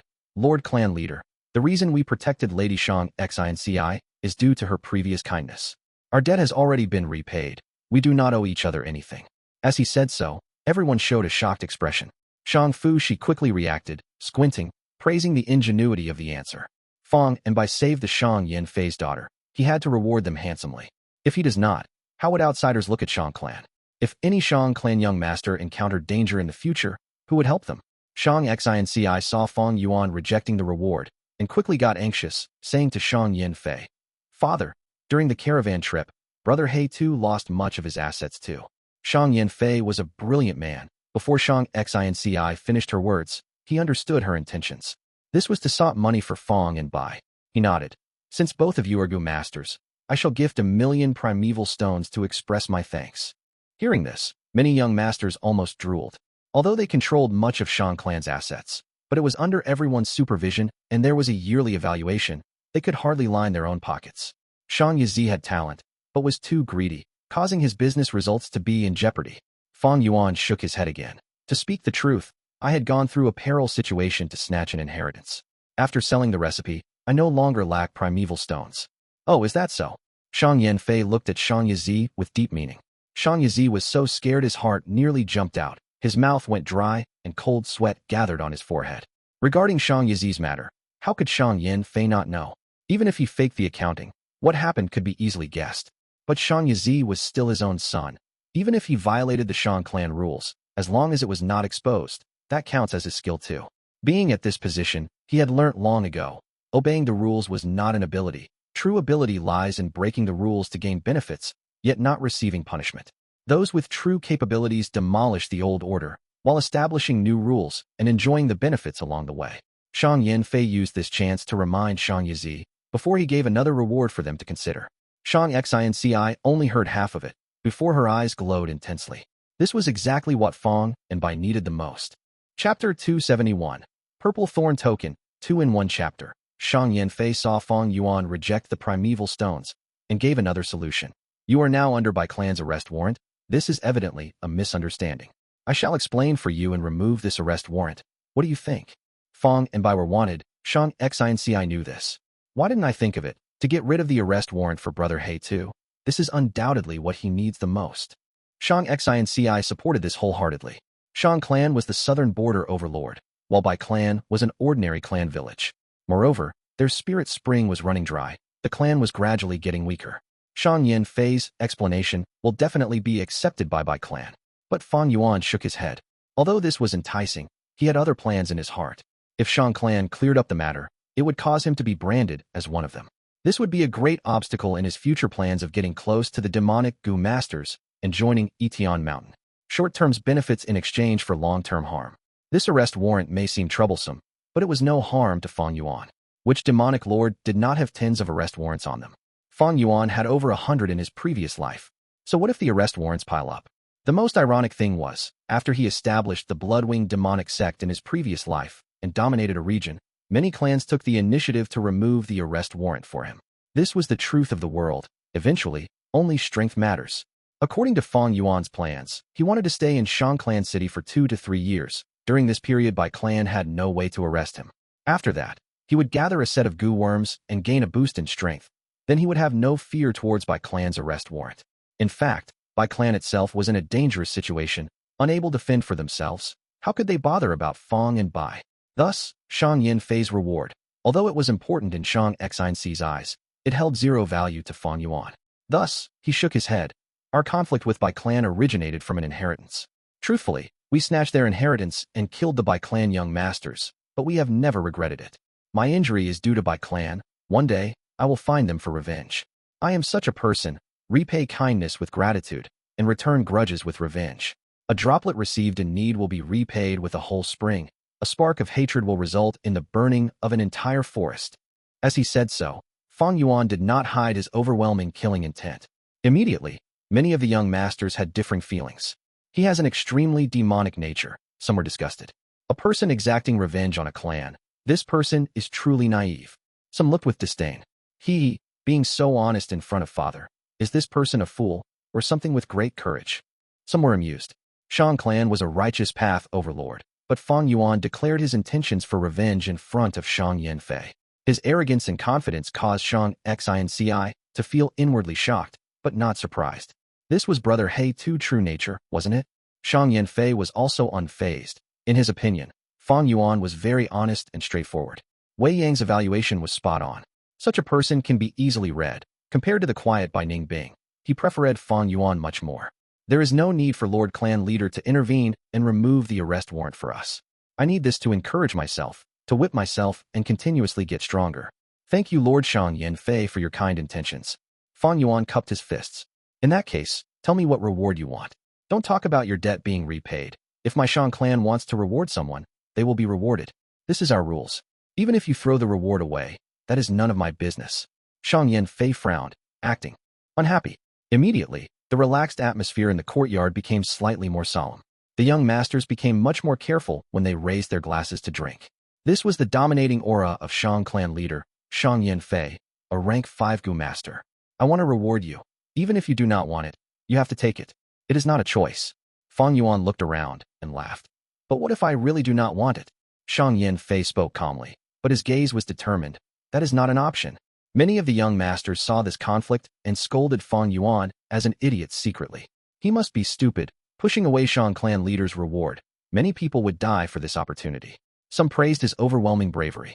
Shang Xinc's hands were sweating, worrying for Fang Yuan. Wei Yang laughed, soothing the atmosphere. I thought about it. Brother Fang Zheng was injured and disfigured. Why don't Lord Clan Leader ask the doctor to restore his appearance? This is a good idea. Wei Yang, call Dr. Su Shou to come here. Shang Yanfei nodded and said. Fang Yuan was silent as Wei Yang went away. Soon, Wei Yang reported. Dr. Su Shou has been invited here. Please come with me, Brother Fang Zheng. Fang Yuan paid no attention to his own appearance, but at this time, he could no longer be pushy. He looked at Bai Ningbing. Come along too, get a full body checkup as well. Bai Ningbing snorted. She knew exactly what injury she has. But then again, she knew Fang Yuan had other plans, thus she agreed. The two left the courtyard and entered the house. They were familiar with this house, because they had once waited here for Shang Yanfei for 6 hours, and did not even get to meet him. Dr. Su Shou was a slim woman, wearing a veil on her face and a white shirt and skirt. She was drinking tea at her seat. She had a complex relationship with Shang Yanfei. Favor, grudge, love, hatred, all of them. She held a unique position in Shang Clan City. She was a rank 5 healing Gu master. A rare day where my mood is great today. She placed her cup down, looking at Fang Yuan. You seek treatment? Go bathe first. She then stretched out her finger, pointing at Bai Ningbing. Especially you, young lady. What did you apply on your face? Ugly and dirty. Clean it before you come back. Bai Ningbing had concealed her looks on the entire journey. She continued to do so even in Shang Clan City. Her face was smothered with cinnabar, pretending it was her birthmark. She even applied special black oil, and her hair covered her forehead, causing her to look unkempt. Hearing this, Bai Ningbing was surprised. Fang Yuan had the same expression. Wei Yang quickly explained. This is Lord Dr. Su Shou's rule. Every patient has to shower and clean their bodies, use fragrance oil, and change into a white robe. Otherwise, she will not treat them. But no worry, I have already prepared it in advance. The hot water is ready. Please follow me. The two entered the inner house, and there were indeed 2 wooden buckets inside. Beside each bucket, there were 2 mortal servants standing, helping the guests to wash themselves. Bai Ningbing immediately frowned, saying unhappily, Get out. I will wash myself. This? Wei Yang was hesitant. These 4 were Dr. Su Shou's attendants. Dr. Su Shou was a clean freak. If the servants were chased away, she might not clean herself properly, resulting in her unable to get treatment. I'll keep mine. Brother Wei, please go out first. Her loss if she cannot enjoy it. Fang Yuan laughed. Wei Yang told them his worry, but Bai Ningbing insisted. Wei Yang did not pursue it further, leaving the room and closing the door. After all, the healing target was Fang Yuan anyway. Fang Yuan took off his clothing, throwing away his shirt, and entering the wooden bucket. The temperature of the water was just nice.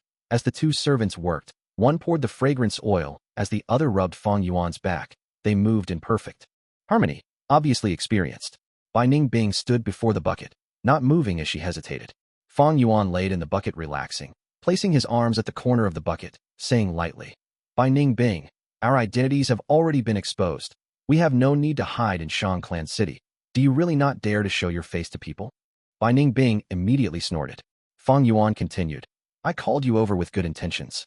This Dr. Su Shou, I have long heard of her great fame. In the southern border, she, roaming Dr. Jiuji, Dr. Sheng Shou, and Dr. Sha Ren are the 4 great doctors. You can ask her later regarding the Yin Yang Rotation Gu. Yin Yang Rotation Gu. Bai Ningbing's eyes squinted into a line, as they shone unsteadily. This was Bai Ningbing's greatest pain, and the method Fang Yuan used to control Bai Ningbing. Saying it out loud like this, what was the reason? What schemes does he have now? What is his motive? All sorts of suspicions arose in Bai Ningbing's head. The mental impact that Shang Xinci gave her was still lingering, causing Bai Ningbing to still experience afterfear. This Fang Yuan was like an unknown abyss. Even Shang Xinci did not know her identity, but he knew. Otherwise, he would not have approached her. How did he do this? Bai Ningbing could not guess the spring Autumn Cicada. That was a rank 6 Gu, and too far from her understanding. But she made another guess, that is, a predictive ability Gu. Fang Yuan must have a precognition type Gu, able to see scenes of the future. I thought he was familiar with Gu Mountain due to the experiences of past people, but now it seems it must be the effect of this Gu. The problem is, which predictive Gu does he own, and what rank is it? Undoubtedly, Bai Ningbing's pressure at this moment was the greatest. Even if she understood that predictive Gu have their own severe weaknesses. Sometimes, the predicted future is either wrong or chaotic. But now that she wanted to deal with Fang Yuan, she would be forced to think. Would this plan of mine be forewarned? If I use this method to deal with him, will he just make use of it instead? Enemies that can predict the future were too terrifying. In the inner house, hot steam rose. Bai Ningbing stood on the spot, but felt her hands and legs freezing. In the steam, she could almost see Fang Yuan lying in the bucket as the servants washed his body. She could feel that Fang Yuan was staring at her, using his abyss-like dark eyes, those emotionless and deep eyes, quietly staring at her. She could hear Fang Yuan screaming in her heart. What are you going to do? Bai Ningbing. That's right, this is my trump card, a precognition Gu. You want to deal with me? Go ahead. I can see the future. You have no chance of winning. But the truth was, Fang Yuan was already resting his eyes. Whether Bai Ningbing washed or not, it was part of his probing, killing 2 birds with 1 stone. He was testing both Bai Ningbing and Shang Yanfei. The 2 servants were really experienced. When the water turned cold slightly, they immediately added hot water. The room was not big. After placing 2 buckets, it was crowded.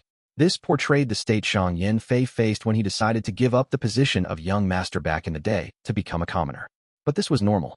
Heroes often met despair. But that is not to say, the fate of heroes is full of calamities. But because only despair and desperation can create heroes. Shang Yanfei could be called a hero, but he is more of a schemer, an ambitious person. After an hour of washing, the servant stopped. Fang Yuan wore the shirt they prepared and walked out of the room, but Bai Ningbing was still standing there, thoughts flowing in her head. Get out, I will wash myself. After Fang Yuan left, Bai Ningbing chased the 2 servants away. Fang Yuan smiled. The more Bai Ningbing thought, the more pressure she faced. The more she thought, the more her willpower was sucked away. Sometimes, strengths might not be strengths. If Bai Ningbing was a straightforward bore, so be it. But she was extremely intelligent, and the more intelligent she was, the more she thought, and the more she would find Fang Yuan unpredictable and hard to win. Bai Ningbing could have felt nothing wrong with the bath, but Fang Yuan could tell that she had lowered her head to him from this insignificant matter. Smart people were suspicious. From another angle, it was Bai Ningbing who helped Fang Yuan subdue herself. Back at the main room, Fang Yuan found Dr. Su Shou. She did not waste time, stretching out her palm and placing it at Fang Yuan's shoulder. A gush of pure white light burst forth like water and enveloped Fang Yuan's entire body.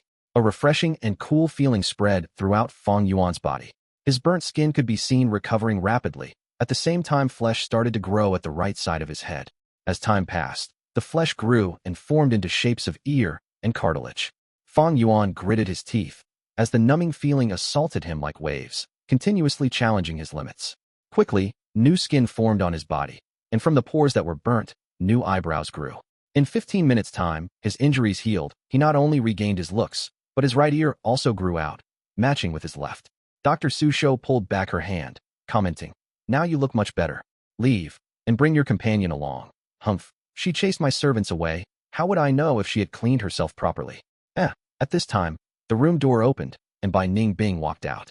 She wore a white robe, returning to her formal appearance. Without any concealment, her blue eyes shone like the blue sky, with ice muscles and jade bones. Her face was slightly red, and she carried with her the lingering steam from her bath.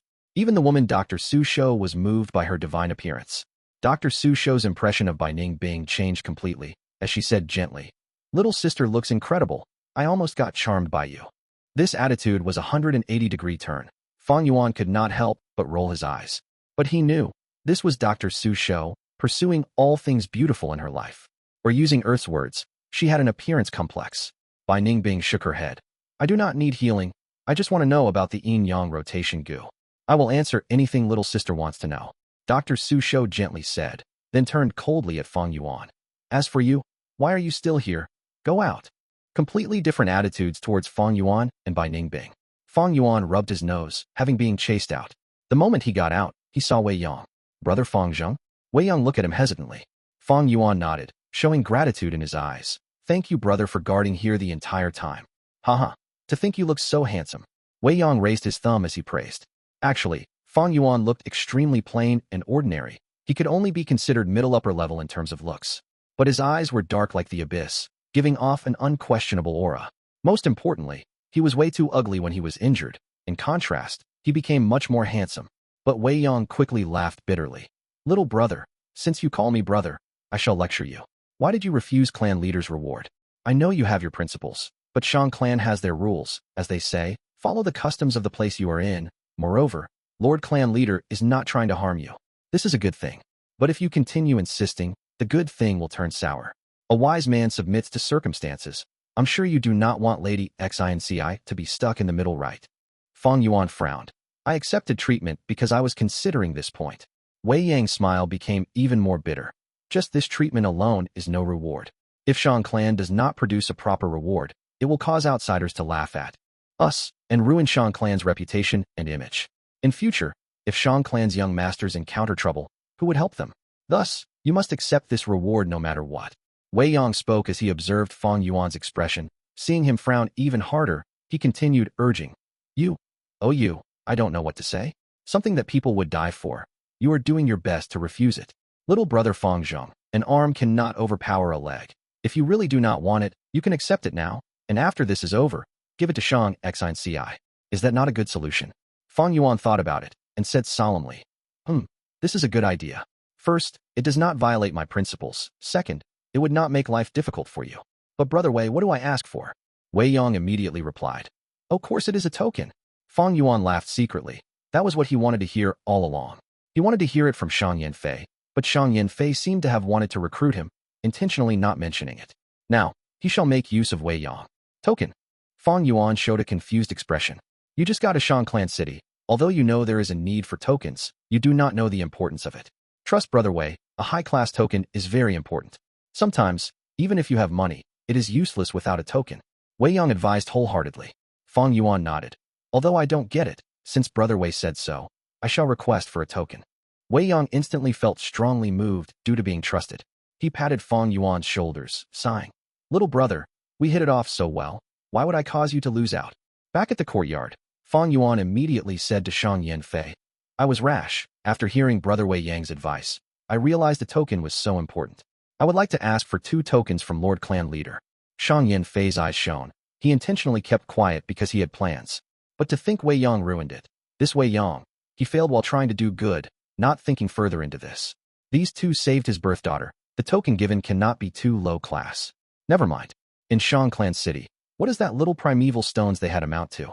In a year or 2, it would be finished. Even if they had the token, they would still need to rely on Shang Clan. Thinking so, Shang Yanfei laughed heartily, waving his hand. All right, I shall give both of you a purple thorn token each, as my thanks to you. Almost all the young masters gasped at this. Even Wei Yang was taken aback. Shang Clan City had black, white, red, orange, yellow, green, turquoise, blue, purple, a total of 9 tokens. Blackstone token was the lowest. Purple thorn token was the highest. It meant one was a VIP in Shang Clan. The authority was almost half a clan elder. Even Fang Yuan did not expect that Shang Yanfei would give out a purple thorn token. He had planned to receive a green, turquoise, or blue token, these 3 colors. He greatly underestimated Shang Yanfei's magnanimity. Shang Yanfei took out a token immediately. It was made of Cirsus chinensis wood, palm-sized. The front wrote the 2 words Shang Clan, while the back was a mini-map of Shangliang Mountain.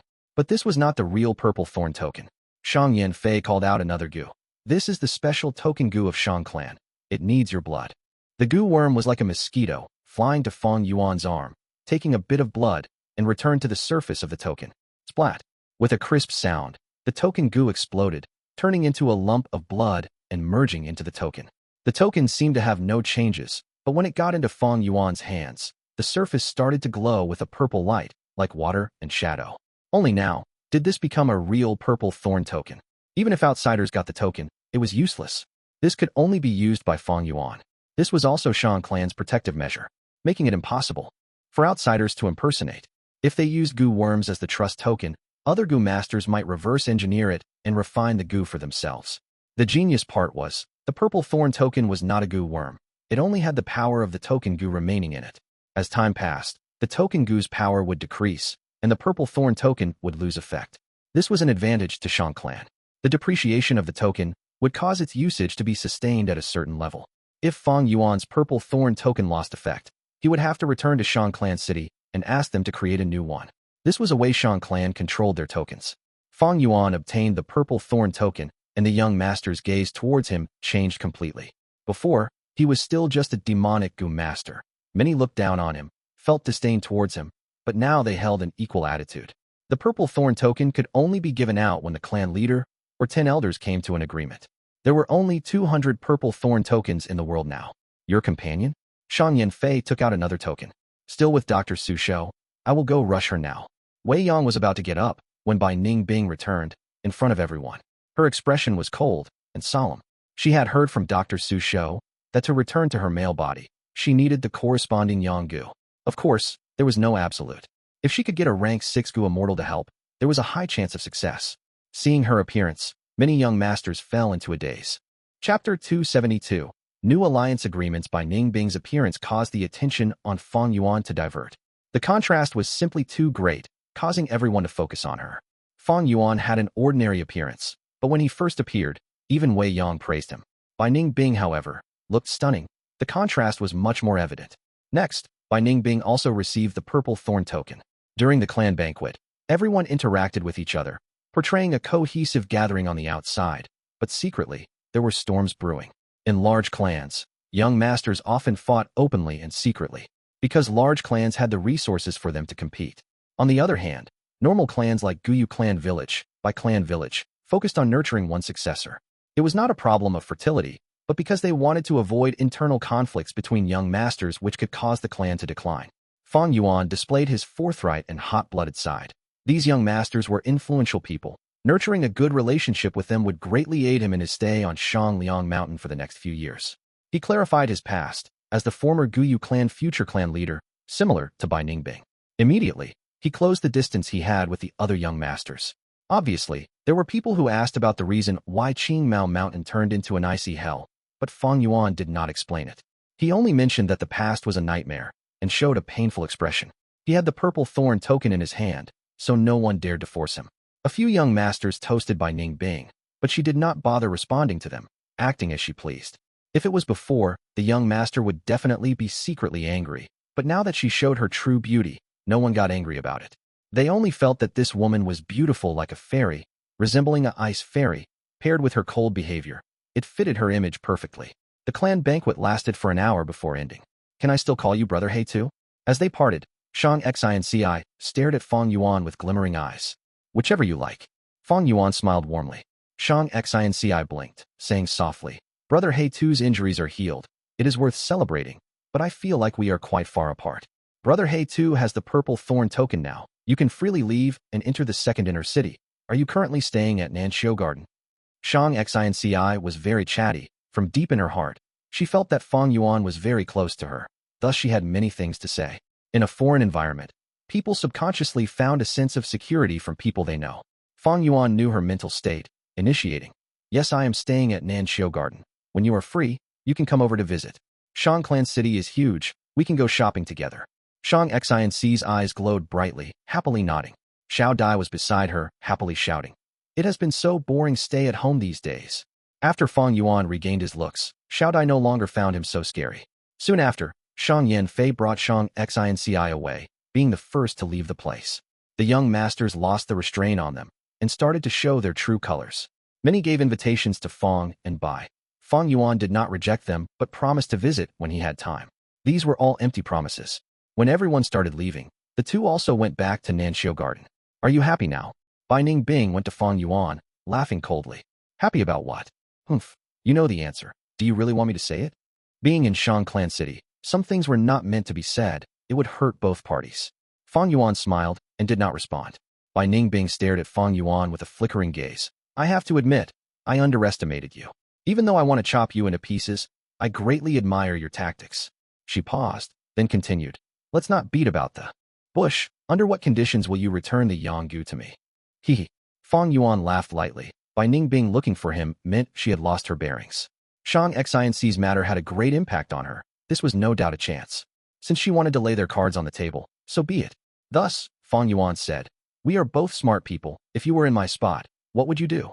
Bai Ningbing immediately gave a cold snort, her eyes closing into a line, as she shot daggers with her gaze. Let me warn you, do not go overboard. Otherwise, I will disregard the consequences and act. Let's see who loses out more then. Fang Yuan laughed. You are right. I have been thinking these days, we each hold the other party's weakness. At this point, how can we struggle among ourselves and let a third party take advantage of our conflict?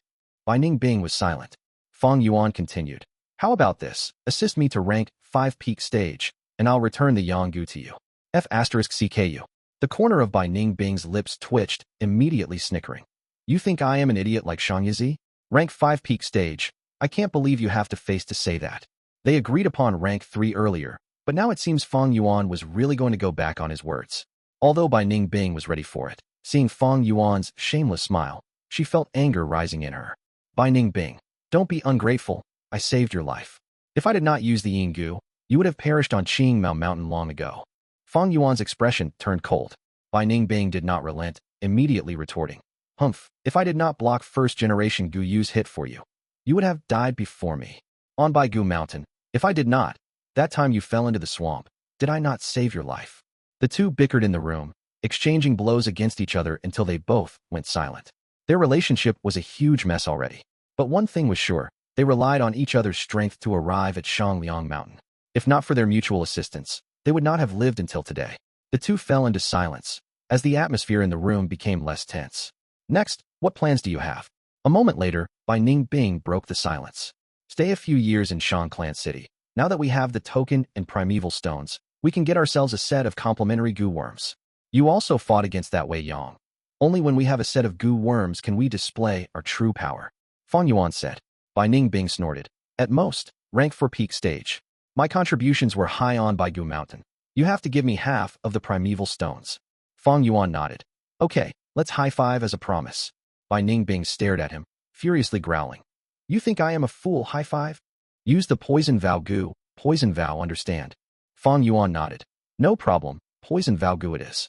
Bai Ningbing squinted, a dangerous feeling emerging in her heart. Fang Yuan's quick response caused her to feel that she had been scammed.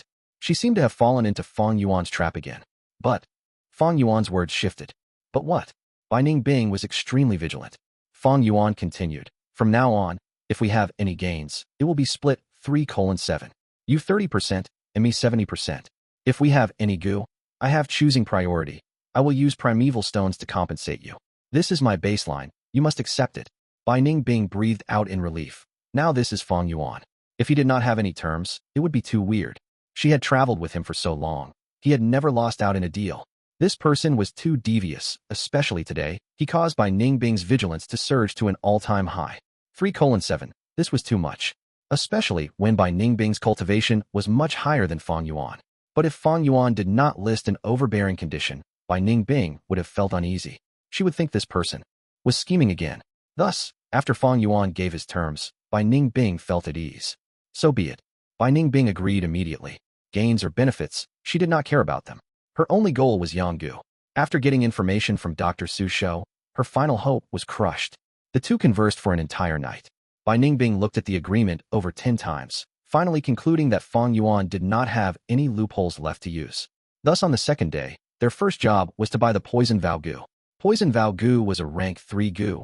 With wide uses, almost every shop in third inner city sold it. One cost 4,500 primeval stones, and needed at least a yellow pair token. But when Fang Yuan showed the purple thorn token, the shopkeeper immediately cut the price by 1,500. Fang Yuan paid 3,000 and obtained the Poison Vow Gu. The 9 tokens held differing discount for different Gu. Let me refine it this time. Bai Ningbing immediately took the Poison Vow Gu.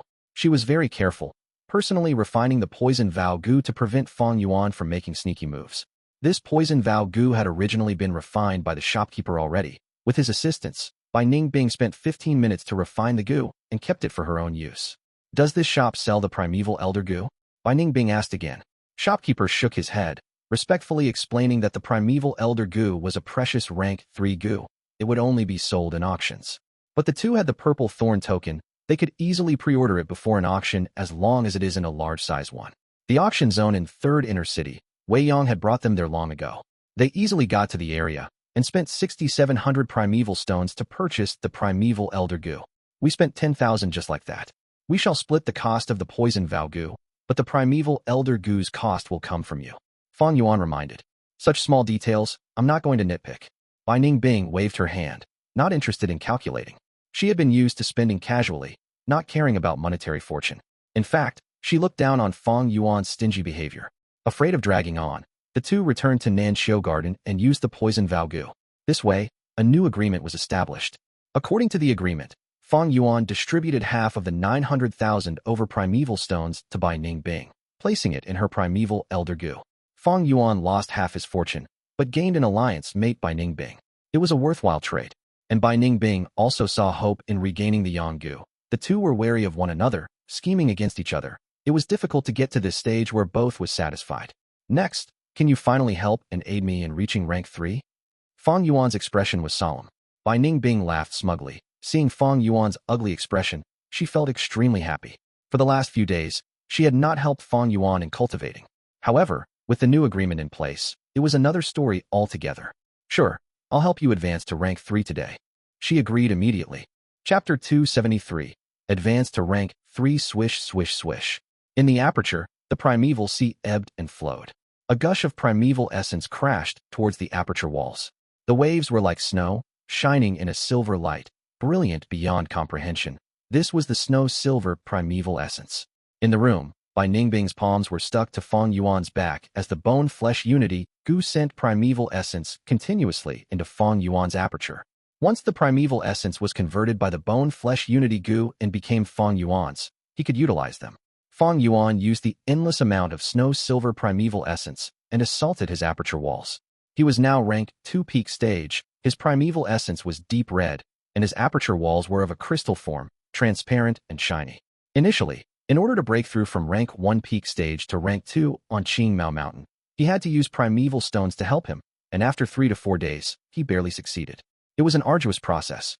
When he tried to break through into rank 3, because of his talent, he had to use the man-beast life burial Gu, an external force. But now, it was completely different. Not only because his aptitude had risen to a grade 90% and no longer needed the man-beast life burial Gu, he even had the assistance of Bai Ningbing. Human encounters were really mysterious and unpredictable. Even Fang Yuan did not see this coming. The tough crystal walls, under the impact of the snow-silver primeval essence, started to develop cracks. The cracks grew rapidly, expanding and spreading. A moment later, the entire wall was filled with cracks. Crack, crack.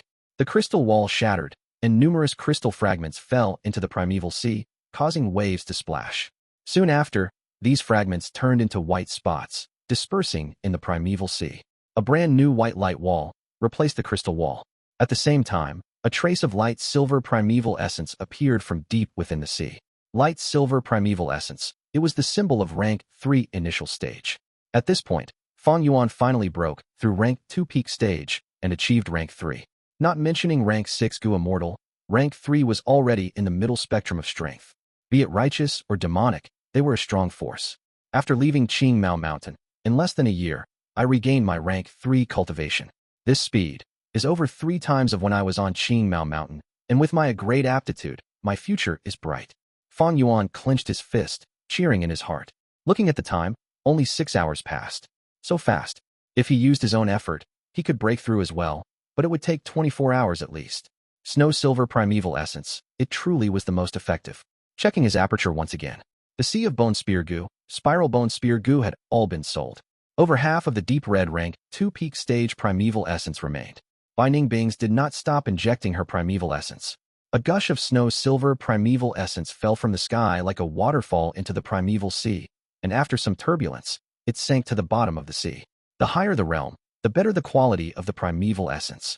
Red steel primeval essence and light silver primeval essence could only be pushed up by the snow-silver primeval essence.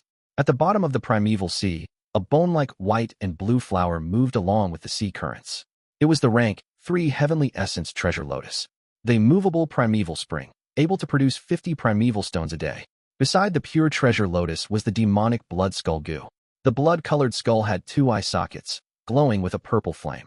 Near the blood skull Gu, there was a crystal ball, staying motionless. Inside the crystal ball, there was a thick mist that formed into an old man that gave off an immortal aura.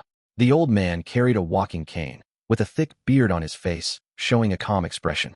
It was the primeval elder Gu. The old man was originally laughing and smiling, but after Fang Yuan took out half his primeval stones, his expression turned plain.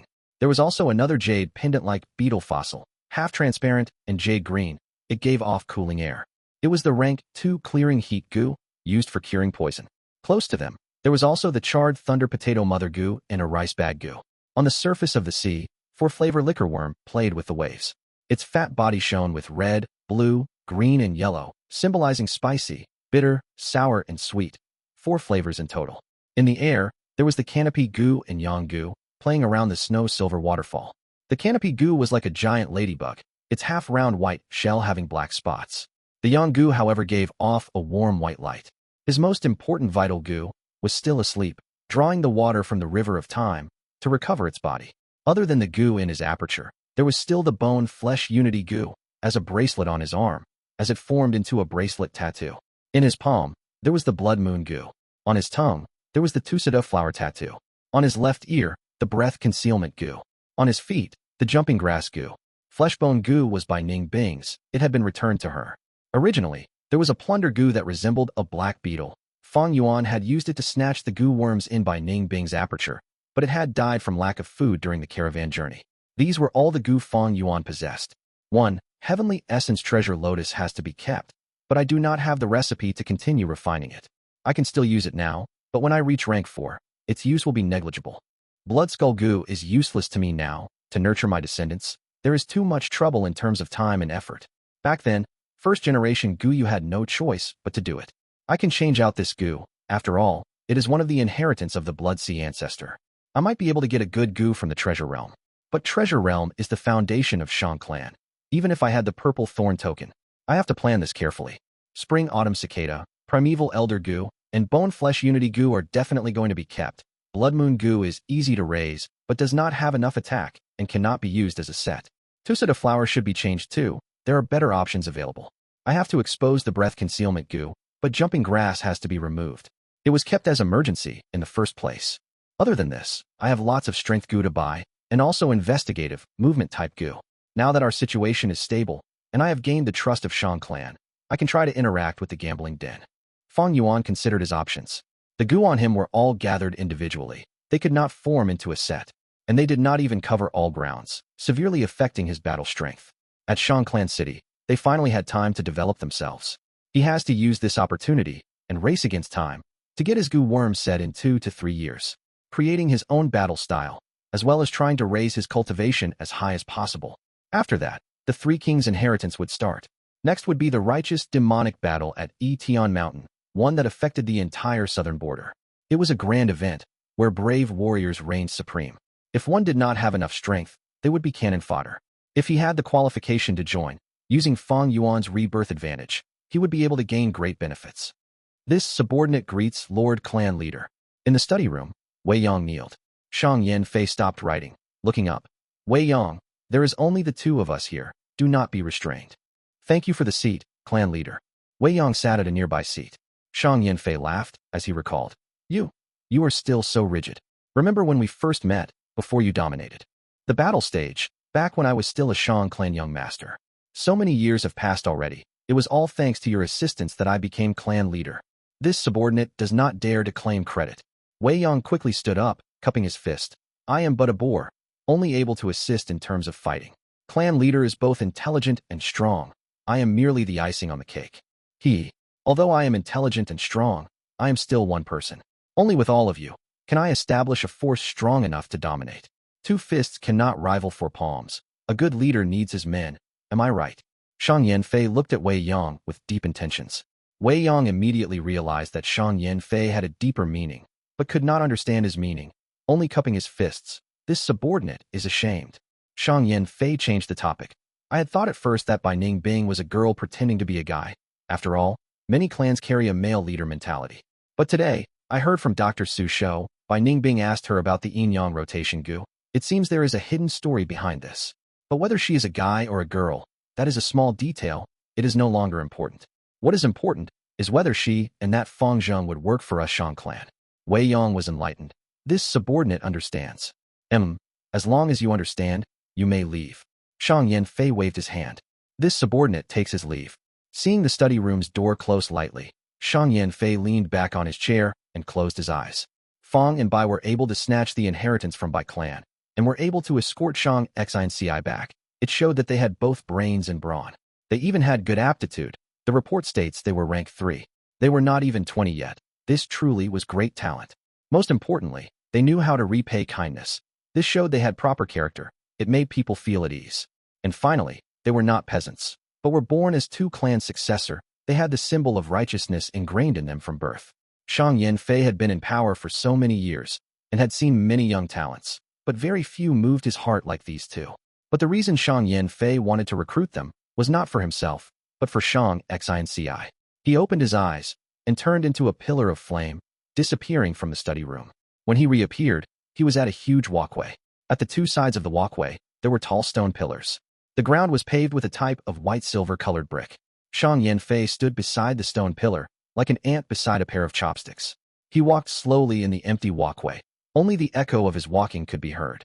After a while, he arrived at the end of the walkway. A giant red door was in front of him. The giant door was as tall as the walkway, over 30 meters tall. There was no handle on the door. Instead, there was the carving of a huge human face. The face protruded out of the door and was sound asleep. The details of the carving was simply perfection. Shang Yanfei came before the door and stared at the red door, saying in an annoyed tone, "Living treasure door, stop pretending to be asleep. What's the point? You've done this too many times." The face on the giant door immediately opened its eyes, staring at Shang Yanfei, complaining, "Sigh, little Fei Fei, you've grown up. You are not cute anymore."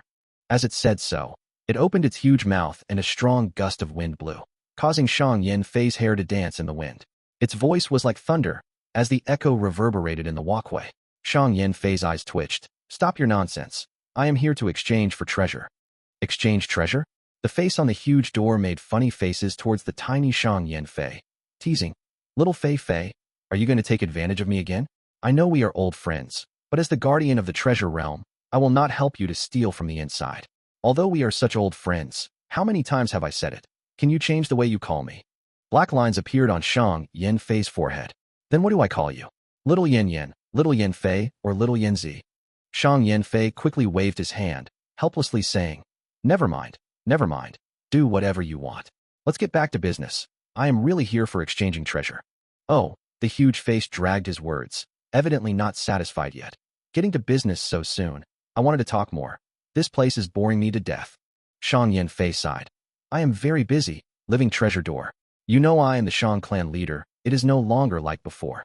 "Sigh, never mind. Every generation of clan leaders are like that. I thought you would be different. I have no requirements this time.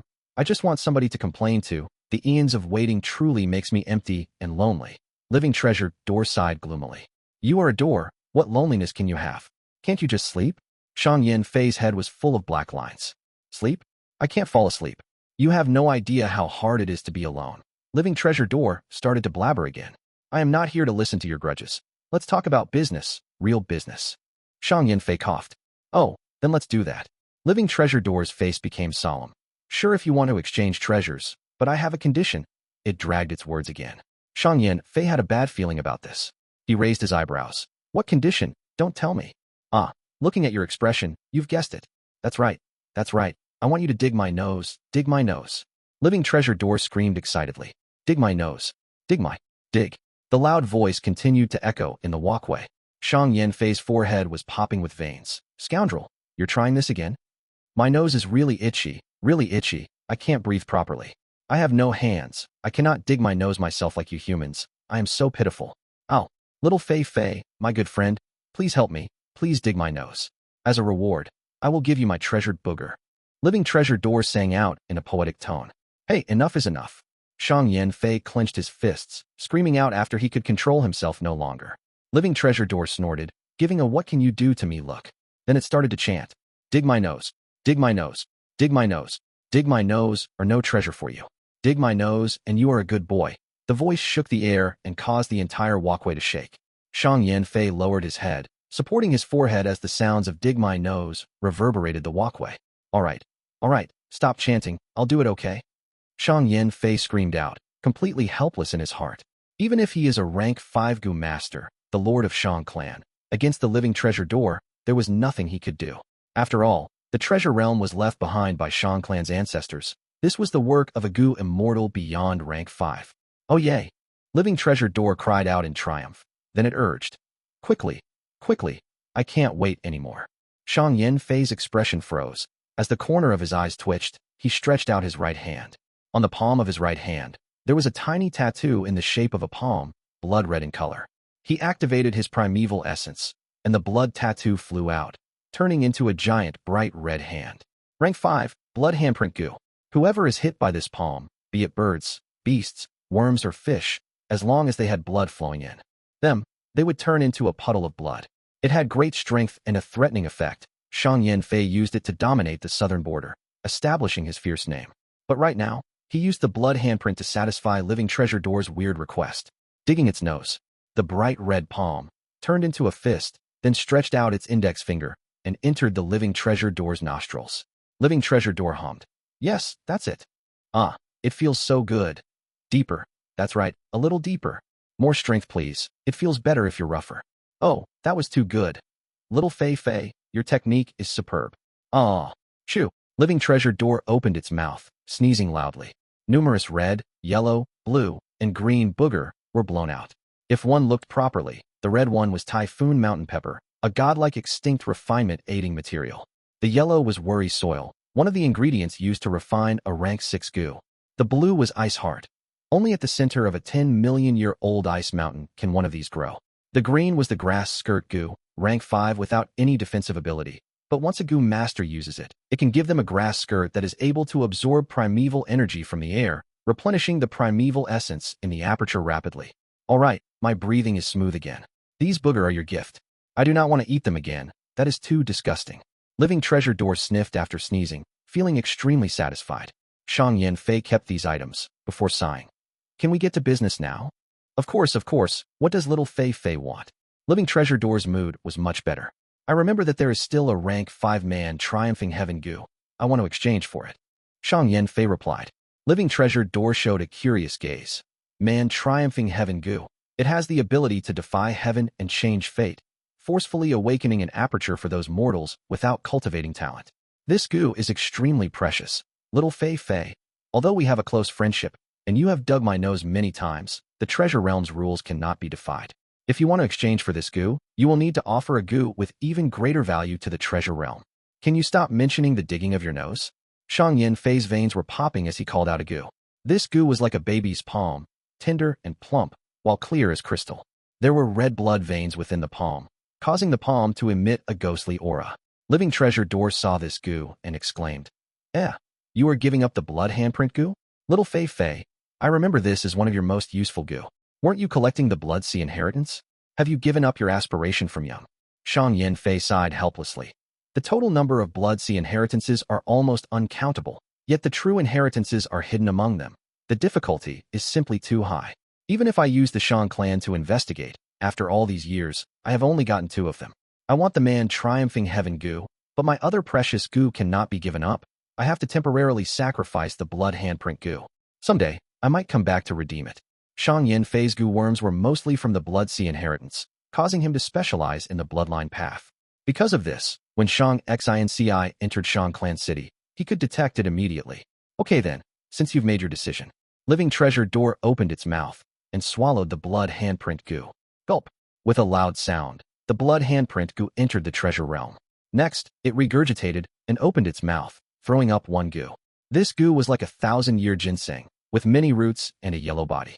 Its luster was dim, as the upper part resembled a body, but the lower part diverged, like a pair of legs. This was the man triumphing heaven Gu. Quickly refine it. Once out of the treasure realm, in 3 breaths, this Gu will regain its wild nature. It will be too difficult to refine it then. Living Treasure Door urged. Shang Yanfei nodded and activated his purple crystal primeval essence, instantly refining this man, triumphing heaven Gu. With this Gu, I can awaken Ci Air's aperture. Now, I just need a few more Gu to raise her aptitude and assist her to cultivate. Then, I can recruit Fang and Bai to act as her wings. Ci Air, I will make sure you are happy. But in this world, strength is the prerequisite to all happiness. Shang Yanfei kept the man triumphing heaven Gu as his emotions surged. I am leaving, living treasure door. He said to the door. Hey, so soon? Stay and talk to me. I am really bored to death. Living treasure door anxiously asked. But the blood flames flickered, and Shang Yanfei vanished. This scoundrel, he left me alone again. I am so pitiful, so bored, so tired. Living treasure door's grumblings could be heard echoing in the walkway. Another feast with fine wine and delicious food, as people interacted in a heated atmosphere. Brother Wei, Brother Xiaoyan, come, another glass. Fang Yuan stood up and shouted loudly as he raised his glass, while Bai Ningbing watched emotionlessly as she ate her food. Wei Yang, Xiaoyan raised their glasses at the same time, as the three glasses collided roughly, causing the wine to spill all over the table and dishes.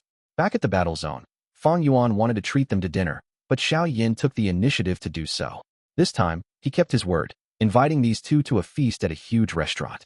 To think that Brother Fang Zheng would be the one who saved Shang clan leader's precious daughter.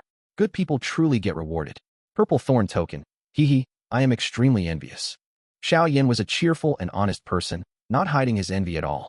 He had lived in Shang clan city for many years. He knew what the purple thorn token entailed. Wei Yang put down his glass. What are the two of you going to do from now on?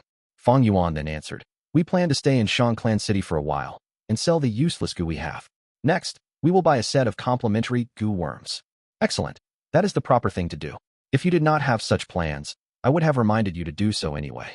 Wei Yang raised his thumb as he cheered in his heart. Fang, and by staying here meant that there was a greater chance of recruiting them.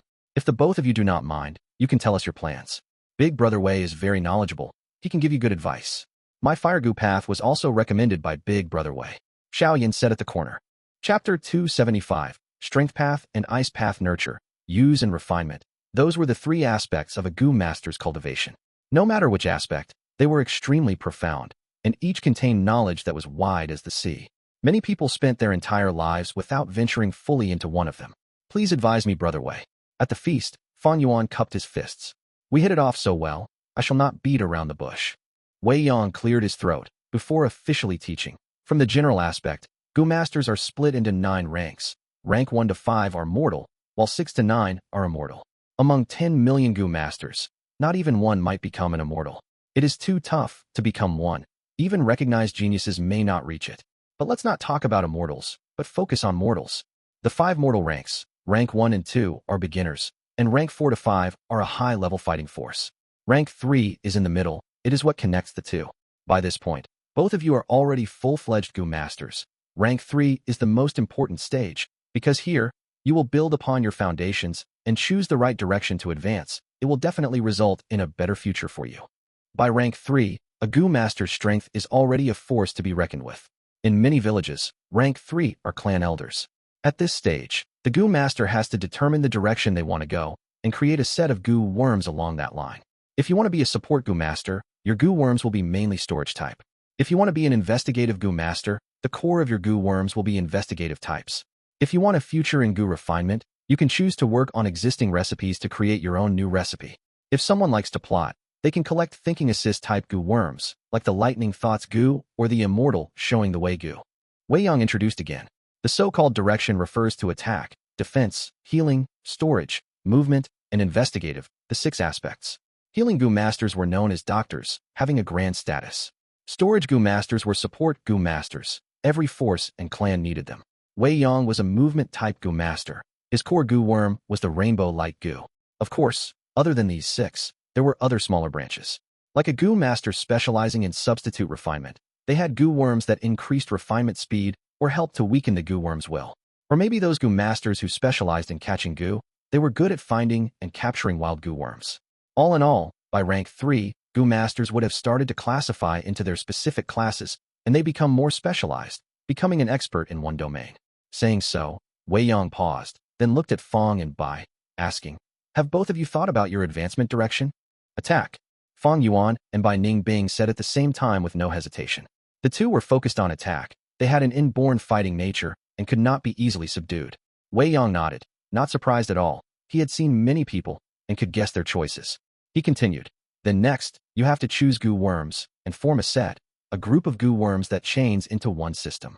Forming a set of Gu worms had many benefits. Firstly, in terms of feeding, similar Gu worms had similar requirement for food. It was easier to collect, store, and trade for these food. Next, in terms of use, Gu worms could be used together and increase their ability or cover up their weaknesses. For example, Wei Yang's Rainbow Light Gu had great expenditure issues, but using the Light Source Gu, it reduced the weakness. Lastly, in terms of refinement, placing similar Gu worms together to refine them into higher ranks, it not only saves money, but also has higher chances of success compared to refining an array of Gu worms. Both of you chose attack, then without doubt, an attack-type Gu will have to be your core. Other Gu worms will have to support this core. Take for example little Xiao, he chose the Red Fire Gu as his main attack method, then I advised him to use the duplicate Gu to increase the number of his flames. I next chose the Enlarge Gu, causing the flame to enlarge in size and become stronger. After that, I chose the Fire Source Gu to reduce his primeval essence expenditure. Lastly, I chose the Fire Discharge Gu as his movement-type Gu.